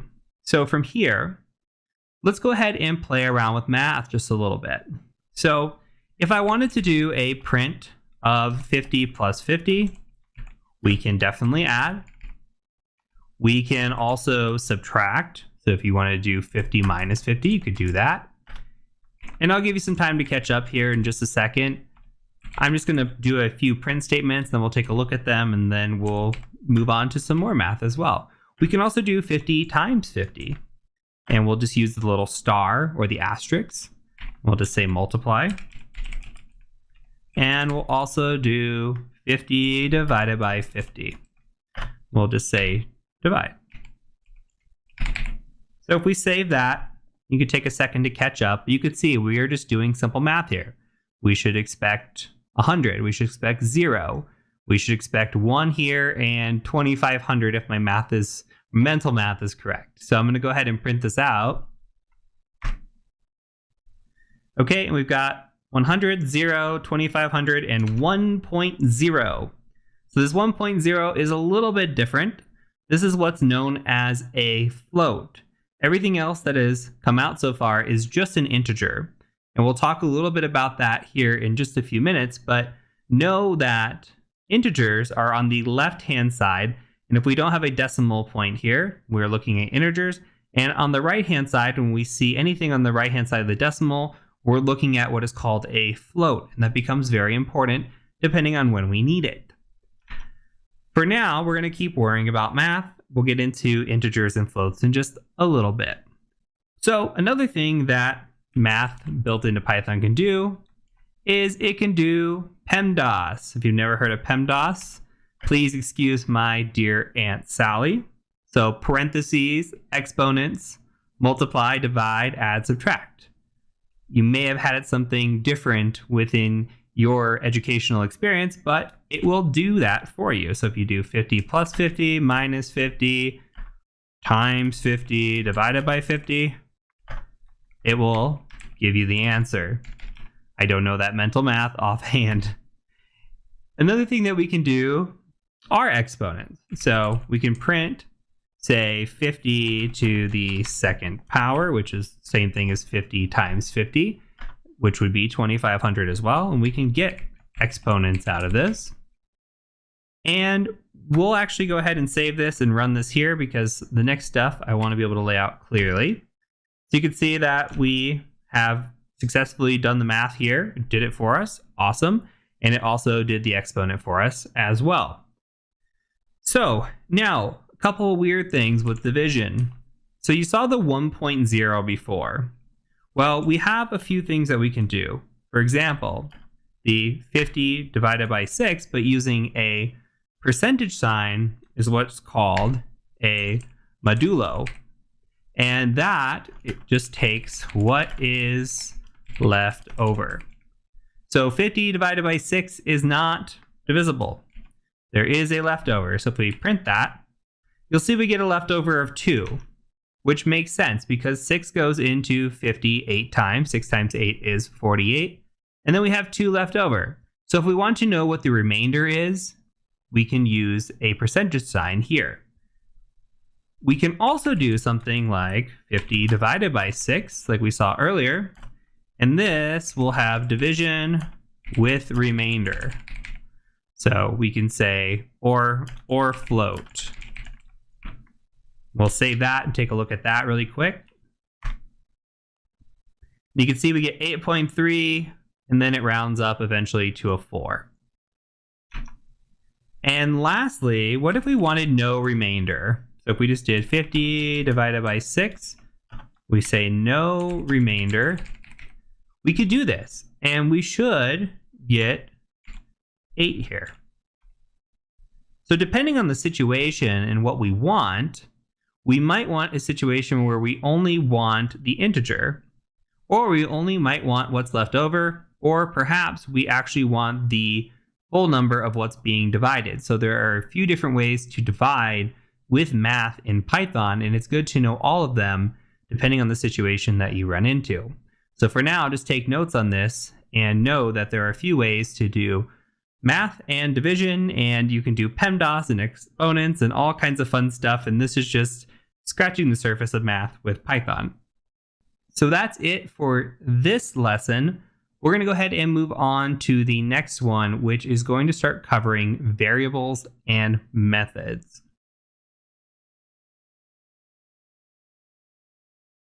So I'm going to come in here and I'm just going to call this section variables and methods. And if we want to make our script a little bit clean, we can just come in here and copy this new line. It'll be a lot easier once we write a function for this, but we haven't gotten there quite yet. So we're going to print out this new line, and that way when we print this out, you can see that we have kind of gaps in between the sections that we're working on. So now we're going to work on variables and methods. So variables. Variable means something can vary. It can change, and we're going to look at that here in a second. So if we have something like quote, and we make quote equal to all is fair in love and war. And this is what? This is a string. We are storing this string inside of this variable called quote. And we can just come in here now and we can print out quote. And if we do that, we should get this returned back to us. You can see all is fair in love and war. If we didn't print this, just go ahead. Actually, we'll just comment this out.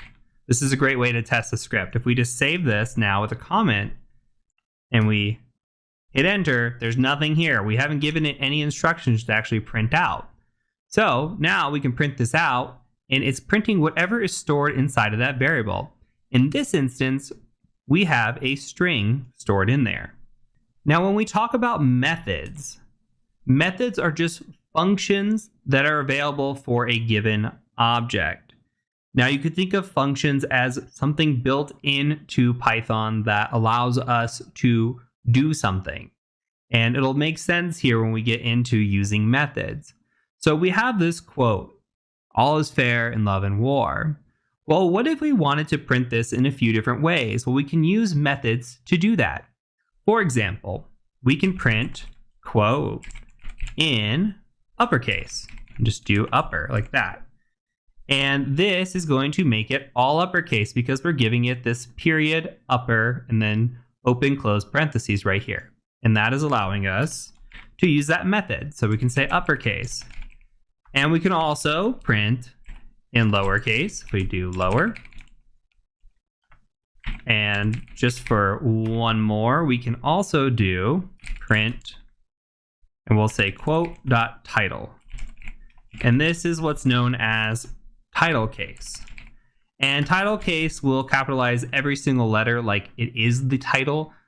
In this instance here, we're going to get like the A capitalized, which wouldn't really be true in a title, but still just know that title case is meant to capitalize every first letter within your string or your sentence in this case. We're going to call this lowercase here. Okay, so let's go ahead and save this, and we're going to print this out. And you can see the differences that we have. We have it here in its normal quote, and then we have it in uppercase, all lowercase, and then every single first letter capitalized. Perfect. These are methods. These are just a small example of methods we're going to get into more a little bit later. Here's another example. What if we wanted to print the length of quote? Let's say we wanted to know how many characters were within this sentence. So this is going to count the characters. And this will also count spaces. So we're trying to get a total count of what's going on inside this string. We print that, you'll see that we get 28 return. So if you want to check that, you can go count every single character within here and you'll get the length of that. And that could become important as you're doing Python later on. And this is just yet another example of a method. Now let's go back to looking at variables and why they're called variables. So let's say that we have a variable of a name. And in this instance, I'm going to use my name and I'm going to make it a string. And I'm going to use my age. I am 33. And here we're going to say string just so we can make sure we notate the differences. This is an int or an integer. And we're also going to give a GPA. Let's say I went to school and I'm going to use the American grading system. Let's say I had a 3.7 GPA. And this is what's known as a float. And that has a decimal. So make sure you notate that. So if we print these out, if we print out the integer of age, that'll still print 33. What if we print out the integer of 30.1? Save that. Take a look. And you'll see that we just get 30. All right. And you can see that this rounded down. Again, integer, just the first number, just what's on the left side of the decimal point. Doesn't care about the right side. What if we printed integer of 30.9? Will it round? Will it round? No. So if we save that and we print again, you'll see it's still 30. It doesn't care what's on the right side of the number. It's only going to take what the integer is. So anytime you print an integer, you're only going to get the first, or what's on the left-hand side of the decimal point. So make sure you know that. Now, a few cool things that we can do. Let's say that we wanted to print something like this. If we print my name is with a space, and then we'll do plus name, and we'll say space again, and I am space age plus space years old. Make sure you have your spacing in there properly. That way you can account for the spaces before and after these variables. But what are we doing here? We are concatenating variables. Now, if I try to run this, I'm actually going to get an error. If I run it, we're getting a type error. And this is a great example, by the way, of understanding what Python is telling you. I get emails all the time from students saying, I don't understand why my script isn't working. And the first thing I'll ask them is I will say, did you read the output of the error? Because it tells you, it says, hey, on line 44, if I control tab, look, this is line 44. It tells you where your mistake is. And then it also says, can only concatenate string, not int to string.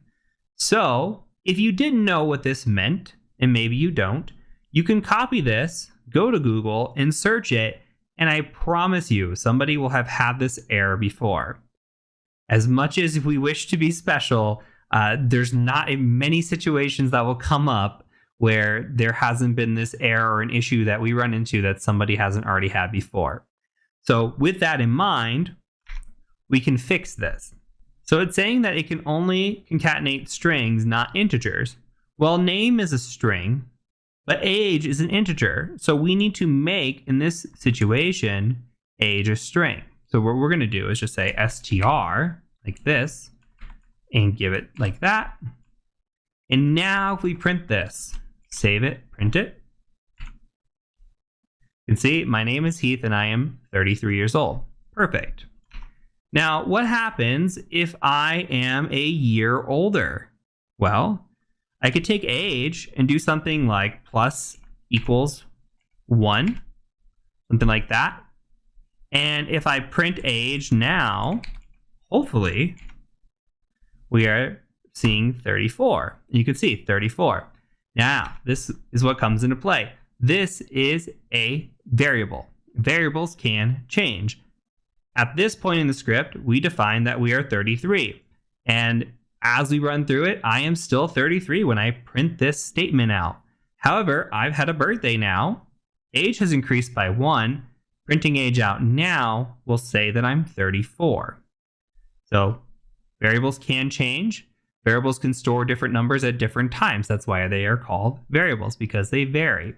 Now, we could also do something like birthday and set birthday equal to 1. And I could say age plus equals birthday and then print age. And guess what? Now it's going to return 35. So just know that you can store a number within a variable. We've shown that before already. We can add two integers together and we can print them out. So we're adding those together and it's taking that total and adding that to age. And now it's saying we're 35 years old.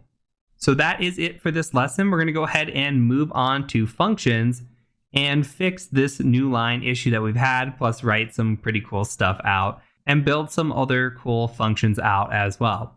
So I'll go ahead and see you over in the next lesson. All right, moving on to functions. So let's go ahead and print out a new line really quick.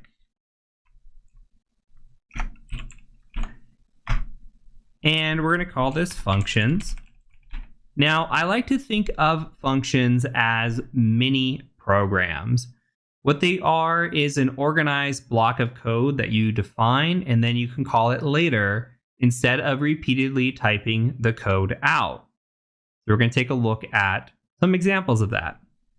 So let's go ahead and write a function. So let's do a define, def, and that's how we start a function. And in this one, I'm going to say, who am I? And I'm going to do close parentheses. And here we're going to say, this is a function without parameters. And we'll talk about that here in just a little bit. Now, indentation is incredibly important in Python. If we do not indent, we will throw an error here. And you're going to see a lot of situations where indentation becomes incredibly important. It's one of the most important things in Python. Python does not have a lot of rules that apply to it, but indentation is one of them that you must follow. So we're going to go ahead and hit the tab to indent. And I'm going to say my name is Heath. And this is what is known as a local variable. We'll talk about that here in a second as well. Age is equal to 30. And we're going to go ahead and print. Same thing we did before. We can actually just kind of copy this up here. We'll say my name is just like this, okay? Copy all that, paste it, and then add the close parentheses there. I'll let you catch up. And then we can just call down here, who am I? So what's going on in here? Well, we have a function that we're defining. We're calling it who am I? And it has no parameters. We'll get into parameters here in just a second. Now we're giving it some items within this. In this instance, what we're doing is we're giving this local variables. We're saying, hey, in this instance, when we have a variable of name, it's going to be Heath, and the age is going to be 30. Well, whatever is stored in here is only stored within the function. That's why this is a local variable.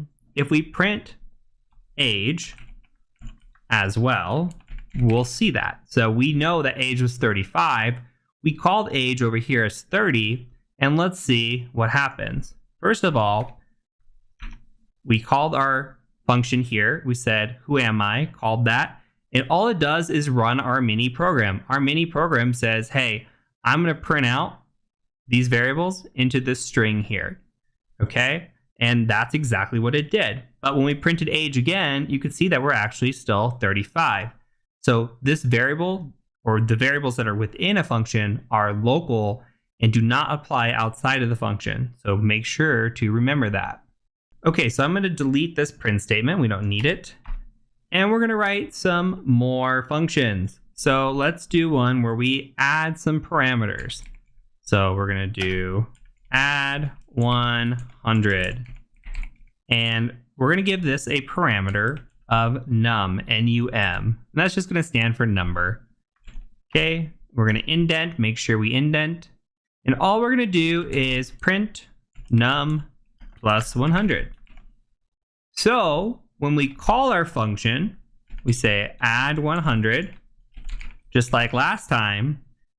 This time we have to actually give it what is called an argument. So our argument goes with our parameter here when we're calling it. So our argument is going to be 100. And when we print this out, this is going to be 200, hopefully. So we'll save this, run it. And you can see that we got 200 because we're doing print 100 plus 100. That's all we're doing with this mini program. Okay, let's try another one. Let's say we want to have multiple parameters.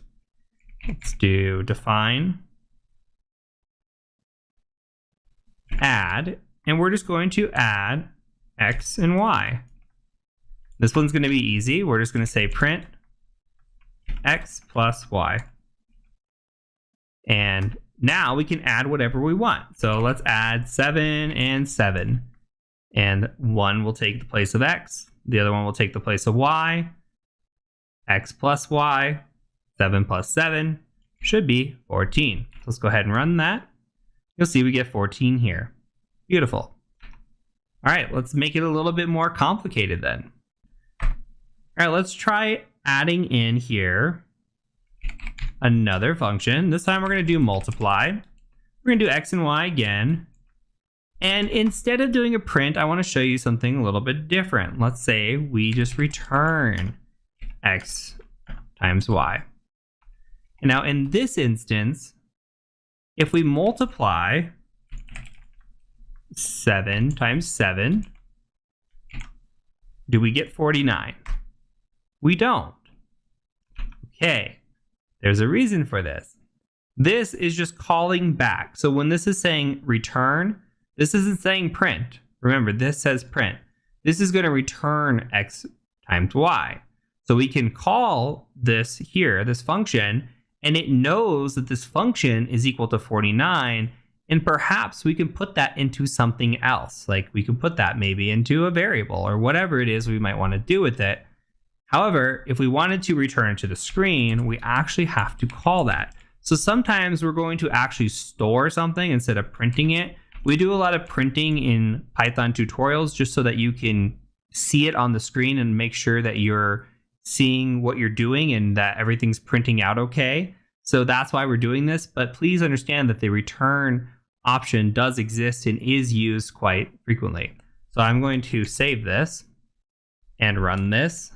And you can see now that we get 49. Perfect.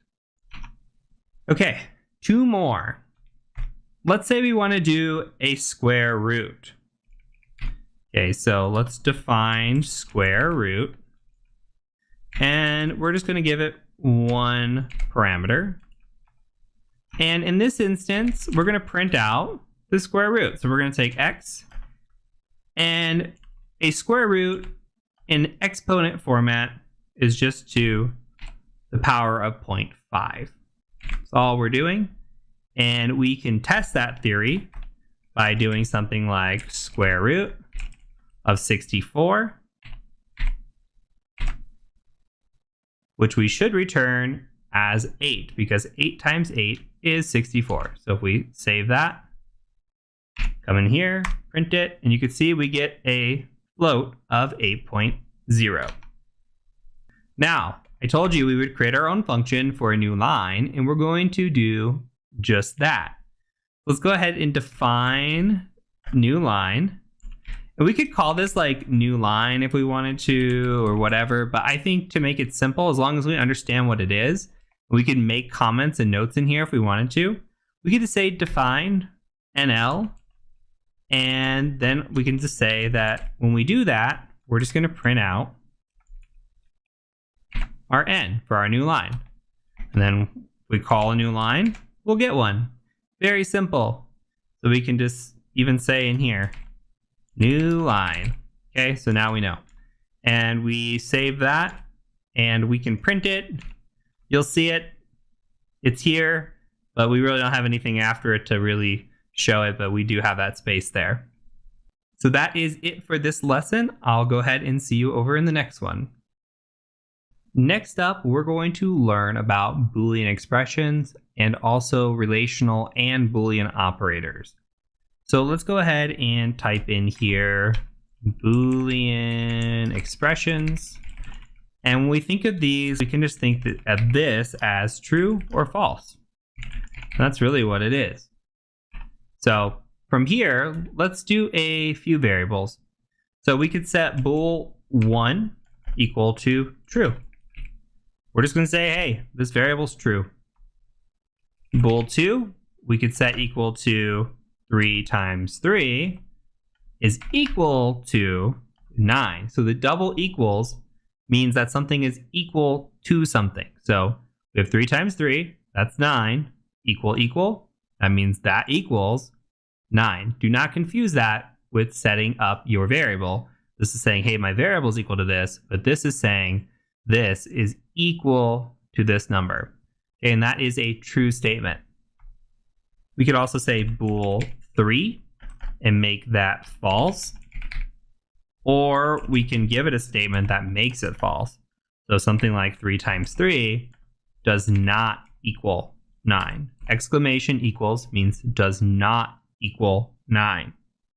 Now, if we print it out, bool1, bool2, bool3, and bool4, just like that, and save it, and if we come in here, you'll see that it says true, true, false, false.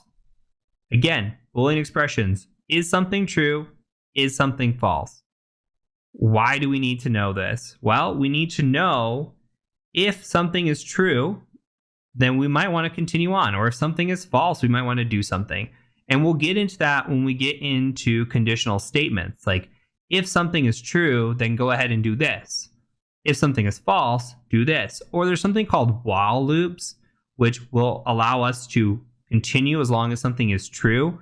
We're going to get there when we get to conditional statements as well, or looping, I should say, and we'll talk about that. But that is why we might want to know these things. Among other stuff, we might want to know if something's true, or set that parameter or that variable to true until it becomes false, etc., etc. So right now, just understand that Boolean expressions are true or false. And we're going to come in here and we're going to print, and we're going to say type, and we're going to do bool1. Okay, and this will tell us. Now, this is the nice thing. So if we come in here and say the type, it'll give us the class. This class is Boolean. Awesome. And another example of that is if we say like bool 5 is equal to true, and we print the type. So if you see true and you're like, I wonder what that is that a Boolean or is it actually just a string? We can come in here and say bool 5.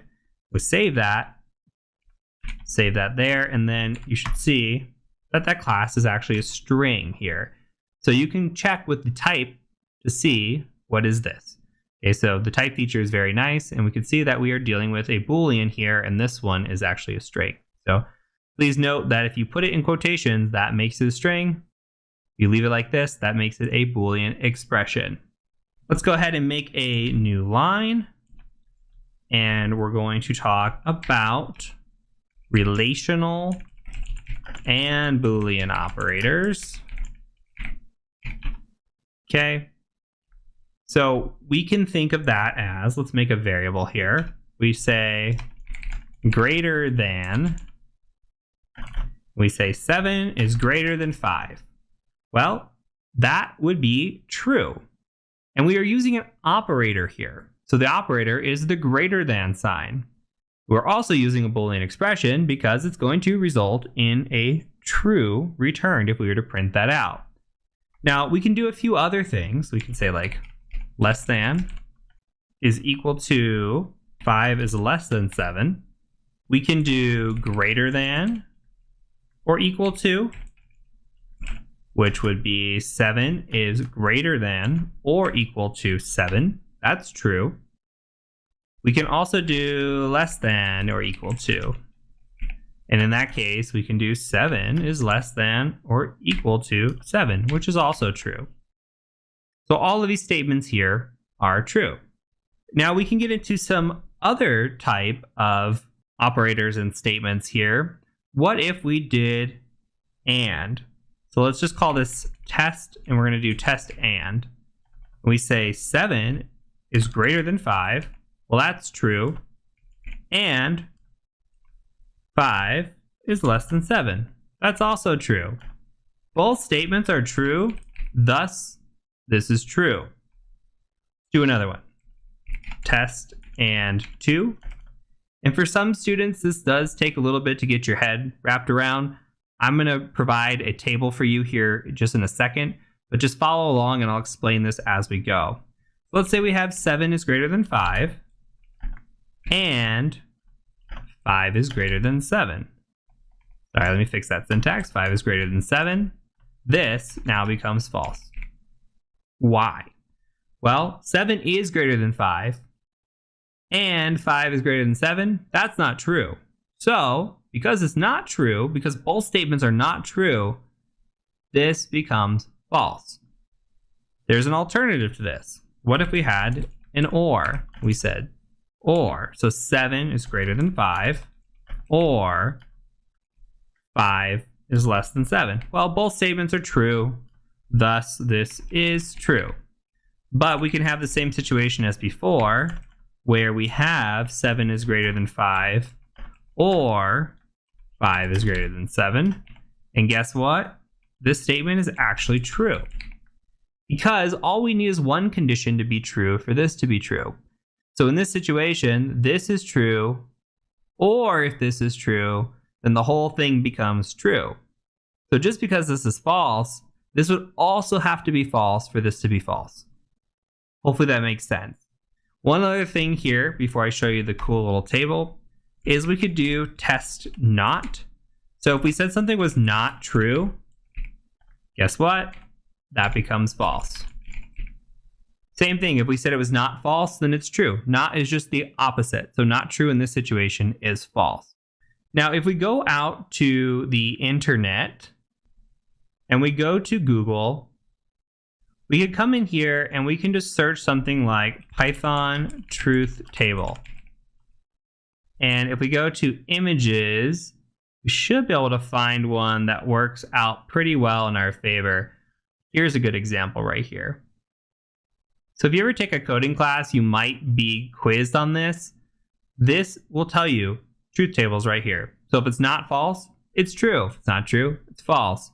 We can look at or statements. So true or false is true. The only situation an or statement becomes false is when both are false. Now the and, we looked at that. If it's true and false, it's false. If it's false and true or false and false, it's still false. Only situation for and where it can be true is when both are true. There's also not or, not and. There is does not equal or equals. So it's good to know these types of truth tables, and you can come and just, again, Google Python truth table and come look up this. Pretty straightforward once you get the hang of it, but it's completely okay for right now for it to be confusing. Just wanted you to know that these are out there and exist in case you are a little bit confused by this lesson. So we're going to go ahead and move on to the next lesson, which is going to cover conditional statements. Okay, we'll come in here, we'll do a new line, and we'll just say conditional statements. And we can think of this as if, then, or if, then, else, or if, else. Either way you want to write this is fine. So think about this. If you go to the store and you want to buy a drink, and that drink is $2. If you have $2 or more, you can buy the drink. If you do not have $2, you will not be able to buy the drink. So let's take a look at that. So if we write a function and we call it define drink, and we give it a parameter of money, we come in here and we say if money is greater than or equal to 2, then we're going to return. Look at the indentation again. We need an indent here after our function, and we need an indent after our if statement. So make sure you're indenting correctly. Return, you've got yourself a drink. And here, we come back, we can say else. We're going to return no drink for you. Kind of like Seinfeld, no soup for you. All right, so if we come in here and we print drink of 3, meaning we had $3 at the time, and we print drink of 1, meaning we had $1 at the time, we're going to have 2 different results. If we have 2 or more dollars, we're going to return you've got yourself a drink. Otherwise, if we have less than $2, we're going to say no drink for you. So let's save that. You've got yourself a drink when we print out $3 because we had enough money. Here you can see with $1 we did not have enough money, thus no drink for us. Okay, let's take a look at a little bit more of a complicated one. We're going to come in here, we're going to say define. Now, I'm going to make this alcoholic beverages. If you do not drink, that's okay. You can just follow along still. You can change it into whatever you want to be. But I think this is a good example because we have a couple parameters and we can use those to make different sort of conditional statements. So let's define alcohol. Now, in the United States, we have 2 things that we need in order to purchase alcohol. 1, we have to be old enough. We also have to have enough money, similar to the drink before that was non-alcoholic, we assume. Well, we have to actually be old enough to purchase this drink. In the United States, you have to be 21. So, if our age is greater than or equal to 21, let me put a space here, by the way, sorry. And, look, the and is coming into play. Money is greater than or equal to 5. Then we're going to return, we're getting a drink. All right. Now we're going to say else if, because there's a few situations that we can be in. There's actually 4 situations here. So we're going to say ELIF, which stands for else if. What happens if our age is greater than or equal to 21 and we don't have enough money? So we say money is less than 5. Well, in that situation, we're going to return, come back with more money. Okay, and then what if we have another situation where we say age is less than 21 and we actually have money? We're just an underage person trying to buy a drink, and we say $5. Well, we're going to return. Nice try, kid. And then lastly, if we have no monies and we're not old enough, well then we can just return something like you're too young and too poor. Okay, and then let's try these out. So we've got these different situations here again. Okay, if we have our age and money, we meet both criteria, we're getting a drink. Otherwise, if we meet the age but no money, let's come back with more money. We don't meet the age, but we have the money. Nice try, kid. And then lastly, if you don't have the money and you're not old enough, you're going to be too young and too poor. So we're going to print out a few different statements here of this function. So let's give it 21 and 5. We'll print alcohol again of 21 and 4. Print alcohol of 20 and 5. And these should all meet different criteria. Alcohol of 20 and 4. So we should expect to get these in order. We meet what we need here. We don't. Different criteria for each of these. We'll save this. Go ahead and run this. And you can see it says, no drink for you. Actually, that's the last one. We're getting a drink. Come back with more money. Nice try, kid. And you're too young and too poor. So you can see that we can make conditional statements based on everything that we're starting to put together here. We have now used a function. We've used multiple parameters. We've used a conditional statement. We've used relational operators. Okay, we've got the Boolean, right? This is true and true. We're returning something. This is true and true in this situation. Then we're going to return something else. So we have different situations that can come back. So we need to meet those criteria, and we're starting to use that. Look, we're reusing the return instead of the print feature. There's a bunch of different things that we're doing here that's all starting to tie in. And hopefully that's starting to make sense why we do things. We're starting to build upon it, and it's starting to get a little bit more fun. So from here, we're going to go ahead and move on to lists and move on with our journey into Python. So I'll see you in the next lesson. Let's move on to lists. So let's go ahead and do our new line, and we'll call it lists. And the best way to think of lists, in my opinion, is that they have brackets, something like this. Now, lists are data structures. They are changeable. We can reorder them. They are basically just a group of elements.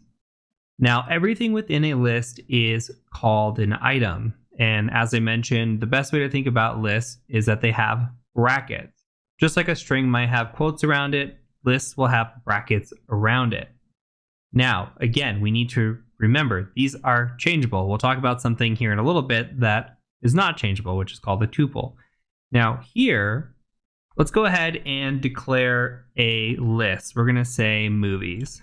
And I'm just going to list out some movies that I like.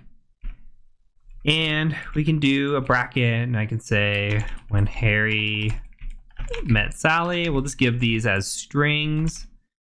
I like The Hangover.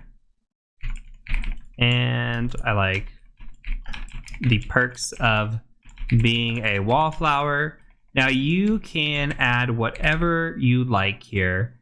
And my hangover here, by the way, I have the hangover here. My hangover on the line here is just because my notepad here is not wide enough. If I made it wider, it would actually just continue on. So don't confuse this. If I hit enter, you'll see it goes to 148. So my wrapping does not mean I went into a new line.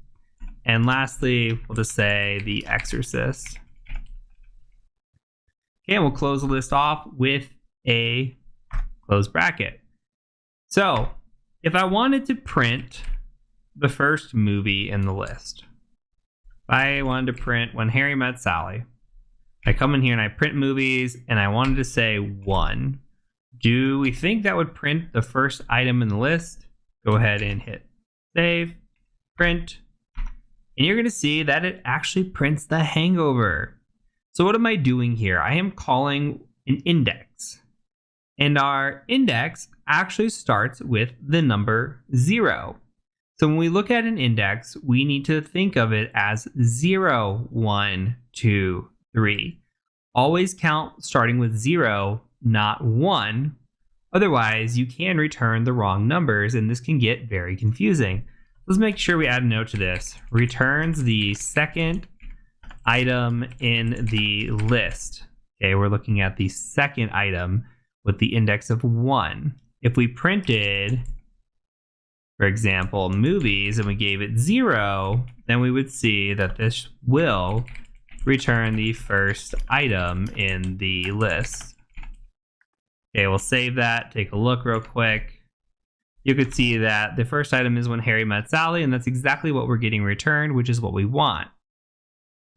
Now let's look at a few tricks to splicing an index or indices. We can say something like print movies.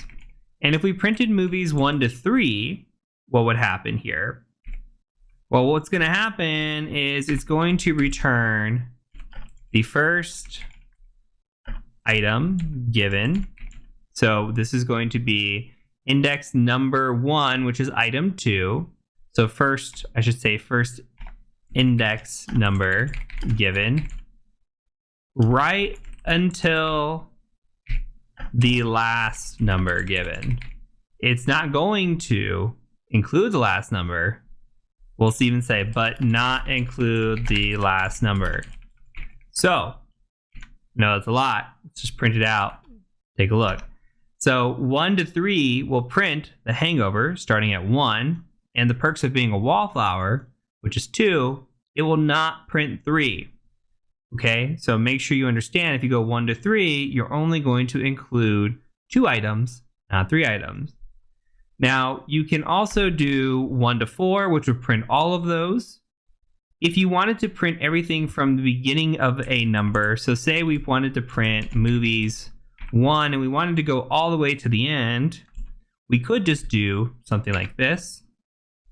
We could start from a certain point in index, print The Hangover, Perks of Being a Wallflower, The Exorcist, and we're skipping When Harry Met Sally because we're not starting at 0. Okay? We could also do, in the opposite of that, movies. And remember, if we go to 1, it's not going to include 1. It's only going to include the first item here. Everything before. So When Harry Met Sally. Everything up until this point is another way to think about it. Okay? So if we wanted to print 2 items, we'd actually have to add a second or put the number 2 here, and that would include The Hangover. That's what we wanted to do. Now, another thing that we can do is if we wanted to print the very last item, we could do a movies -1. And you don't need to commit all this to memory right now, especially if you're not working with lists. But if you ever do work with lists, you need to pull specific items down from a list. This becomes very important. So it's important to know that indexes or indices exist. You start at 0 and then you move forward. And then the way that you can splice these just depends on how you call these. Now this will return last item in list. We save that, take a look.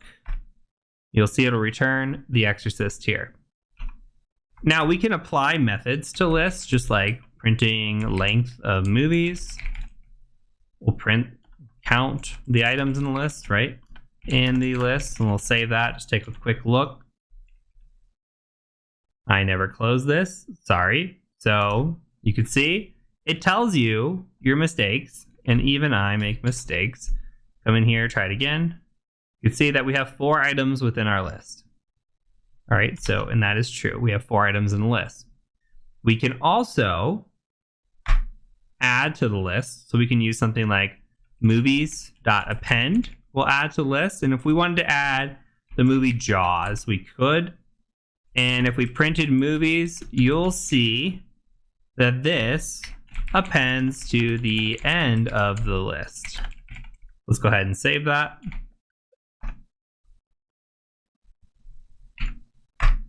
And you'll see now that Jaws is here at the end.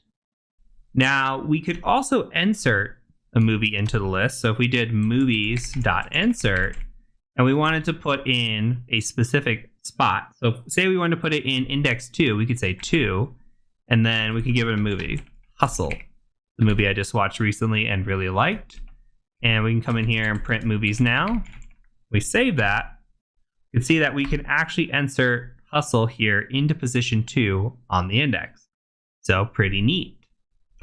Now we can also remove movies. We did movies.pop. Come in here, and that will remove the last item. So if we come in here, add a print statement really quick, save that, and then print this out, you'll see that Jaws is now gone. We can also specify specific spots we want to remove. So if we want to remove index 0, we could, and then this will remove the first item. Print movies, save, go ahead. And When Harry Met Sally is now gone from our list. We can also combine two lists. So if we come in here, and let's say that my wife has favorite movies, and she definitely does, and we'll just go with a couple of her favorite movies. She likes Just Go With It, and she also likes 50 First Dates.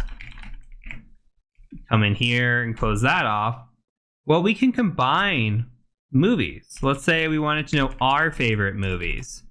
What we can do, we can combine lists, I should say. Come in here and I could say, I want to add movies plus Amber movies. And I can print our favorite movies. And then I have now combined lists. Let's go ahead and take a look at that. Hopefully I did it right. And you can see now The Hangover, Hustle, Perks of Being a Wallflower, Exorcist, Just Go With It, 50 First Dates. You could also just come in here, if you copied this, by the way, and just pasted this. You don't have to put it into a variable. You could totally do it like that. But I think storing in variables is a better practice. So I'm going to go ahead and just Control Z here. And one more thing. So we can also have what are called 2D lists. So two-dimensional lists. So let's say, for example, we have grades. And we have a list of grades, and we're going to say that inside this list, we have Bob, and his grade is an 82. And then we have Alice, and she has a 90. Okay, and then we've got Jeff. Jeff's not doing so hot. Jeff's got a 73. Okay, and let's say we wanted to pull down Bob's grade. We could make a variable, like, let's call it Bob's grade, and we could set that to grades, and then do something like 0, 1, like this. And what are we doing here? Well, we're saying, I want to pull from the first index, okay, index 1, or 0, right? First index, 0, 1, 2. So I'm pulling from 0. And within that, I want to pull the second item, which is this, 0, 1. So we have a two-dimensional index here. And if we went ahead and printed Bob's grade, you can see now, if we save this, we get an 82. Well, that's correct. What if we screwed up Bob's grade and we wanted to fix it? Well, we could also do something like grades 0, 1, just kind of like we called, and we could just set it equal to 83. Maybe it was an 83. Okay, we come in here and we print out grades. You should see that this has changed. So let's go ahead and print this. You can see now Bob has an 83. So we can modify our 2D lists as well. So that is it for lists. Remember, lists have brackets. Lists are data structures. We can change lists. As you saw, we were able to append, pop, insert, remove. Okay, we can modify many different ways. We're going to move on here in a second to what are called tuples, and tuples cannot be changed. Even though they look very much like lists, they are different. So I'll go ahead and see you over in the next lesson when we cover tuples. Okay, let's talk about tuples very quickly, and then we're going to move on. So do a new line, say tuples. And these are like lists, but they do not change. We'll say do not change, and then they get parentheses, as opposed to getting brackets. Okay, so we might want to have something that doesn't change. And when something can't change, we say that they are not mutable. M-U-T-A-B-L-E. They're not mutable. So that means that they're immutable. And tuples are immutable, meaning we can't change them. So we think of lists mutable, tuples not mutable or immutable. So if we have a tuple of grades, we can say something like grades are equal to A, B, C, this is the American grading system, D, and F. Come in here. If we did something like grades.pop, like we saw before, or grades.append, something like that, neither of these are not going to work. Or neither of these will work, I should say. Proper English.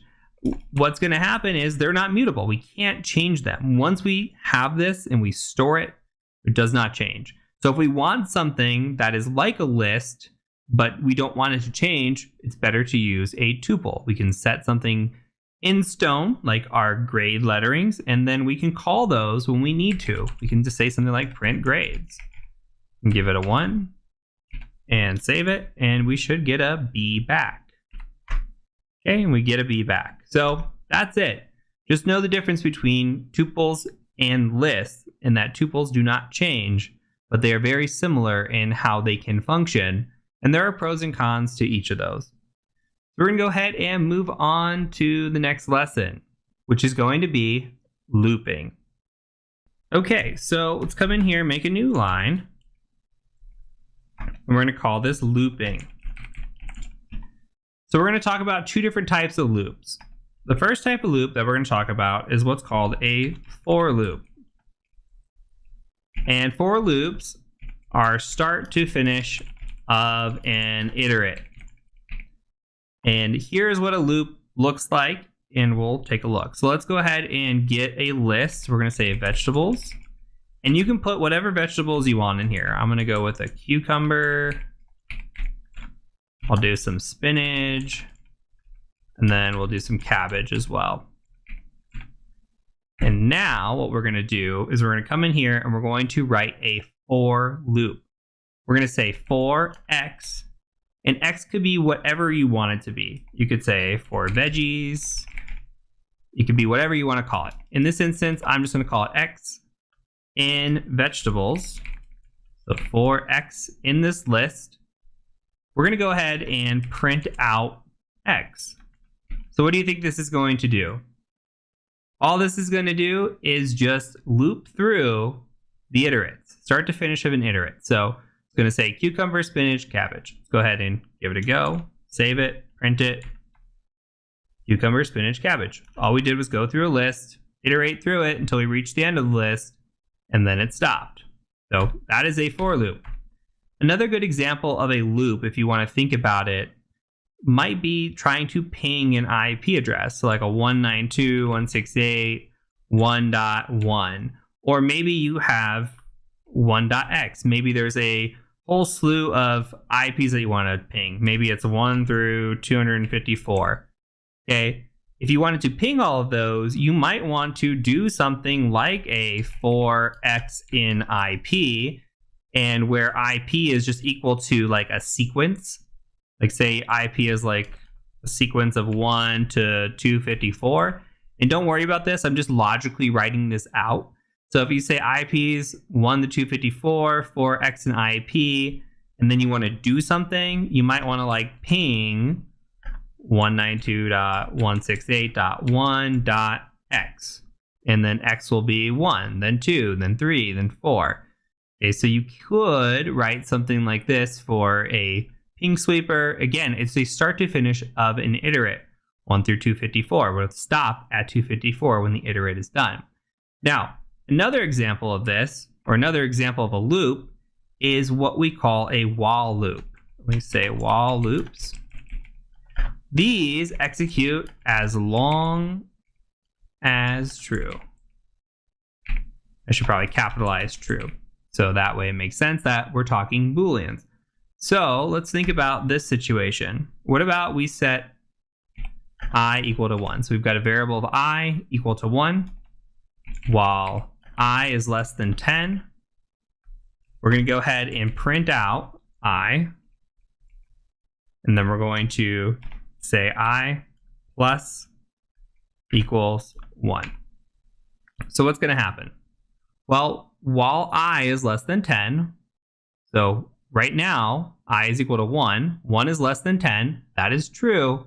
We're going to go ahead and print I, increase the value of I by 1. So the next time it loops through, it's going to be 2. And it's going to continue on until this is no longer true. So if we save this, this should print out 1 through 9 because we're not looking for 10, just 1 through 9. So we're going to say that and enter 1, 2, 3, 4, 5, 6, 7, 8, 9. And it looks like the loop actually did its job. So again, we have two types of loops. All we need to know about right now is we have a start to finish of an iterate. That's a for loop. Then a while loop executes as long as true. We may see these later on as we do our project work. So keep these in mind as we go on through the course. So from here, we're going to go ahead and move on to advanced strings. So I'll see you over in the next lesson. Okay, let's take a look at some advanced strings. So if we come in here, again, we do a new line. So go ahead and enter advanced strings. And let's create a variable of my name. I'm going to say my name is Heath. Now, let's say we wanted to print my name and we wanted to grab the first letter of my name. How do you think we might do that? Well, if you're saying index of 0, you are absolutely correct. And we can say in here first letter. What about printing the last letter of my name? Well, if you say -1, you have remembered your index lessons. Great job. That's going to be the last letter. We can save this and we can go ahead and print. And if I made this a string, that would be very helpful. Go ahead and save this. You can see that we get the capital H and the lowercase h here because my name starts with an H and ends with an H. So another thing to note about strings, much like tuples, they are also immutable. You cannot change a string. We cannot modify the string. We can join strings. We could split strings, and we'll talk about that here in a second. But once I have set this variable in this string is here forever. I can always change the value of this variable, but you cannot change this string. So again, strings are immutable. Now let's go ahead and say we have a sentence. And we give that something like this is a sentence. If I can type today. And we print out sentence with something like this. What do we think that's going to look like? Let's save this, print it. You can see that we get this. What are we doing? Well, we're just grabbing this first word. However, we have the benefit of knowing what the first word is and how long it is. So we went 0, 1, 2, 3. Remember, we stopped at 4. So we grabbed the word this. Well, what if we were in a situation where we didn't know what the word was or how long the first word was? We could use something like a delimiter. So we could say print, and we could do sentence dot split. And if we do a dot split, we can just do it like this. And then this is a delimiter. And a delimiter says we're going to take something and we're going to split based on that. Now, the default delimiter in Python, if we just give it a split, is a space. So we save this, come in here. This is a sentence. Now, look at it, it's in a list. We could pull the first item if we wanted to and know the first word instead of having to split it like this or pull it out like that.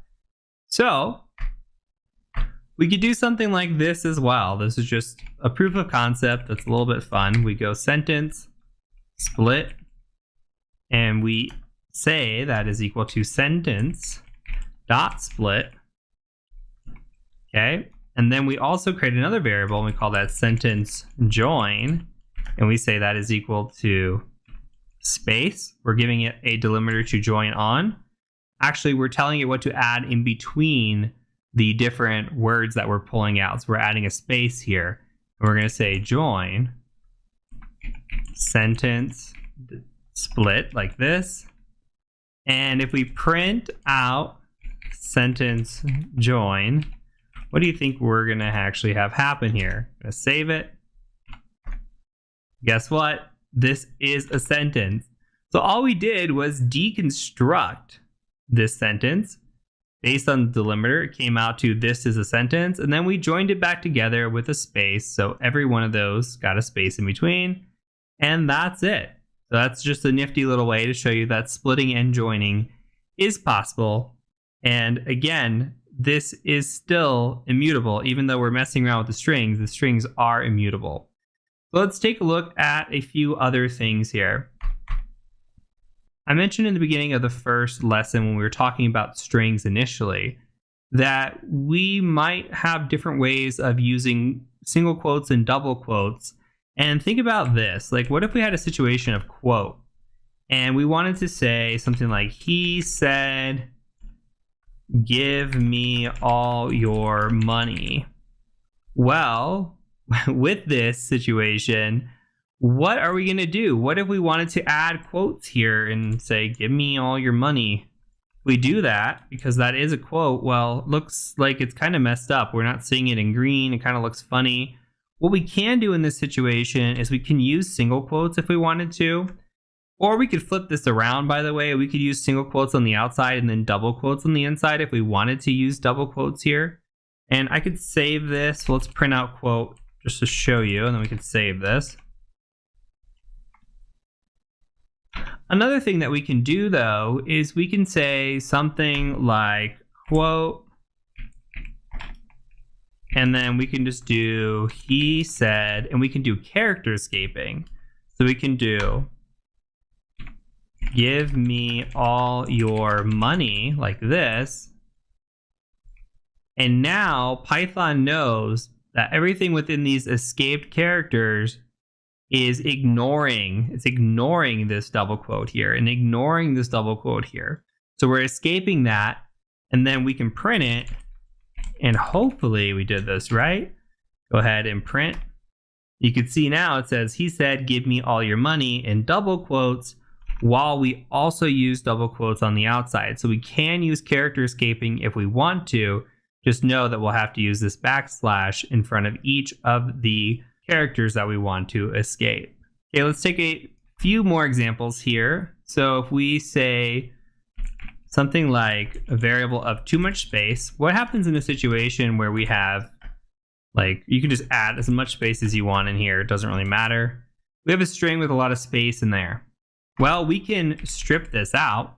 We can print too much space, and then we can do a dot strip. And the strip is going to take the delimiter of a space as default. And that will also strip this out. You can see there's just hello there, nothing else. So that's kind of nice. A few more items. What if we have the letter of A and we have the word of apple? Okay. Well, what if we wanted to know something like this? Let's actually go up a little bit. And let's say we wanted to know, like, print A in apple. Okay, and what is this going to return? Let's go ahead and if I could type, sorry. And this is going to return something. Let's go ahead and save that. That's going to return true. So we'll just say true. Now, if we print A in apple, you're going to see that this is going to return false. Save this. Why? Well, this here is a lowercase a, and that does not exist within Apple. So even though we're looking for a specific letter within a word, we have to match case sensitivity in order for that to return true. So if we wanted to know if the letter A was in the word apple and we weren't concerned about case sensitivity, then what do we do in that situation? Well, this brings something up that we did a little bit early on, which is using lowercase. Remember the lowercase method. We can say print, and then we can come in here and say letter.lower. You could also do upper if you wanted to, but what we're doing is we're converting all of this to lowercase. So this is now going to be a lowercase a, and then we could say in word.lower, and we can just say this is an improved way of doing this. So if we print that out, we save this, this should come back as true. So think about when you're trying to match a word or a string or anything, and if somebody came in and you were expecting, like, I don't know, like think about school, and we're thinking about a word, maybe like Manhattan, I don't know, and somebody types in Manhattan like this. Okay, we still want to be able to accept that answer is true, even though they may have screwed up a little bit on the punctuation. Now, there could be instances where we want a capitalized letter and it has to be very specific. In that case, this kind of syntax works. But if we're looking to just accept an answer, like Manhattan for Manhattan, then we might want to consider using lowercase or uppercase in that situation just to match those words or letters or whatever it might be. So one more thing. Let's look at what is called string formatting. So if we do something like movie, we'll pick The Hangover again. We say The Hangover. You can pick whatever movie you want here. There's a few ways that we can print this out. Remember, we concatenated early on, and we said like print. We did something like my favorite movie is space plus, movie, something like that, right? Well, we can actually write this in a certain way that is a little bit easier. So there's a few things that we can do. For example, we can do my favorite movie is, add a couple brackets in here like that. And then we can add period at the end, just because we're going to close our sentence. We'll say dot format, and we'll say movie, and close that off. That's one way of doing it. Okay, if we save that, you can see my favorite movie is The Hangover. Okay, this is called using the string format method. Now, what we can do, there's another type of method we can use, is we could say print my favorite movie is %s, and we say %movie, just like this. Save that. This is using % formatting, and look, the same thing happens. I just forgot my period in there, so no big deal. Lastly, if we print out an F in the front, this is called an F string, or what's known as a string literal. We can do my favorite movie is, and then just do movie like this. Super easy. And we have moved off of using the format method and the % method into this F string or string literal. And we come in here and save this. Tab up, print, and you can see my favorite movie is The Hangover. So that worked out perfectly well. You can use any of these to format, but just know that the F strings are the latest and the greatest way of doing it in Python 3. So that is it for this lesson. We're going to go ahead and move on to dictionaries. Okay, so we'll add new lines in here, and we'll say dictionaries. And we can think of these as key value pairs. And also think of these with the curly braces like this. So we've seen lists like that, and we've seen tuples. Now we can think of dictionaries with the curly braces. So let's go ahead and we're going to put some drinks And again, I'm going to use alcoholic beverages. You do not have to do that. You can use whatever drinks and prices in here that you want, but we're going to have a key value pair. So our key is going to be the drink. So first drink I'm going to pick up is a White Russian, and the value is going to be 7. Let's say that a White Russian costs $7. If we do an old fashioned, we're going to say that this costs $10. And we'll do one more. We'll do a lemon drop, and we'll just say that this costs $8. Okay, and we can make a note here to ourselves that drink is the key, price is the value. Remember, key value pairs, key value. All right, so we've got our drinks. We can print our drinks. Save this, go ahead, print. And you can see we print out our dictionary here. Now, let's give it another example. Let's say that we have employees. And this could be a good example. So we say we have employees, and I really like the show Bob's Burgers. So I'm going to use Bob's Burgers here as an example. Let's say we have different departments. We've got the finance department. And in the finance department, we actually have a list of people. What if we've got Bob, we've got Linda, and we've got Tina, all in finance. We can also have another department. Let's have IT.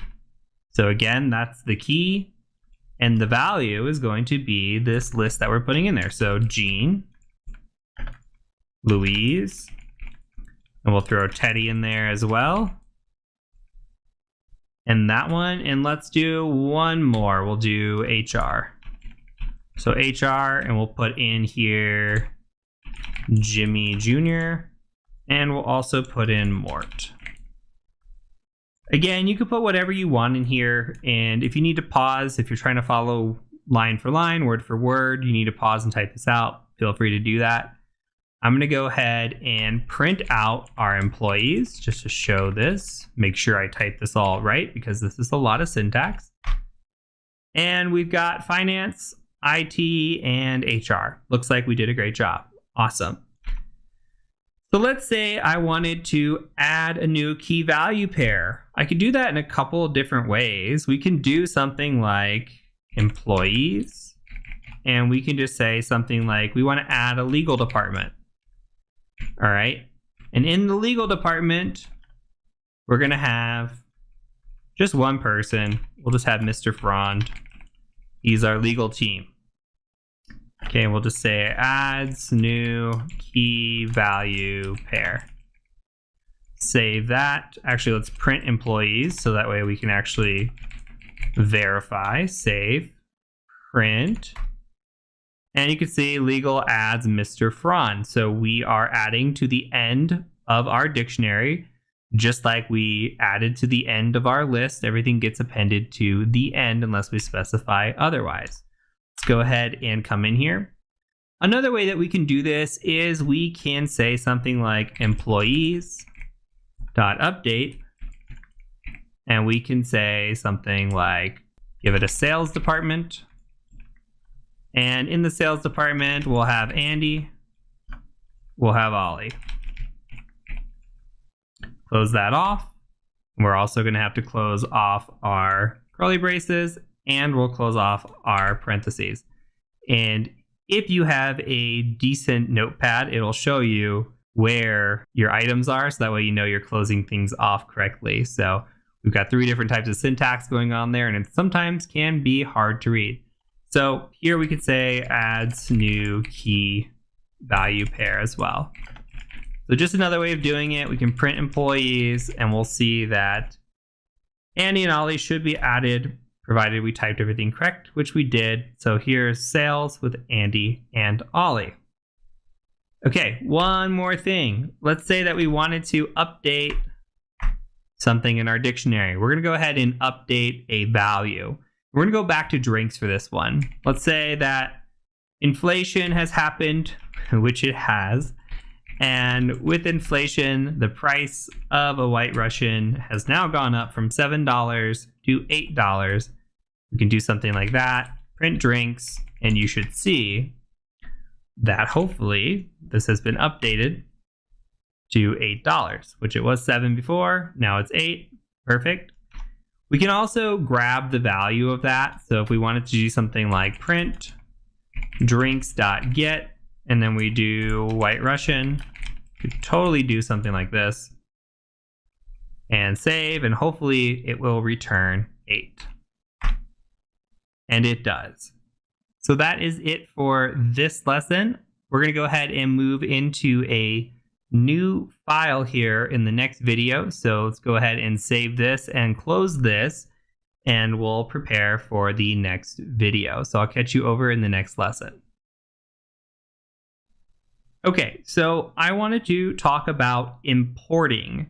We're going to talk about importing modules. So I wanted to make a new file for this. Let's just call this mousepad importing.py or whatever you want to call it. And I'm going to do the ampersand here. And again, if you're using Windows or Mac, just make sure you create a new file for this. I'm going to go in here and I'm going to add my shebang like before. I'm going to declare bin python 3 and save this. And now we're going to go ahead and talk about importing. So importing, let's type this, importing. And we'll say importing is important. Now, modules exist within Python that are built in but not available to us without importing them. So like you saw us being able to do math, but we could import a more robust module of math and then use that to do more advanced calculations outside of adding, subtracting, exponents, etc. In this instance, we're going to talk about a couple of different imports that we can do and that you're going to see again as we get into some of our hands-on stuff and we build out some projects. For example, we might want to import something called sys. Now, let's say if we tried to print out sys.version, and we'll just save this, and then we're going to python 3 importing.py, and you're going to see that I get an error back that says sys is not defined. Name sys not defined. Okay. Well, sys is something that we're going to use quite often in Python. You're going to see it imported quite a bit, and it does a lot of different unique items. Like it does something called argv, for example, which we'll use as an example later on. But if we want to specify an amount of arguments, say we're trying to run Python 3, we're going to do a port scanner later. So we'll just say portscanner.py, and we need to supply an IP address here, right? And this is argument 0. This is argument 1. So if we supply no argument 1, then we're going to throw an error. It's going to be an if-else statement, and that's going to use something called argv. Now, we'll get into that later, but that's very important, and it's a part of sys. Another part of sys is doing something like the version type of Python that we're using. Or another thing is the sys.exit, which you'll see later on as well, which is going to allow us to gracefully exit when we encounter an error, we tell the script to exit or whatever we're doing. So we might need to import something like sys, or another one is os, which is very common to be imported as well. So let's talk about importing. In order to import, we can say something like import sys, just like this. And we can just say this is for system functions and parameters. Save that. And let's go ahead and just print this now and see what happens. You can see now that sys has been imported, even though it wasn't built in automatically, we can import it. And you can see now it tells us, hey, we are running on version 3.10.5 of Python. And it was downloaded on June 8th, 2022, or built on June 8th of 2022. So from here, let's go ahead and import something else. Let's go ahead and import date time. And we can import from something. So I know this is going to be confusing, but we can import specifics from a module. So we're just importing the date time feature from datetime. Even though they're named the same, just know that we can import specifics. We don't have to import the whole thing, even though we totally could just import the whole thing as well. So here, for example, we can say print datetime.now like this. And you know what this is going to do? It's going to tell you what the date and the time is. And I apologize, this is backwards. It's from datetime, import datetime. So again, your syntax will tell you where it's wrong, and it is perfectly normal to make mistakes. I leave these in the video so that you see that I am human too, and it's completely normal to make mistakes like this. So go ahead and do your script now, and you'll see that it gives the date and the time. So right now it is July 6th, and it is 2 o'clock in the morning. I am a night owl. Now, one other thing that we can do is we can come in here and we can, from datetime, import datetime. And we can also give this an alias. We can say as DT. What if we don't want to write datetime out? We just want to do DT. Just like we didn't want to write new line out, we did NL. Same kind of concept. So we can just say import with alias. And instead of saying datetime.now, we could just say dt.now. Save that. Go ahead and print it. You can see it still works. So absolutely the same thing. We're just giving an alias, making it a little bit easier to run. Okay, so that is it for this video.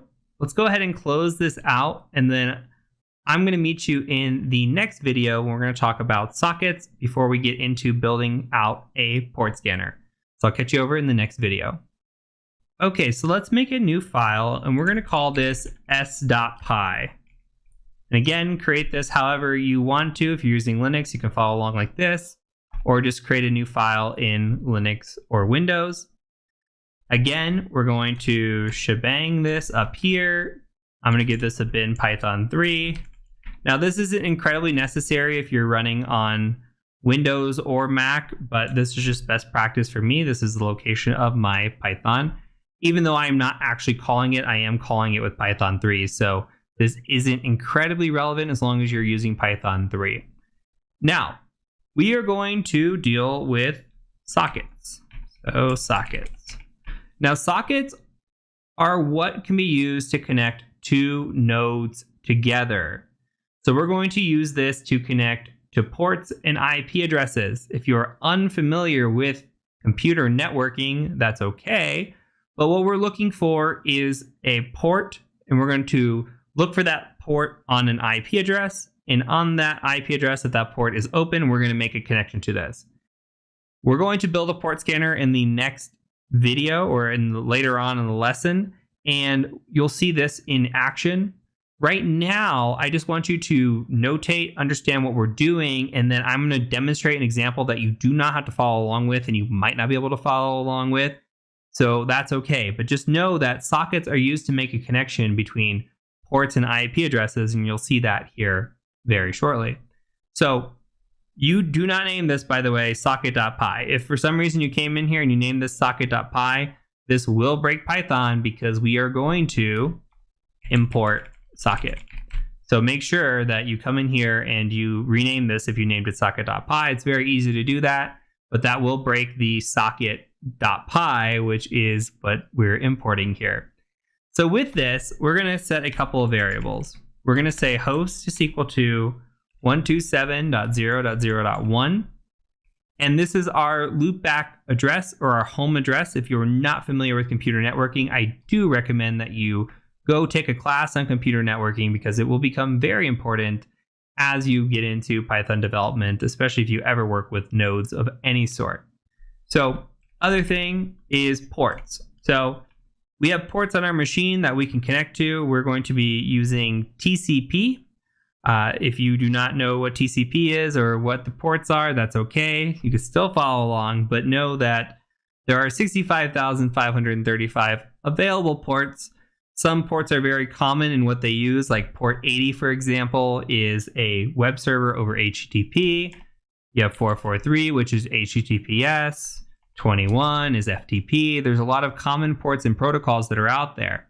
we're going to pick a non-standard port, non-common. We're just going to say 7777. So what I'm going to tell this to do is I want to tell this to reach out to this host, which is just going to be us for this example, and this port. So I want to make a connection on this port. Now, I'm going to give a variable of s, and this is going to be a very long statement. So if you say socket.socket, I'm going to type this out and then I'm going to explain everything, okay? So socket.af inet. Then we're going to say socket.sockstream. And then just for your notes, AF inet is IPv4. Sockstream is a port. So we're giving it this S because we are not wanting to type this whole long thing out all the time. We're just shortening this. What we're going to do is we're going out to make a connection to this AF inet, which is IPv4 IP address, which is what this is. And we're going to also make a connection on a port, which is our sock stream. We're going to give it this port. So we're going to say that by doing s.connect. And we're going to come in here, and this is going to be a tuple. So we're actually going to use double parentheses here, host port. Okay, and we could come in here, by the way, and we could just put in 127001 instead of using a variable. But I like to use variables because it's best practice, but you could hard code this in if you wanted to. But here I just like using the variables. Easier to change, especially if you're coming in here and you're writing in a bunch of host port calls to the variable. It's easy just to have it in one place as opposed to hard coding this. Okay, so I'm going to go ahead and save this. This is where I do not expect you to follow along because you might not have the architecture behind it. Now, as I stated in the beginning of this video, I am an ethical hacker by trade, which means that this version of Kali that I've been running on, or this version of Linux that I've been running on, is actually Kali Linux. And in Kali Linux, we have a bunch of tools available to us for pen testing and ethical hacking. One of those tools is a tool called Netcat. Now, Netcat is NC, and basically what it does is allows us to connect to open ports or establish a listener on an open port. So what I'm going to do is actually I'm going to open up a new tab here, make this bigger, and then I'm going to run this here. Just understand, if you've never used Netcat before, that's fine. I'm just opening up a listener on a port. That's all. Just worry about the L and the P for now. Listen on port 7777. Anybody makes a connection on that port, we're listening. So we are going to connect to ourselves because we wrote the script out to 127001, which is us. And all we're going to do is Python 3 s.py, hit enter. Nothing's going to happen. We don't have any print statements, anything crazy. But you can see that a connection was made from 127001 to 127001. And it made a connection on this port, and we connected on the other side on this other port here, which don't worry about that too much. If you're not familiar with networking, that's absolutely okay. But there has to be two ports being connected, one on one side, one on the other. So here, we made that connection. We didn't tell this to do anything else. We just said, hey, go out, listen for this connection. We made a connection. We established it. We did our job. We used our socket, and we are good to go here. We closed the connection because there was nothing, no instructions given or anything else. And that's all we needed. So what we're going to do now is we're going to, in the next video, build out what I call a terrible port scanner. And we'll talk about why it's terrible, but we're going to tie everything we've learned so far together and build something out that is actually usable with Python. So been throwing all these lessons and terms and everything out to you. Now we're going to apply that, and you're going to see how we can use that all together, and I'm very excited. So I'll catch you over in the next lesson when we start building out a port scanner. It is time to create our first project. And this project is going to be building out a terrible port scanner. And so let's go ahead and create a new file. I'm going to call this scanner.py. Give it the ampersand here if you're on Linux. And then we're just going to call this bin Python 3, save it, get the pretty colors going. And what we are going to do is we are going to create a scanner that is going to be something like this. We're going to type in Python 3 scanner.py, and then we're going to say IP address. We want to provide an IP address, and then it's going to go out and do port scanning on that IP address. So hopefully we can build that out. For now, let's go ahead and import a couple of things. I should say a few things. We're going to import sys, talked about sys. We're going to import socket, talked about socket. And from datetime, we're going to go ahead and import datetime. So none of this should be new to you. So first thing that we're going to need to do is define our target. So we need to set up an if statement. I'm just going to say define our target. And what I want to say is if the length of sys argv, and I'll explain this in a second, is equal to 2, then we're going to set a target variable. Target is going to be equal to socket.getHost by name, and we're going to say sys.argv1, and all this is going to do is translate host name to IPv4. All right. Let me make the else statements. I'm going to come back. I'm going to explain everything, okay? So if we do else, we're going to print out invalid amount of arguments. And also print out syntax Python 3 scanner .py IP address. Something like that, okay? Go ahead and close that off. Okay. So we're taking a method of length and we're saying sys.argv. We spoke a little bit about argv in the importing section. Argv is going to be the amount of arguments that we are giving. So when we come in here and we type in Python 3, okay, our first argument, argument 0, in theory, is going to be scanner.py. The second argument, or second index, index of 1, is going to be the IP address that we give. So 192.168.1.1 or whatever it might be. So we need to have 2 arguments. If we have a third argument, it's going to break. If we don't have a second argument, it's going to break. If we just type in scanner.py, it'll break. If we type in an IP address, like 1.1, and then we type in something here, it's going to break because there's too many arguments. So if it doesn't meet this specific length, then what we're going to do is print out invalid amount of arguments. Here's the syntax. Give somebody some help here. If it does meet the length, then what we're going to do is we're going to set our target equal to socket.getHost by name.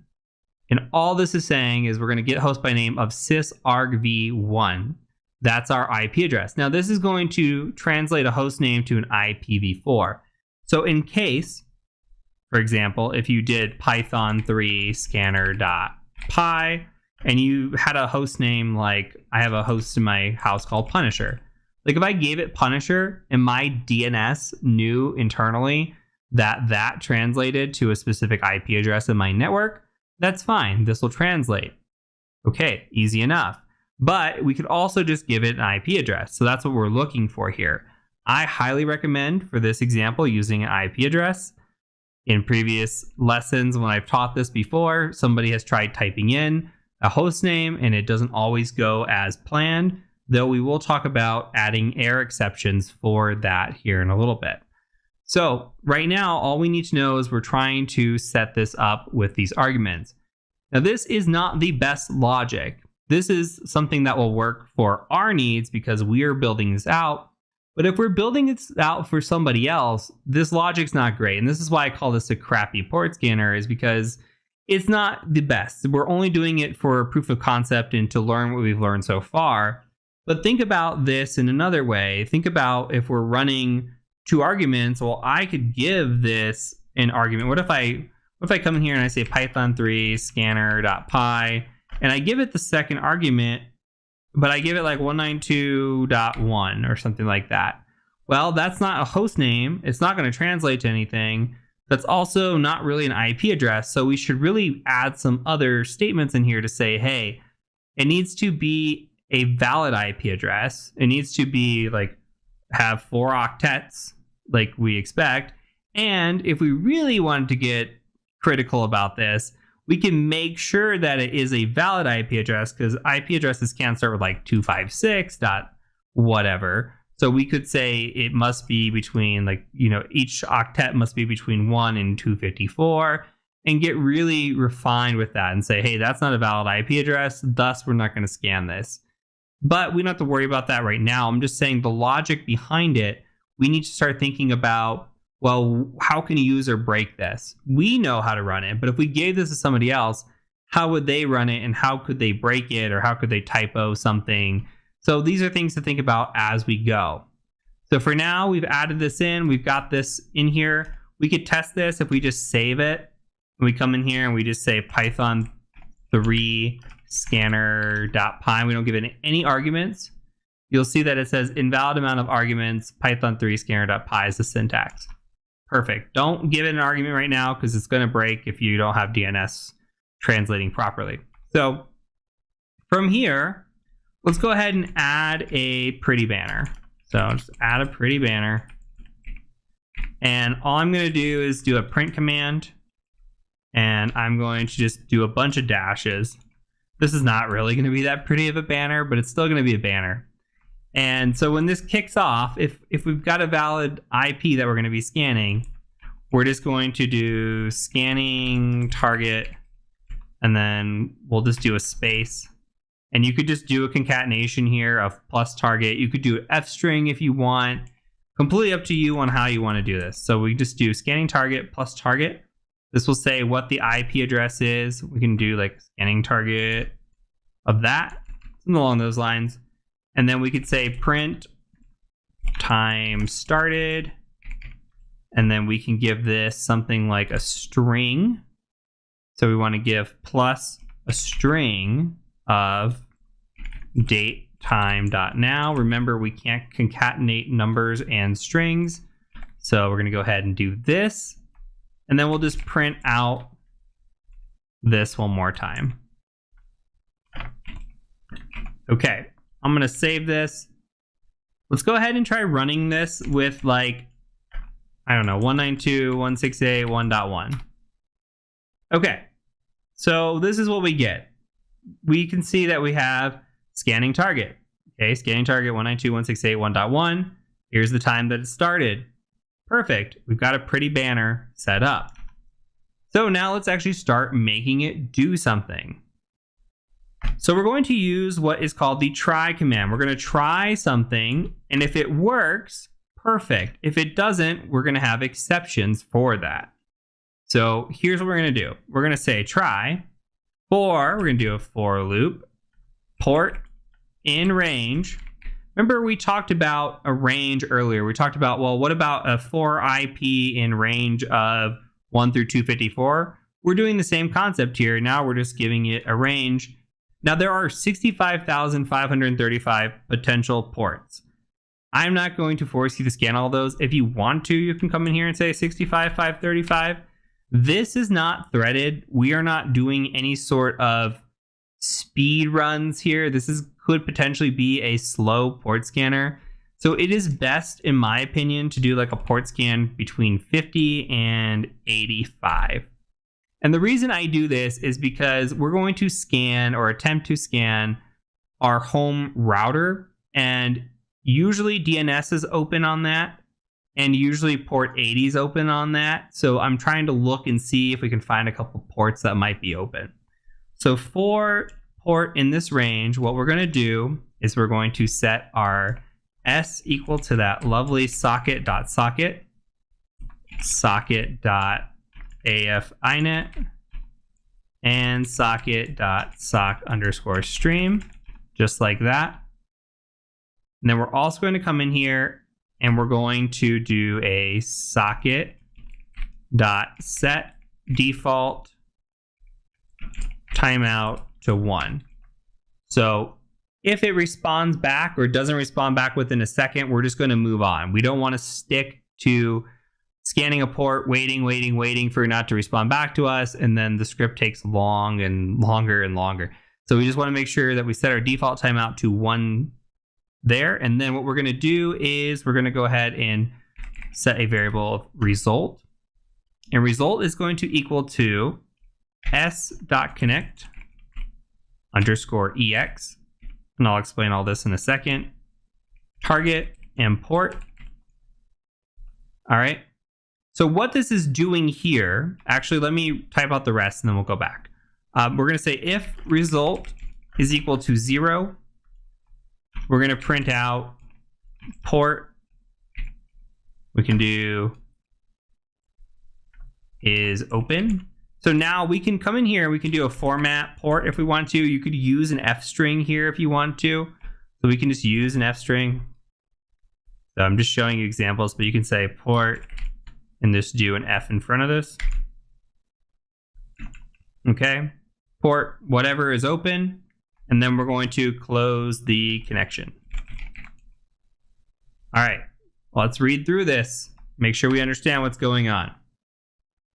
So we're going to do a for loop for port in the range of 50 to 85. So we're going to start with 50, then 51, then 52, go through that process.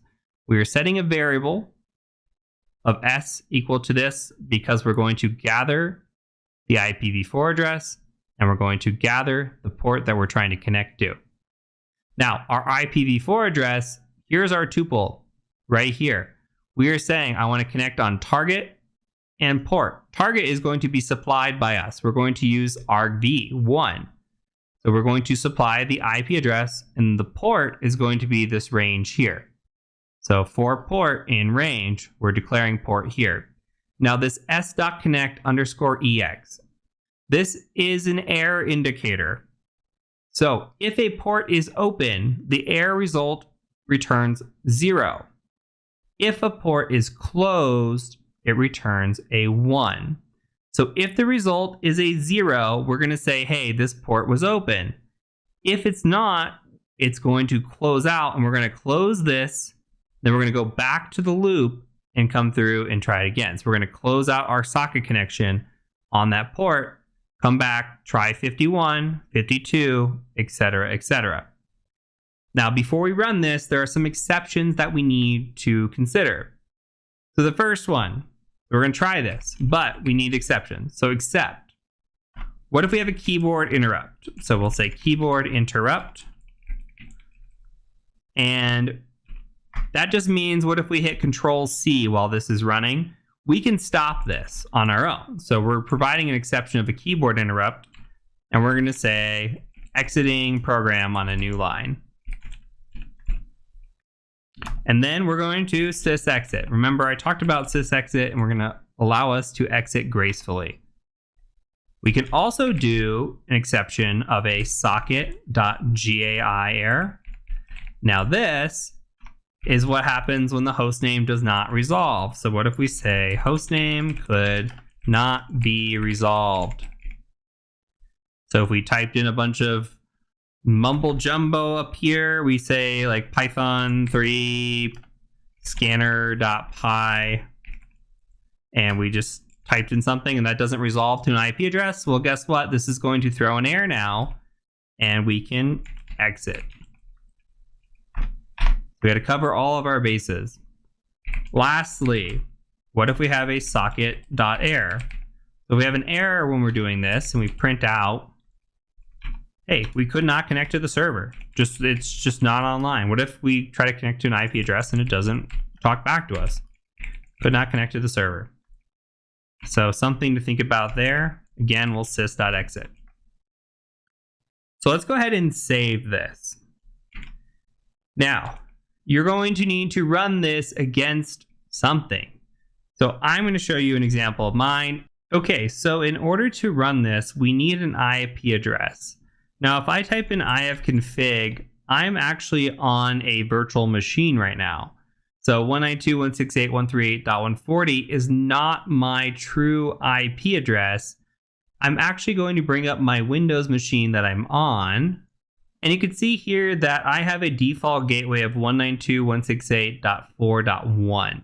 So make sure you know your gateway or what your router's IP address, or that you have a machine that you can scan that you know might have a port of 53 or 80 open, or you need to modify your script to make sure that you can scan for something.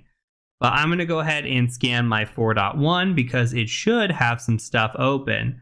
So if I do a Python 3 scanner.py, and I'm going to come in here and just do a 4.1, and I hit enter, this could take some time. So what I'm going to do is I'm going to let this sit here. Actually, it's zooming through. You can see it found port 53 pretty quick. And then this might take time to find port 80 if port 80 is open. But basically what it's going to go through is go through port 50, 51, 52, 53, all the way through the process, and has that 1 second timeout as it goes through and checks each and every one of these ports. So it should take maybe up to a minute for this to work. So I'm going to go ahead and pause right here. Looks like we're almost done, actually. Port 80 came back as open too. No need to pause. It finished while I was yapping. So you can see it came back and said port 53 is open. Port 80 is open. So our script worked. It took forever to scan these ports, but it is working. So we were able to build out. Let's go back and look at this. This is awesome. We were able to build out a port scanner that came in here. And within 2 hours, you now have the knowledge to build out a basic port scanner. You didn't think you would be able to do that. Well, here you are. Look at you. You're awesome. Okay, so we were able to give it an argument. We set our if conditional statement. Make sure the length of the argument was 2. Valid. Otherwise, we have an else here. We made a little pretty banner. We imported some stuff. Got that all working. We did a try statement, which really was just a for loop in here. And we had some logic based on conditions that would happen within this for loop. We had a for loop and an if statement together. We used a f string to print this out. Pretty cool. Came through. We had some exceptions as well. For example, like the keyboard interrupt, just as to show you, if I come and run this again, if I wanted to stop this scan in the middle of it, I could just hit Control-C and it'll say, hey, exiting program. And that's exactly what we told it to do. So you could say in here, it says exiting program. So that's the keyboard interrupt. Same thing, we had exceptions for not being able to connect, or we had the host name could not resolve. We would also have those sorts of things as well. So you could test out those errors, see if they work for you. But other than that, we built a scanner. So this is project number 1. We're going to go ahead and move on to learning a little bit more Python, and then we'll go ahead and get into some more project work. So I'll see you over in the next video. Now we're going to take a look at accepting user input in our program and then how we can manipulate data with that input. So let's go ahead and make a new file. I'm going to just say mousepad, and we'll call this input.py. And I'm going to bring this over. We'll give this the shebang, bin Python 3 here. Save it, get the pretty colors. And in order to take input in Python, all we actually need to do is just use input, something like this. So we could say like, enter your name for input like this, and put a space. And we'll need to put this into a variable. So if we come into the front of this and we just say name is equal to, we could do something like that. And then we can just print out like hello and give a space, do name, and then we'll add an exclamation at the end or a period at the end. Doesn't really matter. And then we can just come in here and save that. And if we run this, close this out. I forgot to add an ampersand, so we'll do that real quick. And if we run this now, we just say Python 3 and we say input.py. I'll say enter your name. I'll just say Heath. And you can see it says hello Heath. We can add upon this. We can say like, what's your favorite drink? So if we just make a variable and we call it drink, and we do input and say, what's your favorite drink and do a question mark, something like that. We can come in here and then just add upon this if we want. We can just say have a space plus drink plus period. All right, and it should say welcome Heath, have a, and then whatever drink we put in here. So if we save this, come back and run it. Okay, I'm gonna put Heath as my name, and then White Russian is my favorite drink. And it says, hello Heath, have a White Russian.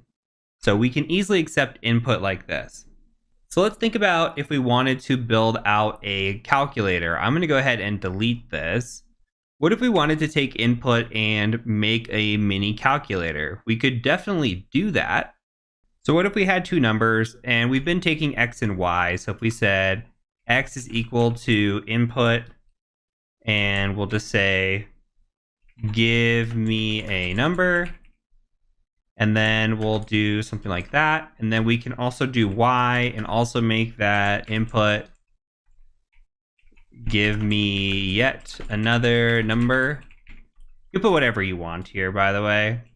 And if we do something like print X plus Y, and we do that, let's save it, and let's see what happens here. So I'm gonna print this out. We'll give a number, we'll do 3, and then we'll do 2. And it gave us 32. Why is it doing that? Well, what it's doing is it is taking these and giving this to us as a string. So we need to either do an integer here and put this in an int, or we need to take this as a float. So if we think about this from the past, if we want to only take integers, we can, but if somebody were to put in like 8.7 or some number here, and they gave that to us, well, we would only take the 8 and we would leave off the 0.7. So I think if we're building out a calculator, it's better to use floats. So we can just come in here and say float, and we'll put this all in parentheses, and then we'll do the same thing right here. So now when we come in here and we save this and run this again, what should happen is this should work properly. So if we did like 3 and then 3.2, you'll see that we get 6.2, which is proper. That's awesome. Well, what if we wanted to build this out further? We could make this into a situational thing. What if we not only wanted to do an addition, but what if we wanted to allow the user to say, I want to add or subtract or divide or multiply or maybe use an exponent? We could do that. So what if we added another variable and we just called this O for operator, and we just took that input and we just said something along the lines of input, give me an operator, right? And maybe we put this in the middle here, so that way we're not just getting two numbers. Maybe we want to take that and we want to say something like this. So that way it'll say, give me a number, give me an operator, and then give me another number, and we'll print that out. So now let's think about how we want this to flow. If we want this to work with a addition like we already have, we might want to come in here and just say something like if O for our operator is equal to a plus sign, well then we'll come in and just print out X plus Y. And remember, the indentation is important here. Else if, or elif, O is equal to a minus, guess what? We're going to print X minus Y. And we can continue on here. Else if O is equal to division, we'll divide, and then we'll multiply as well, so X divided by Y. Else if O is equal to multiply here, we'll go ahead and multiply that. And let's throw in an exponent for good measure. So let's do elif O is equal to an exponent. So that's 2 asterisks there. And then we'll just print out X times Y. So we've got a mini little calculator here. And we need to end this with an else statement. So what if we take input that doesn't belong here? If it doesn't match one of these operators, then we can just print something like unknown operator. All right, and just put a period there, save that, and this should work. So let's go ahead and give this a try. What if we come in here and we just say, give me a number, we'll do 3, and let's say we want to multiply, and we'll do by 3.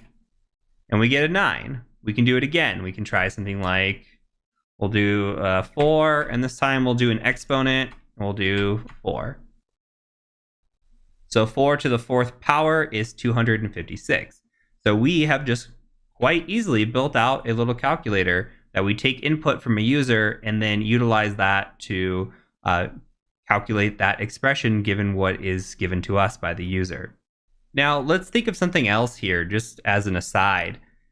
What if something is written differently? Like, when I think of math, with Python, yes, we think of 2 asterisks as an exponent, but what if we had a situation where we wanted to maybe use the up arrow or the caret symbol, which is how I've commonly seen it used online for math and exponents? Well, we could do something like or O is equal to the up arrow like that. And what if we save that and ran this now? And if we gave a 4 to the up arrow of 4, guess what? We still get 256. So we can use our statement like that here, our and, or other operators that we have learned along the way. So start thinking about it like that. As we start to piece these things together, we're starting to build out little projects, and we can use some of the logic that we have already learned throughout this course. So that's it for this lesson. We're going to go ahead and move on to the next one. Okay, now we're going to talk about reading and writing files using Python. So let's go ahead and make a new file. I'm just going to mousepad, and we're going to call this file months.txt. And in here, let's go ahead and just type out the months. So we'll do January, February, March, April, if I could type, May, June, July, August, September, October, November, and December. If you need to take a break and catch up, go ahead and do that. Save this, and once you have it saved, go ahead and close the file out. So let's go ahead and create a new Python file. So we'll call this mousepad, and I think we'll just call this readwrite.py. And we'll do the ampersand here. And for this, what we're going to do is we're going to go ahead and look at how we can read and write files. So the way that we do that is with the open command. So we'll say something like open, and with open, and actually let's add the shebang up here really quick in Python 3, save it. And with the open command, we can say something like open months.txt. And I need to add this here. So if we open months.txt, what we need to do with this, or what we typically do with this, is we store this within a variable. So we might just call this months equals open months.txt. And if we want to read that file, we can come in here and just print out months. And you'll see what this does here in a second. Now, best practice says to also close this out anytime we open this. So I'm going to go ahead and just add some lines in here because we're going to add some more stuff to this. But we can just do months.close. And we'll save this. Let's go ahead and run and see what happens here. So if we do Python 3 readwrite.py, you'll see we get this information back. Let me move this so it's readable. And what this tells us is, hey, this is the name of the file. We're in a certain mode, and this mode currently is read mode. And we get the default encoding here of UTF-8. So we're getting information back. We're not actually reading the file that we wrote. So some of the information that we can get, by the way, we can come in here and we can say to ourselves, well, is this file readable? So we have mode equals R, and this is one way to check it. There's a couple ways that we can check it as well. We can print out months.mode, and that will tell us what mode we're in. We can also print out months.readable, and that should give us a Boolean statement whether that is true or false. So if we come in here and we save this, and we do this again, you'll see that we get months. We print that out. We get the whole shebang here. And we get the mode is equal to R, which is readable. You can see if we print out the mode, we can also see it's readable. Or if we do months readable, we can see that it is readable. So we have the ability here to actually print this out and read this file. So how do we do that? Well, let's go ahead and delete these 2 lines. And we can just come in here and do months.read. If we do that, what happens here? Let's save it, print this out. And you can see that it reads through every single iteration, January all the way through December. Perfect. So we just read a file and we closed out, working as intended. If we wanted to read this line by line, we could. We can do months.readLine like this. And if we save that and print, we will read literally 1 line. If we wanted to read a second line, we could copy this and we could paste this and save it and come in here, and guess what? We'll get January and February this time. So if we want to read this, we have to read line by line. Now, if we wanted to read all the lines at once, we could do that in a different way. We could do that with read lines. And this will print out an empty array or a list here, actually. And what you'll see is we get January, new line, February, new line, March, etc. So we put this into a list. And now, if we try to actually run this again, let's actually tab over. If we try to run this twice, look what happens. I'm going to print this and save this. So we have the first list here, and then we have a second list here. The second list is empty. Well, that's because we've actually already read this. So we read through it here first, and then it's empty the next time we try to read it. So if we wanted to read it again, what we need to do is actually use what is called the seek method. We can come in here and say months.seek, do 0 like that to go back to the very first line, and print out again. And now you can see we actually printed this out twice. So that works out well. We also have the ability to put this into a for loop to read through every iteration of the line. So if we wanted to do something like for month in months, we could just print out month. All right, and that should iterate through everything in here. So save that, print this. And you can see that it indeed does print through everything. We can also add the .strip at the end of this.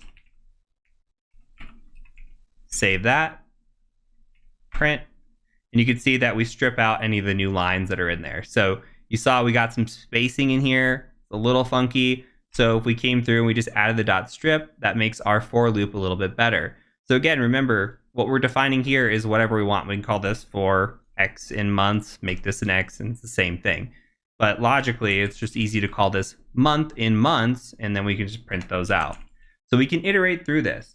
So far, up until this point, all we've done is been able to read a file. What if we want to write to a file or append to a file?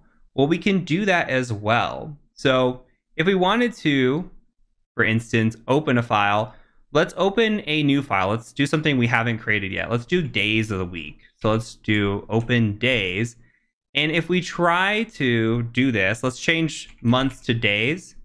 And we're going to change days to close. And we're just going to leave this open right here. So we have our best practice. Now, if we tried to run this with an open days.txt, we're not going to be able to do that because currently we're just in read mode. So we want to be able to turn over and put ourselves into write mode. In order to do that, we can just do a W. If we wanted to check that out, we could just do print days.mode like we saw before. Make sure we are actually operating in write mode. So if we save this, you'll see that we are in write mode. So we're good to go. You could also just, again, delete this, save, and print out days. Apologies. We print out days, save that. You'll be able to see that we are also in write mode. So both of these work. Now let's write to a file. So we've got days. Let's go ahead and write to that. So we can do something like days.write. And let's say we wanted to put Monday into days. Save that, close it.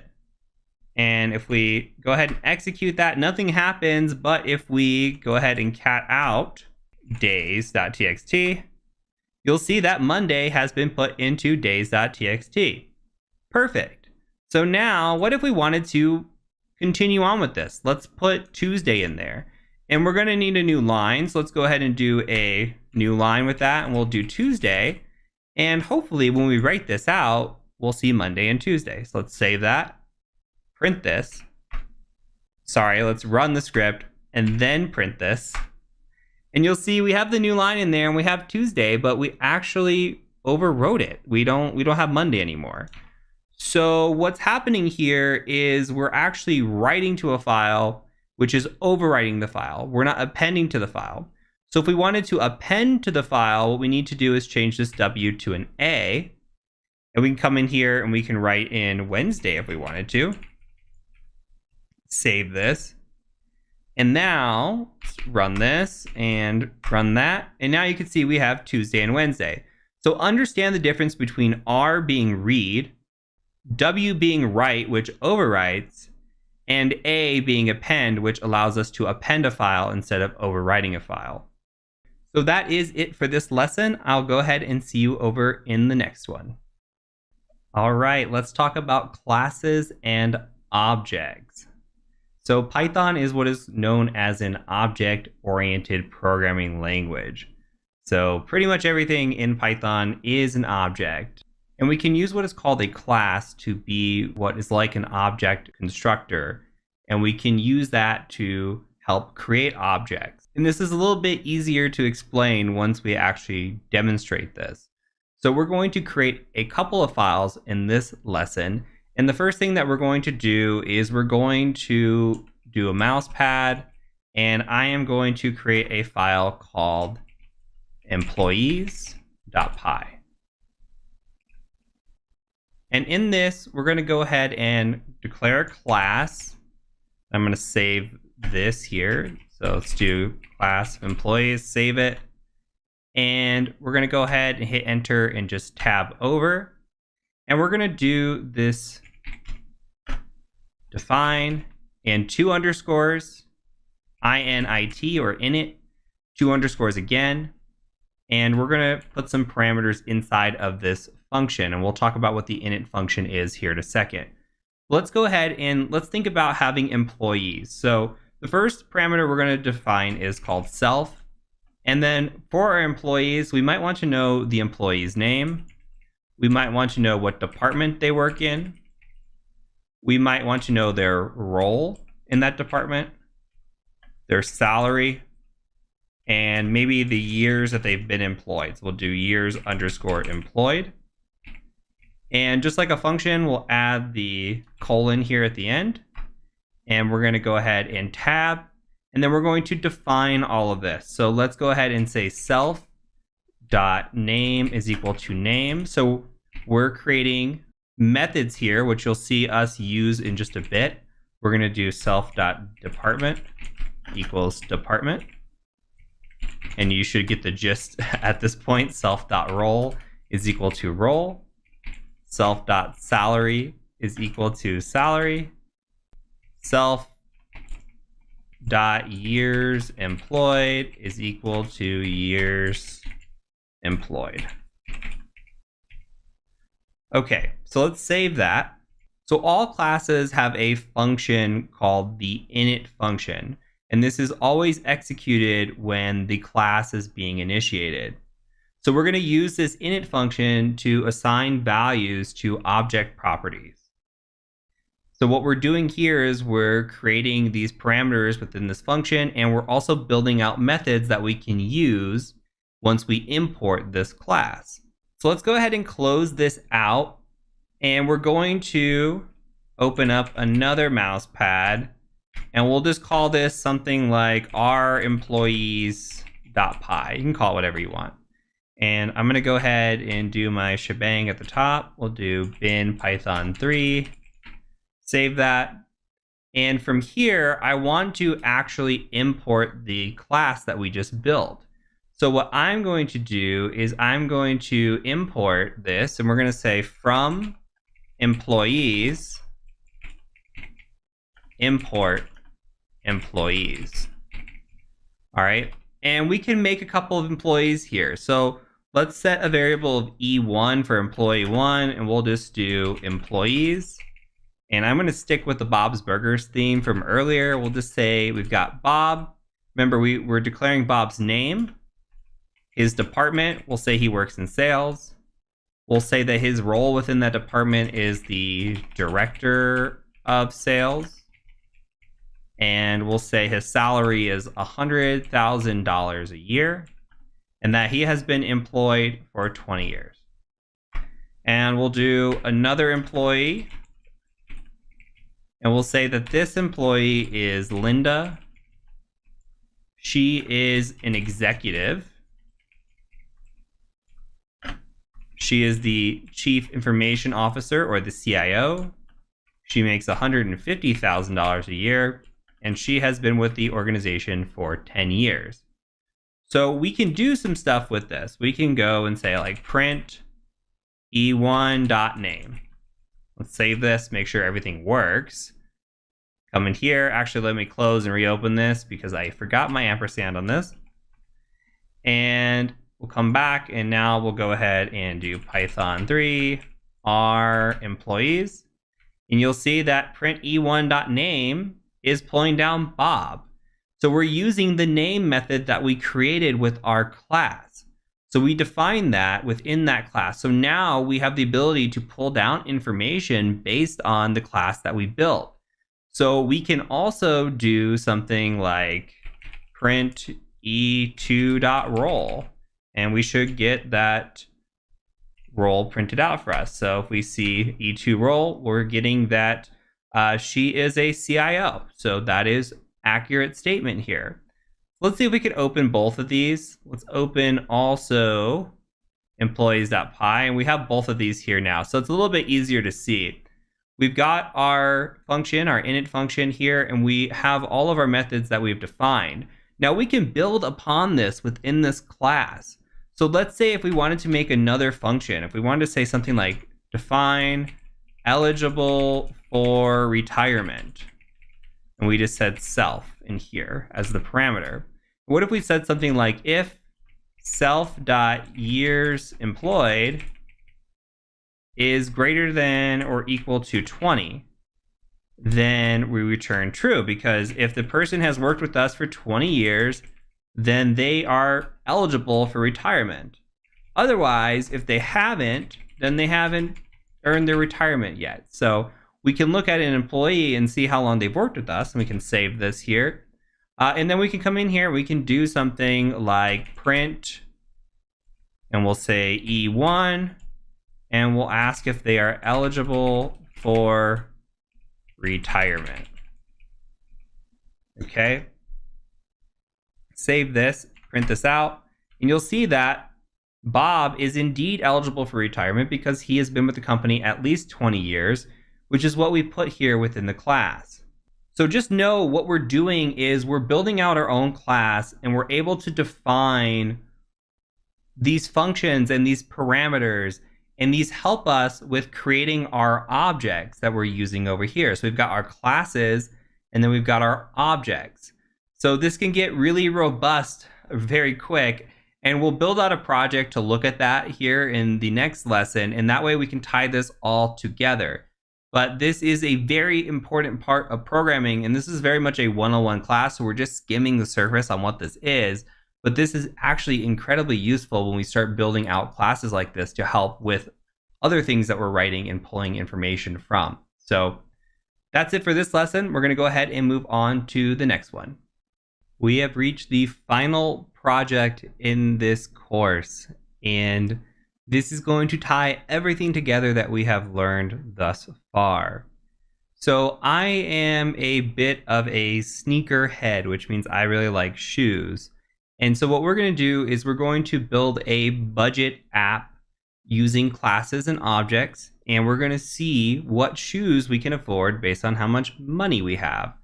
So we're going to go ahead and start with the class, and we're going to just make a new file. We'll do mousepad, and we'll call this shoes. I can type shoes.py. Open that up, and we'll also open up a new window as well, or just a new tab here, and we'll write in both of these. So for this one, we're going to go ahead and just define a class of shoes, and I'm going to go ahead and just save that so I see the colors.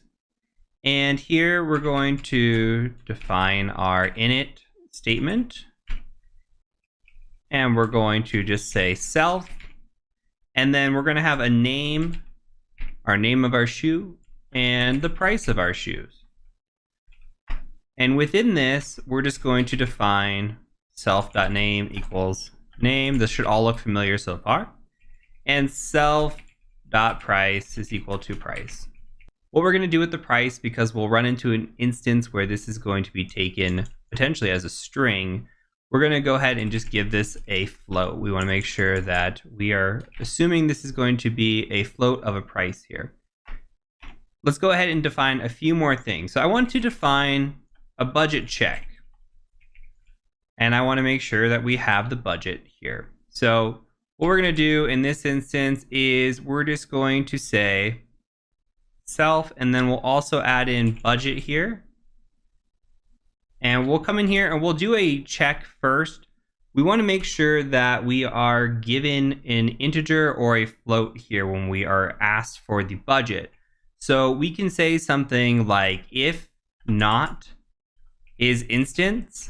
And what this means is we're saying if this type is not what we're specifying here, then we're going to go ahead and reject this and close out of the application. So the is instance looks for a type and returns a true value. But if we say is not true, then that's false. Remember our truth tables, and thus becomes invalid and closes the app. So what's going to happen is we're going to say budget, and we're also going to look whether budget is going to be an int or a float. And if it is not one of those two things, we're going to go ahead and print out invalid entry. Please enter a number, something along those lines. And then we'll exit the application. So let's say that we have a budget and we want to also know how much money is left over if we buy the shoes. So we can define something like change, or what change is left over.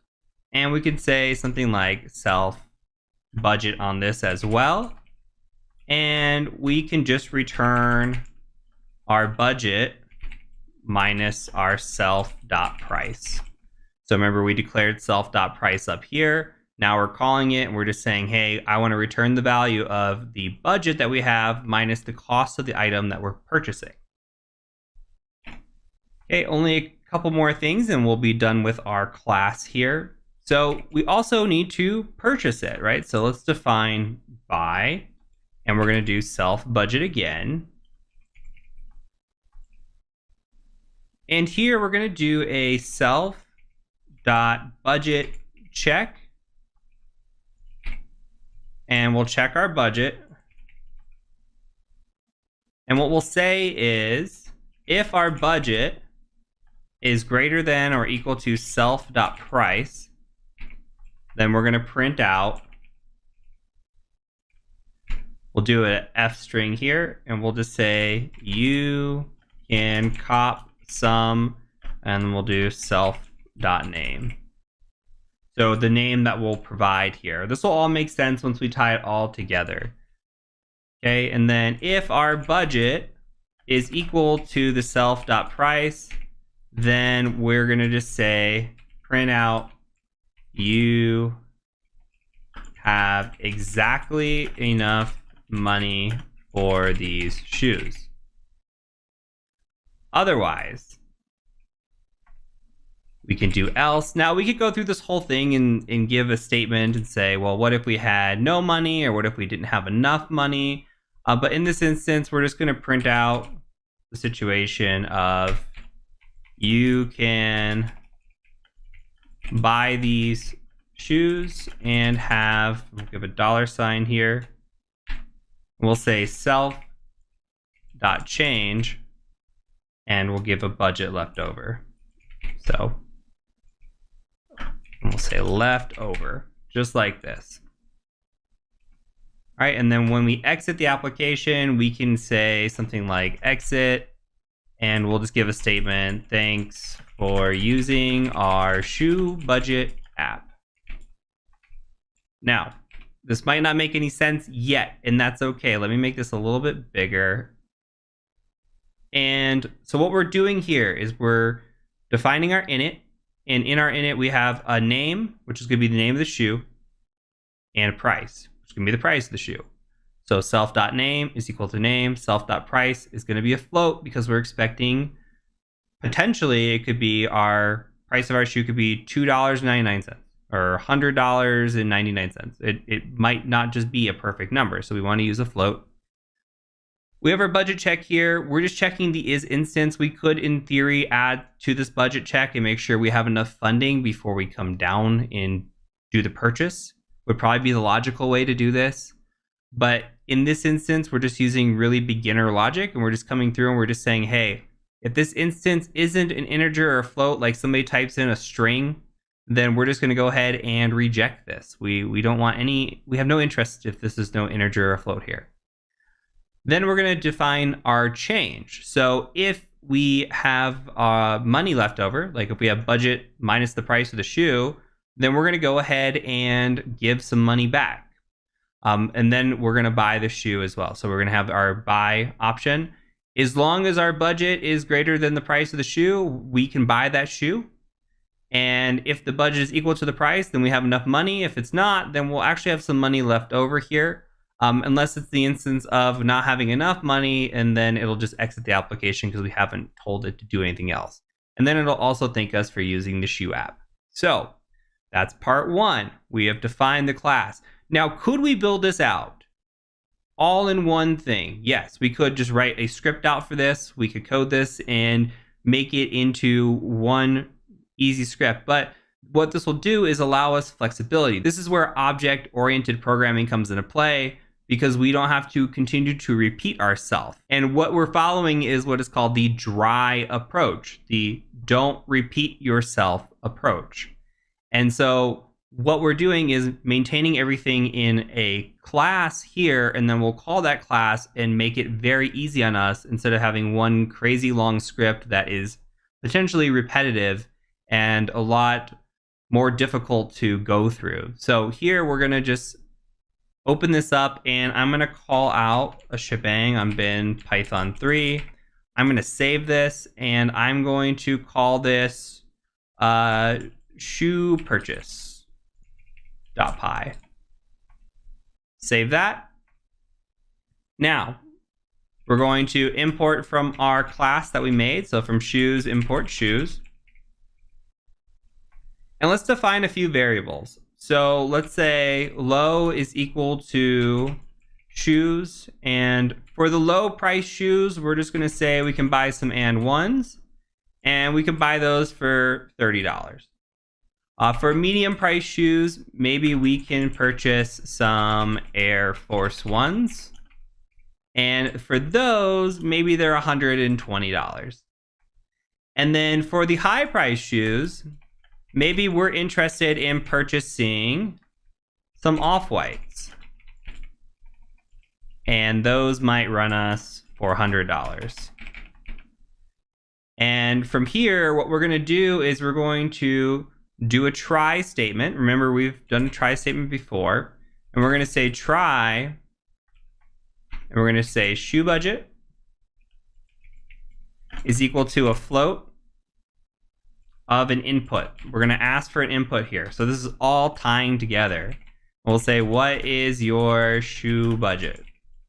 Do a question mark there. Tie this together. And then we're going to do an exception. So if we have a value error, meaning we don't get a number back, similar to what we were doing previously, if we don't get a number back here, we're going to say, please enter a number.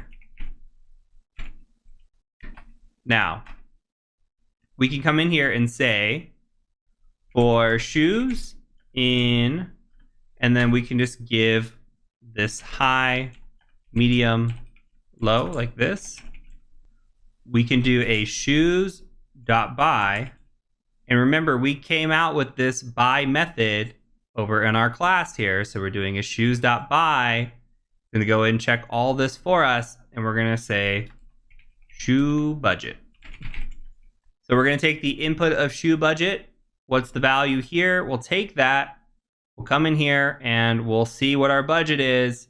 If it is greater than or equal to the price of the shoe, we're defining our name of the shoe and our price of the shoe from our parameters that we defined up here, name and price. So we're saying, hey, the name and the price. So is the price of the shoe, is it at least the amount of our budget?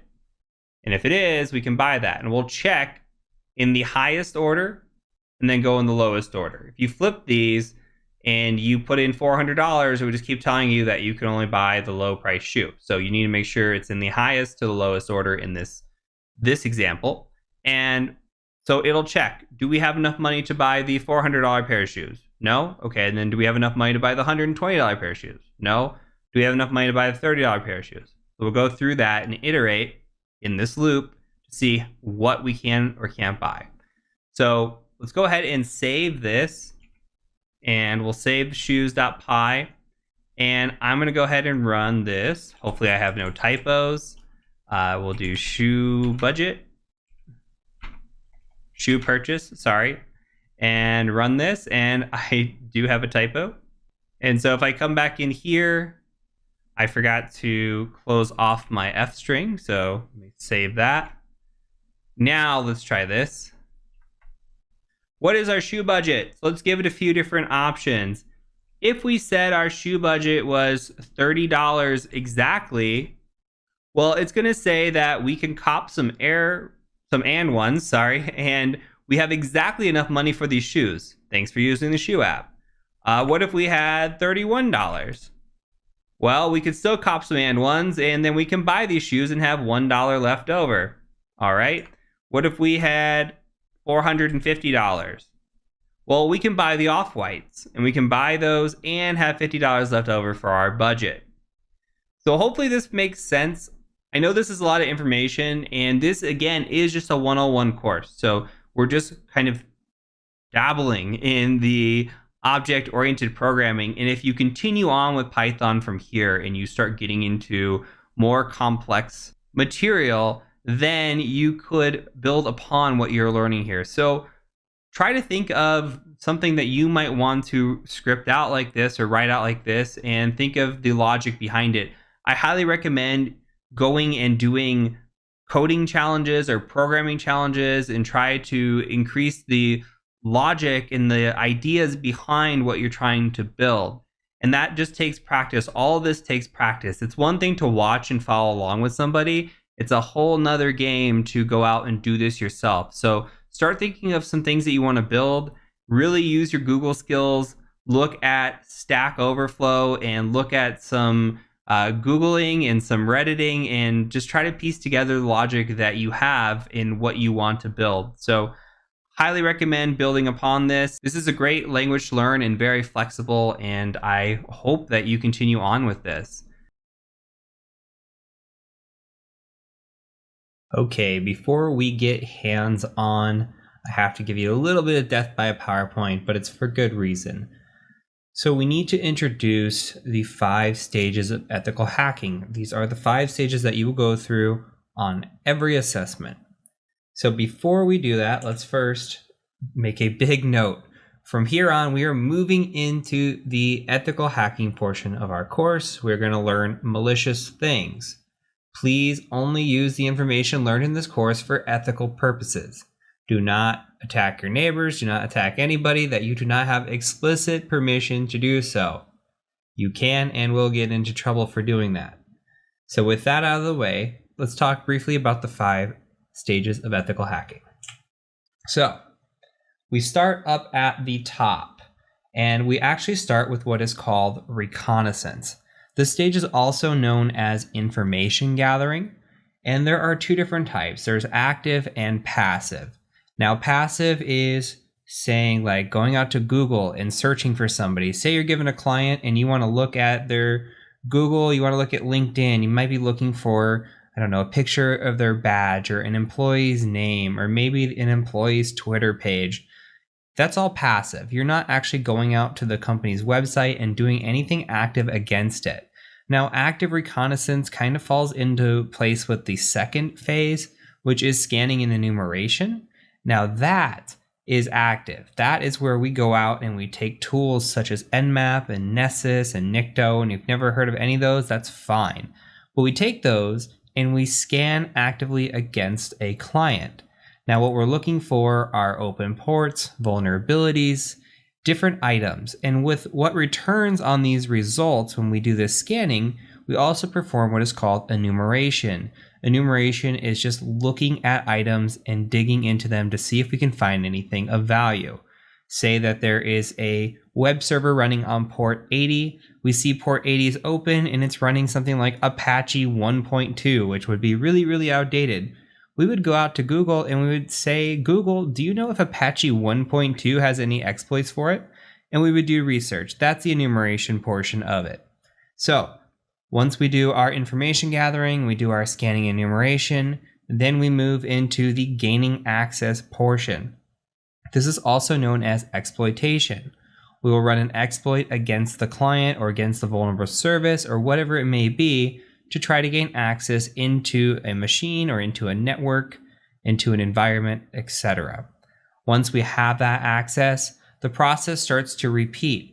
We do scanning and enumeration again, and we also want to maintain that access, right? So if we were to get kicked out, okay, or a user shuts down their computer, how do we maintain that access so when they turn their computer back on, we still have access to it? And then lastly, there is the covering tracks. You want to delete any logs that you may leave behind. You want to delete any kind of malware that you upload, which is more important as a pen tester. Any accounts that you create for any reason, you want to delete those as well. You really just want to clean up is a good way of putting it. Covering tracks is the more hacker way of putting it, but as a penetration tester, you really just want to clean up. So we're going to go heavily through steps 1 through 3. In this course, we'll also cover 4 and 5 briefly, but the process and methodology never changes. Regardless if you're doing network, if you're doing web app, or if you're doing a different type of assessment, it's all similar in this 5 stages of hacking. The tools might change, the attack methods might change, but the overall methodology is always the same. So that's how we're also going to structure this course. We're going to go in first and we're going to talk about information gathering and reconnaissance. Then we're going to move into scanning and enumeration. And then we'll start with exploitation and do that repeatedly till we get it inside of our heads and it feels almost second nature, right? Once we have all that done, we'll do some practice boxes, give it a go, see how we do. We'll move into the internal side of things with Active Directory. We'll start working with our web applications and our wireless, and we will touch on the maintaining access and covering tracks, but you're going to see this methodology over and over, and you might also get this question on an interview, to describe the 5 stages. So it's important to know these. It's just something that every ethical hacker can rattle off pretty quickly. So have this written down, think about it, keep your wheels spinning, and let's go ahead and move on to our first section, which is going to be information gathering / reconnaissance. Let's learn some cool tools, some Google foo, and just what kind of information we can actually gather on a potential client. So in this section, we are going to be talking about information gathering. And all the information gathering we're going to do in this section is going to be passive. So I'm calling this passive recon or passive reconnaissance. I wanted to give a brief overview of what we're going to be covering and talk about some high-level topics before we get into the weeds and really dive into our target. So let's talk about the different types of passive recon. So on the physical or social side, physical meaning actually going on site and maybe doing a physical engagement, or the social engineering aspect of maybe doing a phishing assessment or even including it in a physical engagement or a phishing assessment. Just gathering this information from the physical social aspect is incredibly useful. So we have location information. So we might utilize something like satellite images, or often we'll go on site and do drone reconnaissance where we fly a drone around and try to gain information. And what we're really after with these images of this drone recon is we're trying to find out, hey, what does the building layout look like? Are there badge readers? Are there break areas? Does security exist? Do they have somebody posted out up front? Can you just walk right in the door? What does their fencing look like? Are there areas where they're just leaving the doors propped open? Where do people go out and smoke in these break areas? Because those are a good place to just walk up to somebody, light up a cigarette, even if you don't smoke, and just start a conversation, and then tailgate right in with them into the building. Now, the other aspect of this is the job information. So we might be looking for employees online. I might want to know somebody's name, job title, phone number, who their manager is. I try to get a good idea of what people look like. So if I see them on site, I have a good idea who they are. I also look for pictures. So I cannot tell you how many times a badge photo is posted on LinkedIn or somebody posted on Twitter. You could see all the memes out there about people posting their photos at work, and it's bad. It happens all the time. I see it to this day. So we're looking for badge photos. I'm looking for desk photos, computer photos.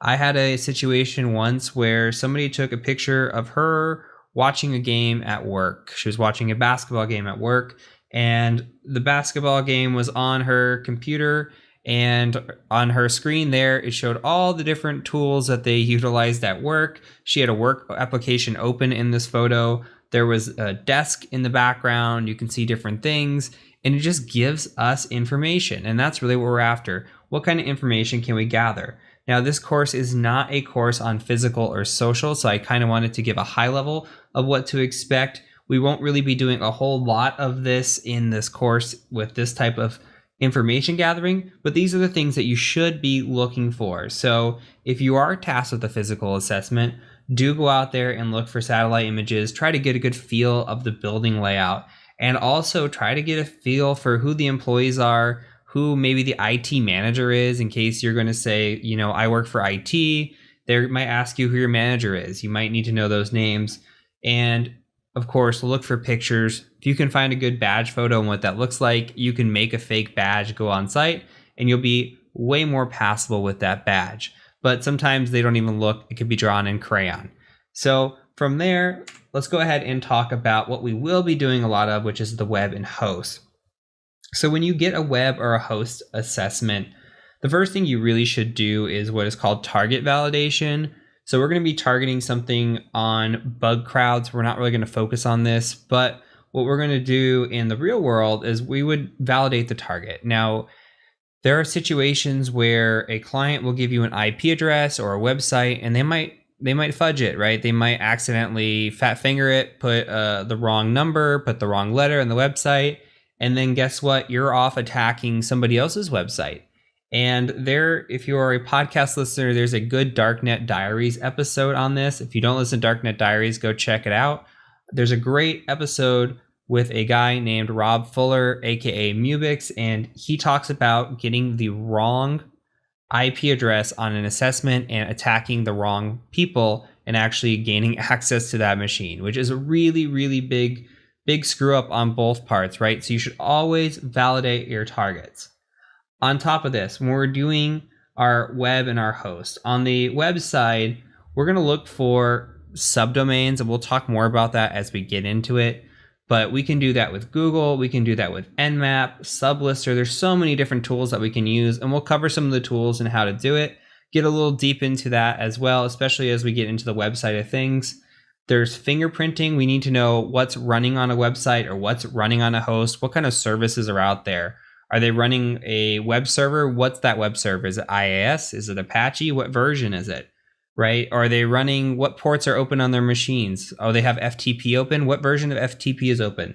So we need to fingerprint machines and kind of understand. But on the passive side, we're not touching any machine, right? So we're not going to be doing much scanning against a host. We just have to utilize what kind of information might already be out there. So if we go out to a website, it's on the border of active, but as long as we're not scanning it, in my book, it's still passive. So we will cover some of the passive/active side in this section. And then when we get into scanning, we'll get way more active with it.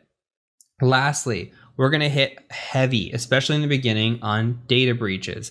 Data breaches are the most common way when we're doing an external assessment that we get into networks. Absolutely by far. When we talk about data breaches, we're talking about breached incidents from the past that have leaked data. Again, these are like Home Depot, Equifax, LinkedIn, all kinds of breaches that are out there that have had credentials dumped, and then those credentials become available to us eventually, and we try to utilize those to gain access, or at least utilize the usernames to gain access. Nowadays, most of the time, there's not going to be an easy just scan, find something vulnerable, and exploit it on the external side of the house. So we're looking for these data breaches and this information that we can gather. And this is why information gathering and then enumeration and scanning, most important by far. The better scanning and enumeration that you can do and the better information gathering you can do, the better hacker you're going to be and the better you're going to be at your job. So take these first two sections really serious. So we're going to start in with identifying what our target's going to be for this part of the section. And then we're going to go ahead and start talking about data breaches and why they're important and go deeper into that. And then we'll go off some of these tools that you see here on this list and really dive into those. So I will look forward to seeing you in the next video when we identify our target and get some information gathering started.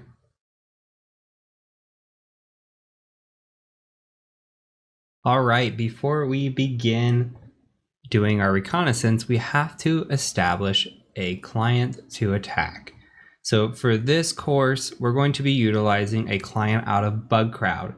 If you've never heard of BugCrowd, BugCrowd is a public bug bounty program. What that means is there are programs on the website that will allow you to attack them. And if you find a bug against the program, you're able to submit it and potentially get money for it. So you are able to hack these programs publicly as they are part of this program. Now, the program we're going to be attacking is Tesla. So Tesla is part of BugCrowd. Now, please do note, please double check when you're watching this course, as some time may have passed. Tesla might no longer be part of this bug bounty program. So it's very critical to make sure that you are still within scope before you attack. If for some reason Tesla is no longer in scope, just go ahead and pick a new client and do information gathering on them. You don't have to pick Tesla when we're doing this. You can just do it to follow along with me, but you're also welcome to pick any program you want. So if you go to bugcrowd.com and we go to programs, I will show you where Tesla exists. Now you can see here that they have all different types of programs in here. And if I were to scroll down and continuously, I could find more and more and more. There are hundreds of programs involved, all kinds of names, DigitalOcean, Okta, really big names, Pinterest, Atlassian, anything that you can imagine probably has a bug program if it's reputable, okay? Any of the big names most likely have a bug program, especially if they're reputable. So here you could see what's based on reward, what's based on charity, and what's based on points only. That's how the bug bounties are rewarded. Some of them are not all cash. Some of them are just for points and for kudos, and the other ones are for charity. I'm going to go ahead and just search Tesla. And when I do that, you can see here that Tesla comes up.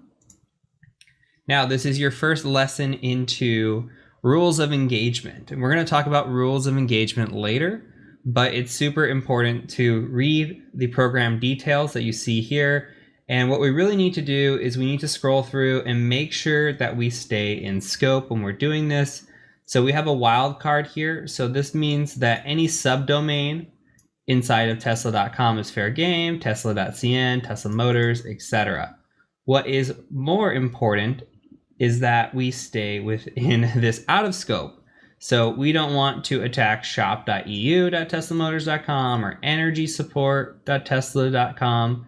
It says you can report vulnerabilities to Bug Bounty for this one. Any domains from acquisitions, such as Maxwell. So we have to stay within Tesla.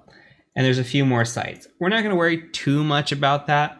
When we get into the web app portion of the course, we're going to talk about way more detail on enumerating web applications and go into that. So for now, what we're going to do is we're just going to focus on information gathering. What kind of information can we gather from this client? So again, I'm setting my target to Tesla. If you pick another Tesla or another client, just make sure you stay in scope of that client. So from here, we're going to move on to our first video and get our information gathering started.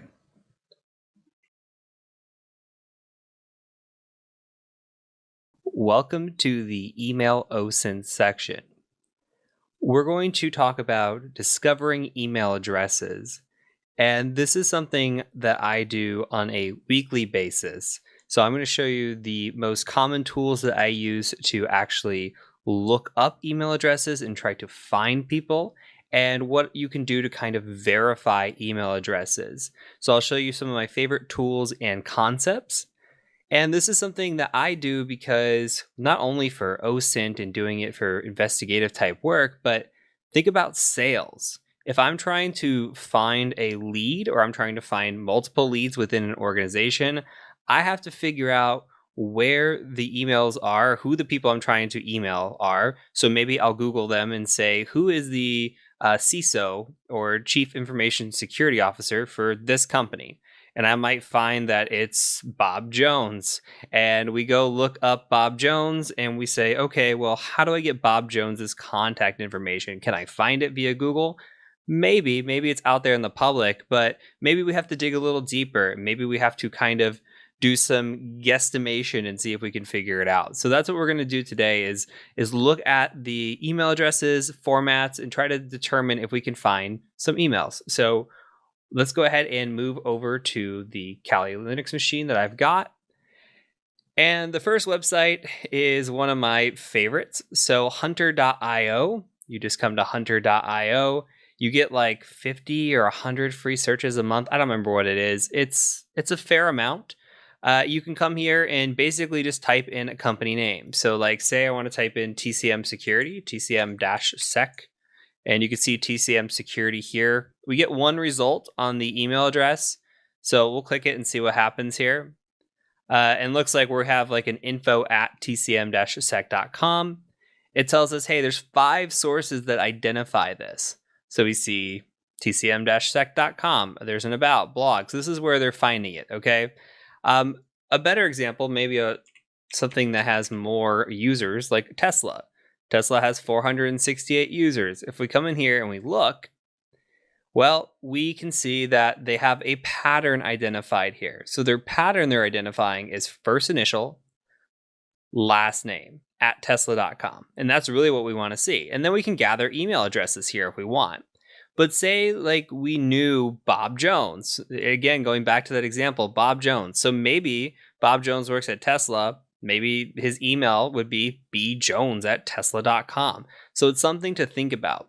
Now, we can sign up and get actual information here. You should be able to sign up with a Gmail account. Sometimes this does not work depending on the country that you are in.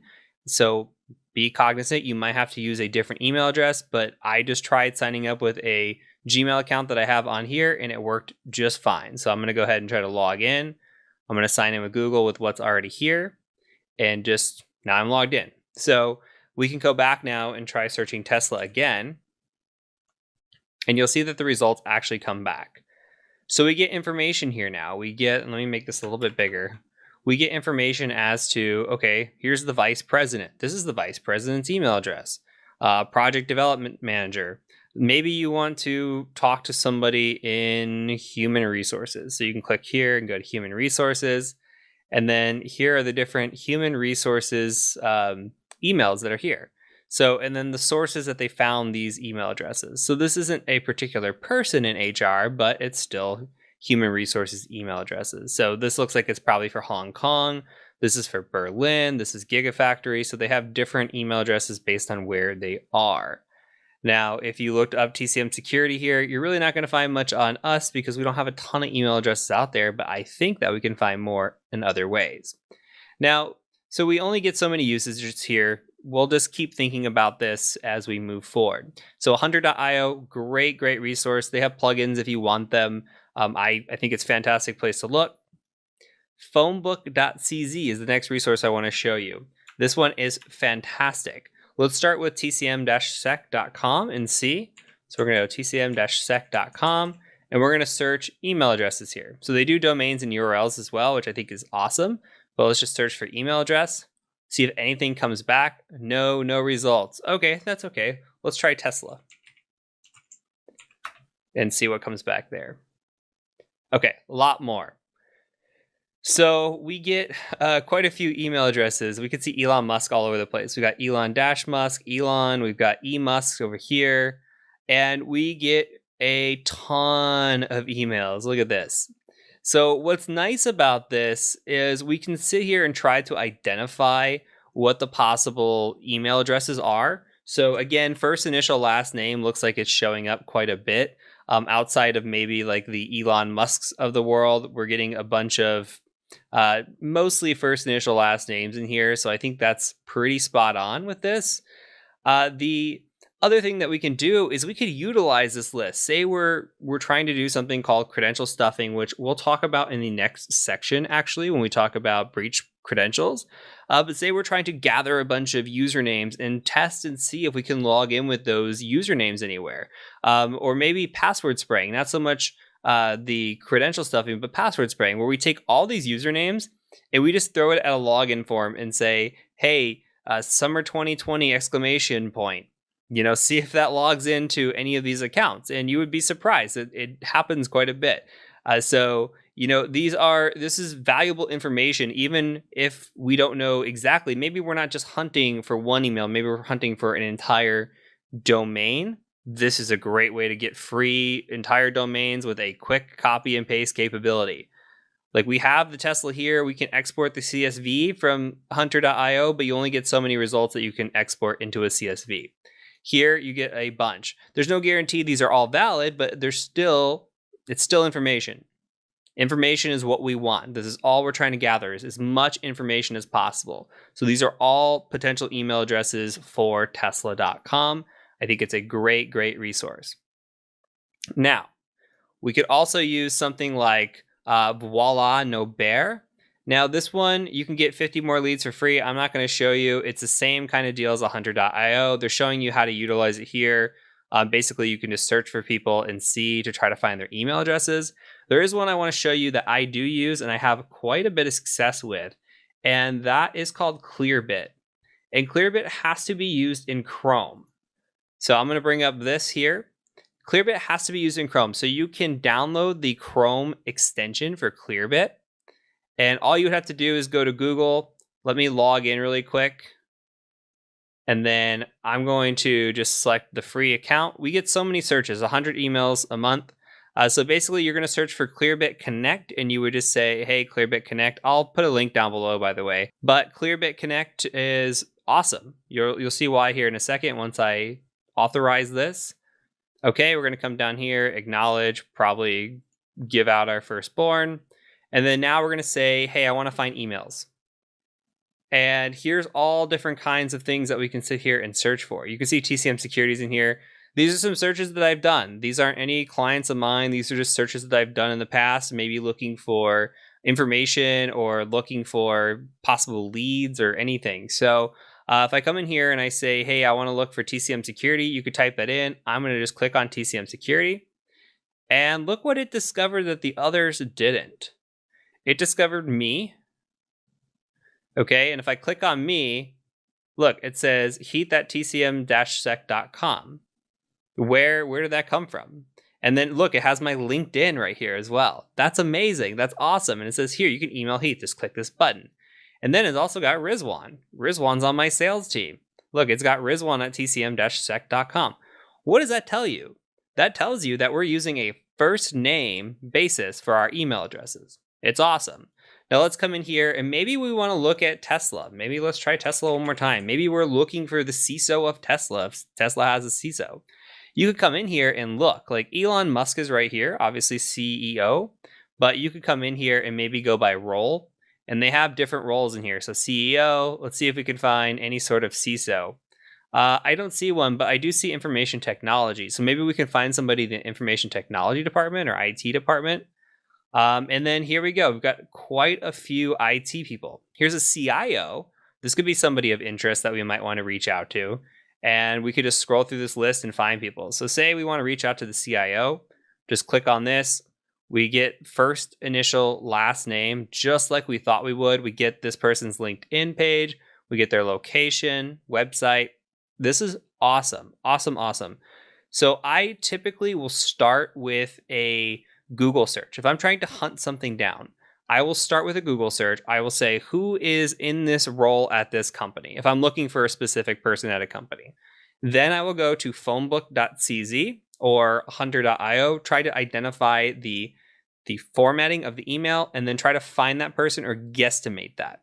Once we get to that point, I try not to burn through these Clearbits unless I need to, but Clearbit is very good at identifying this. Once we get to that point, we can take this email, say like this email, or we'll even try a different email. I'll show you a couple. But we could take this and we can go try to verify this. So there is a website called Email Hippo. You can go to tools.verifyemailaddress.io.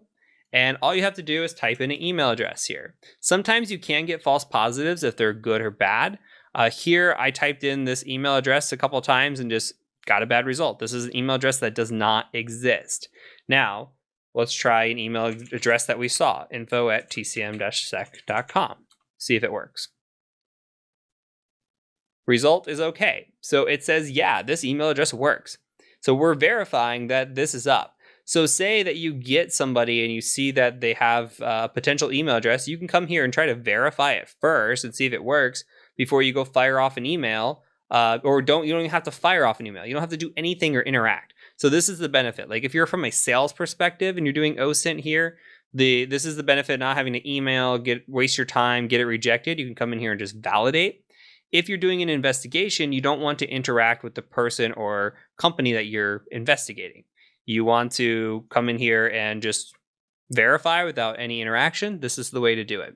Same thing with this website here. emailchecker.net/validate, email-checker.net/validate. Say, hey, checking the email. I put the same email address here. You could see it says bad. We could try again with info@tcm-sec.com and see if that works. And it says okay. So again, this is doing a great job. There are possibilities of false positives. There are so many searches that you can do per month on these, I do believe. They have APIs, which is nice if you want to automate this or script this out. But I think this is fantastic. This is great stuff. Now, there are plenty of other ways to verify email addresses. In the next section, we'll talk about that even more as we talk about breach data. Because if somebody shows up in a data breach, guess what? That email address has been used in the past. If you look at something like a have I been pwned, which we'll talk about in the next section, and they show up, guess what? That person's email address has existed. So we're trying to verify if an email address exists, who that address might belong to, etc. Now, this has been from a business perspective. Some of this hunting down of emails may be more difficult to do if you're trying to find a specific individual. That's where breach data comes into play in a lot of this research. And what I'm going to show you in the next section, we'll try to hunt down individuals with maybe having loose pieces of information like a name or a username or something along those lines.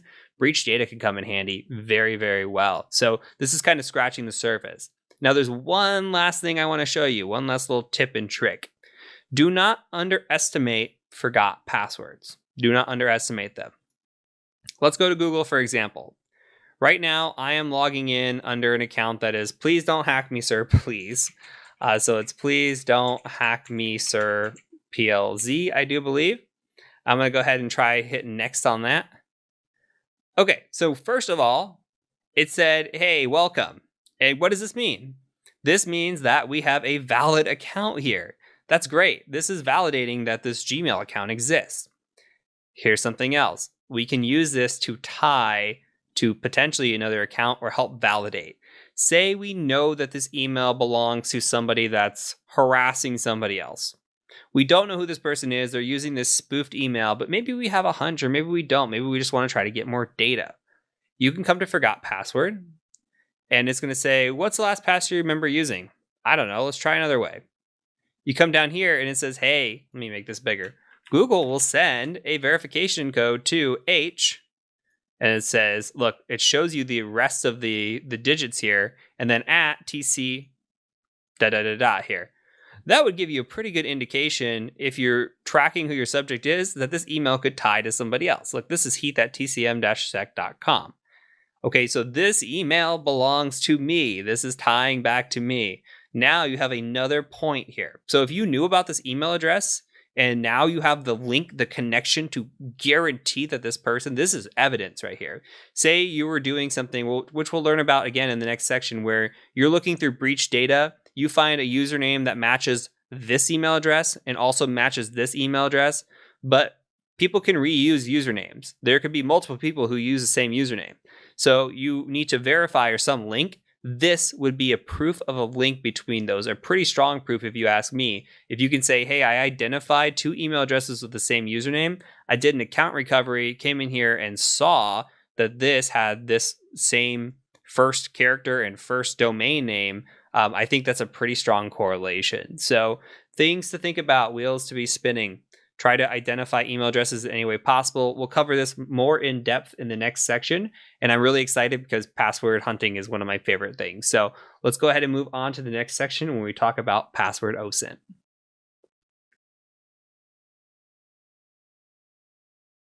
Okay, so I would like you to go out to github.com. And then once you're there, go ahead and just do a /h Maverick Adams. HMAVERICK Adams, and hit enter. And you can see me in my snazzy photo here. But what we're after is, I want to show you a tool that I wrote called Breach Parse, and we're going to walk through what it does. Now go ahead and click on Breach Parse, and you're going to see a bash script here and a little bit of a description. So you do not need to download this. Let me preface with what we're doing here. This magnet link, you're going to need a torrent, some sort of uTorrent or BitTorrent, and you'll need to download this. And it's also something along the lines of 44 gigabytes extracted. It's a huge file. So you don't have to do this. You can just watch and follow along. You are more than welcome to install this on your machine. I'm going to show you what it looks like. So I'm going to go out to my applications and my files here. And then I have put this into my opt folder. So if you come into opt here, and then I've got breach parse. If you come into this breach compilation folder, which is what we'll download, you're going to see that we have data here. Okay, so this data has a bunch of different data. It's got emails starting with 0, 1, 2, 3, 4, all these different ones. What's living inside of this is, if we can display it, is emails and passwords. Now you see these ones have weird symbols inside the emails, but there's a bunch of emails and passwords in here, like somebody at yahoo.com and their password is 123456. Well, these passwords are coming from credential dumps. So we talked about it earlier about thinking about the Equifax or the LinkedIn breach or Home Depot, all these big breaches that happen, credentials get dumped out. And guess what? They show up on the dark web, and eventually they show up in these lists. So we utilize these lists, and we've got, if you click into this, just hundreds of files here, and again, 44 gigabytes. So what I did was I built a little tool that can search through this data and pull down names. So we can take a quick look at the tool and what it does. But basically what it does is you just put in the syntax, you search for something like at tesla.com, and then you specify, tesla.text. And it's going to search through all of these files for at tesla.com. If you're more interested in the code behind it, you're more than welcome to read the code in here and see if some of the items that we've covered already with the bash scripting and the Python scripting kind of ring a bell. So what we're going to do is I'm going to come ahead and go into the terminal and make it a little bigger. And then I'm just going to change into that op folder breach parse. I'm going to run breach parse. So breach parse here. And what we're going to do is I'm just going to say at tesla.com and then tesla.text, and that's going to run. So again, you do not have to install this. This is only for visual purposes. I'm going to show you in the next video another way to do this. So this is going to run through. It's going to take a minute here, and it's going to grab everybody's username and password that says tesla.com and the username, and then it's going to have all the passwords. And we're going to be able to decipher things from this. So I'm going to let this run, and as soon as it's done, I'll come back and we'll talk about the results. Okay, the results are back. So this breaks it down into 3 files. There is it's cat Tesla. There is a master, passwords, and user. So the master has the username and password, and then the users file has the users, passwords has the passwords. So I'm gonna actually gedit the Tesla master.txt, and let's take a look at this. So from here, we don't have a big list, surprisingly, for a company the size of Tesla. So what happens is people utilize their work credentials or their work emails, and they log into websites and probably shouldn't be using their work emails for, and we just use it to our advantage. So what we're after not only these usernames, but we're after these passwords as well. So we see these usernames and we see these passwords, and I like to look for repeat offenders. I like to look for the syntax as well. Remember, we had first initial last name, but we see first name dot last name here. We see possibly, just a single name. There are different types of things in here. So Nick at tesla.com as well. So, it's changed up. I think nowadays it is first initial last name, but maybe in the past they used first name dot last name and then moved to an easier format, or vice versa. They started first initial last name, they got too big, then they had to do first name dot last name. But again, what we're after here is potential repeat offenders. So look at this shark at tesla.com. It got popped twice. And the password is very, very, very similar. So if I were to attack tesla.com through a login interface, I might spray this username with this password and this password. That's what we call credential stuffing, because we already know the passwords. And then I might make some modification of capitalized letters and non-capitalized letters with DADE, because 907 and 814 appear to be consistent. So I would alternate capitals and non-capitals here and lowercase and just see maybe if something sticks. So this is something that's interesting. This user down here, 12345, 12345 star, probably not going to get in with that on a company like Tesla, but you never know. But this is what we would do. We would take the usernames and we would throw these passwords at it, and that's called credential stuffing. And then we would take these usernames and all the known usernames, and we would spray passwords at them, like fall 2019, like we talked about in the last video. That's password spraying. So this is an important and very, very critical part of information gathering, is gathering these usernames and these credentials. Right off the bat, you want to identify those with your targets. So this is kind of what it looks like. This is what I do during every assessment, and hopefully that makes sense and that works into it. In the next video, we're going to go ahead and just show another method and start thinking again about these credentials and how they can be utilized. And then we'll do some other information gathering as we move on and learn some techniques and how we can get information on a client. So I'll see you over in the next video. Okay, let's talk about hunting breach credentials, and let's get hands-on. Now, before we get started, I know I stressed this in the beginning of the course. I'm going to stress this again. What I'm going to show you here could change. Now, I released a course about a year ago, which was on ethical hacking. We talked about breach credentials, and I utilized a website called WeLeakInfo. WeLeakInfo was then eventually shut down, and I got all kinds of emails saying, hey, this is shut down. I don't know what to do. There's more out there, okay? There's always more out there. What I'm showing you is the methodology. I could show you on a specific website, which I'm going to do. That website could go down tomorrow. We never know. But what you need to retain is the thought process and the methodology behind what's about to happen. From there, you could take that and utilize it elsewhere. So if a website does go down, you still have the same thoughts, why you're doing it, and why you're thinking about it. So let's go ahead and move over to a website now. So I want to take you to a website called Dhash. Now this is dhash.com. I do not expect you to be able to follow along at this point because this costs money. Okay, it's $5 for a week. It's $150 for a year. This is only, it used to take credit card. They only now take Bitcoin, I do believe, or some sort of cryptocurrency. Absolutely worth it, in my opinion. Even get a week. Get a week, see if you like it. It's amazing. There's going to be tools I show you later on in the course that will go through and we can do it locally, like the one I just ran in the last video.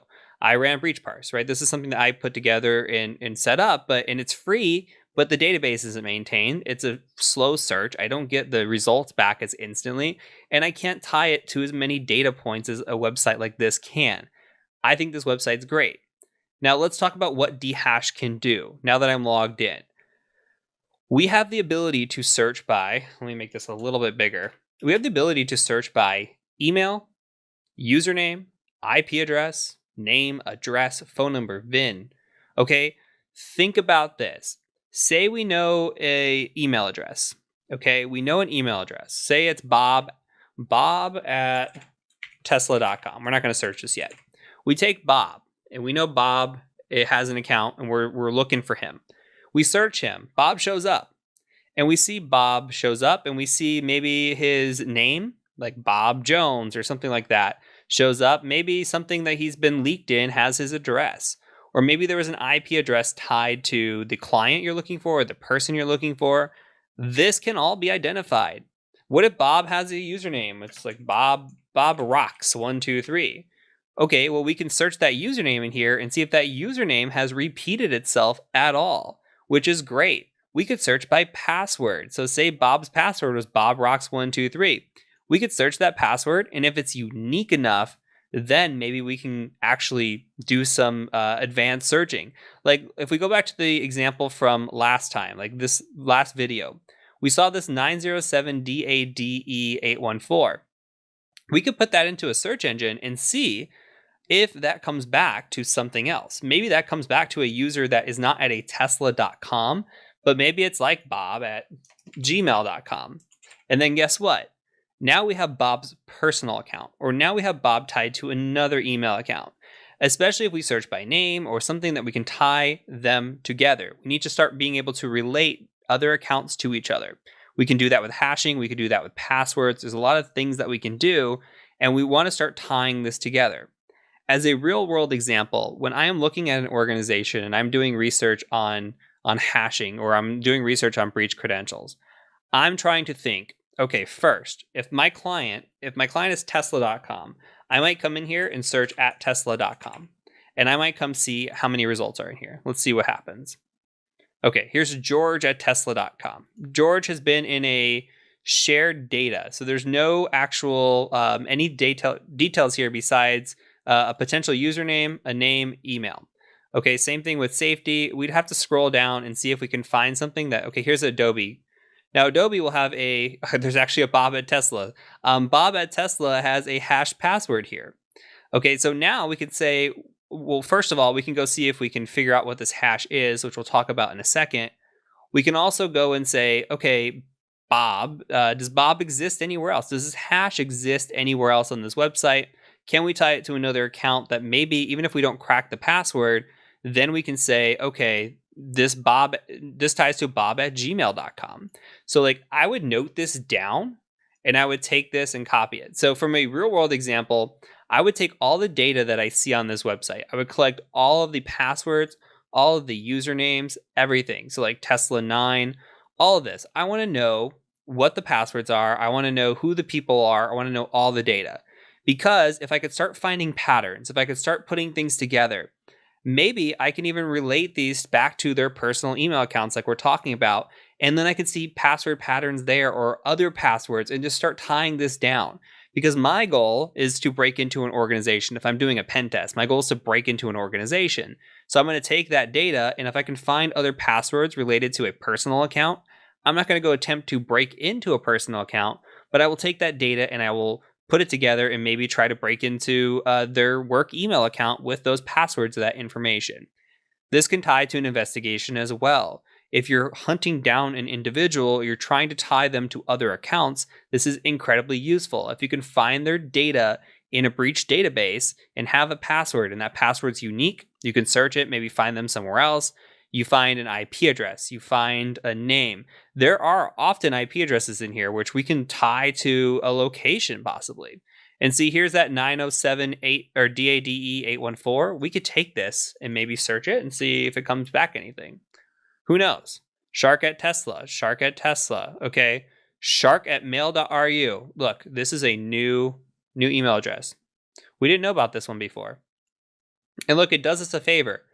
We searched DADE, but here's the capitalized. We didn't search for capitalized. We're not searching specific. Okay, and now we're getting more information. Look, here's one for Dropbox. Okay, so it tells you where this is coming from and how you can tie it in. If we can get any sort of name out of this, any sort of anything, that would be amazing. We can get a person's name or IP address and we can start tying them down. But when you're doing different searches like this, you need to start almost, like in the investigations where they have like the red yarn and it's going from one pinpoint to another. You kind of have to zigzag that back and forth and really try to tie this down. And you'll see that when we get into reporting, how you might take one individual and really just see like a password tied to an account, tied to this. And this was the exact methodology that we took to get to that point. Because when you write a report, you want to make sure that the investigative person, or say you're handing off to the police or whatever, you want to make sure that the person that is doing what you did, or they can replicate what you did with ease, and there's no question about it. So this is some of the searching that we can do. Now, if we come to dehashed, again, we can come here and we can search by email, username, name, anything. So you can put your name in here. I mean, if you want to search on here, I think it's great.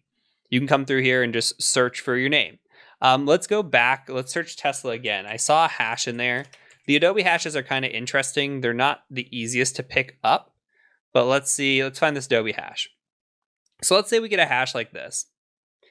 We could try to identify what this hash is. We can try to crack this hash. We can see if it's been cracked somewhere else. This hash, as of right now, we have no idea. But we know bob@tesla.com. We can maybe paste this in here first of all and see if it ties back to anything. And there's 22 results back. I would probably be looking for somebody that has this password with the name of Bob. It's probably not going to be like a Brett or a Michael. We might want to see if we can find another account somewhere else, but these are all tying down to a hash from Adobe. So depending on how they were hashing this data, we might not find anything else of interest. But you can see all the things here, all the different opportunities that are here for us to just do research and tie down information. Now we can go to a website called hashes.org. And if we come here, we have the capability to actually try to search for this hash. So we could search hashes and see if we can find it. So you can come in here and just paste it. And again, it doesn't do a great job, in my opinion, with the Adobe hashes. Sometimes they crack, but a lot of times it says it can't find them. Oops, there we go. Let's try hitting a search here. Okay, so it says not a valid hash. Now, if you put this into Google as a search, you can see it didn't come back with anything either. So we want to make sure that when we're searching this, we try all options. There is an Adobe database that if you do put in a hash and it does show up, there's a GitHub Adobe database that will actually show up here. So with that being said, this is kind of what I want you to start thinking about when we're hunting down breach credentials. How can I take a person or company that I'm looking into? So if you have a company, you can just go at companyname.com or .net or whatever it is, search in here, see how they show up. If you have a person, maybe a personal email account, if you can find that person, if you know their email account, you come in here and say bob@gmail.com. Maybe you don't know what their email address is. Then maybe you come here to the main page, you go, okay, I'm going to look for a name. I'm going to look for Bob Jones and search for that. And then you start taking this and trying to find the patterns. If you know Bob lives somewhere, maybe you could find an address for Bob, or maybe you know Bob lives in like Arizona. You could search Bob Jones and see if Bob shows up, and then kind of take it from there.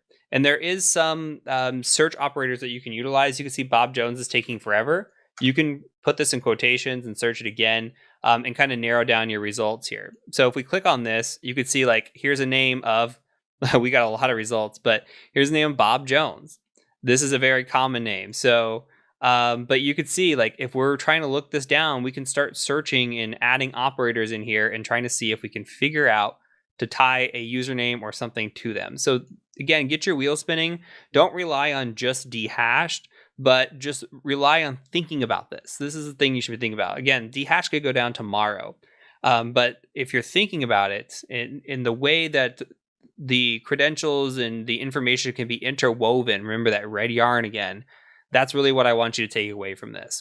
So we're going to do another video on this. I'm going to show you some more, I guess, tools that are out there and some other things that you can do, offer alternatives to this, and then we'll wrap up this section. So I'll catch you over in the next video. Okay, we have reached the end of part 1. I am again going to link in the description below the link to part 2. So go ahead and click on that if you finish this, and we're going to meet you over in part 2 of the video.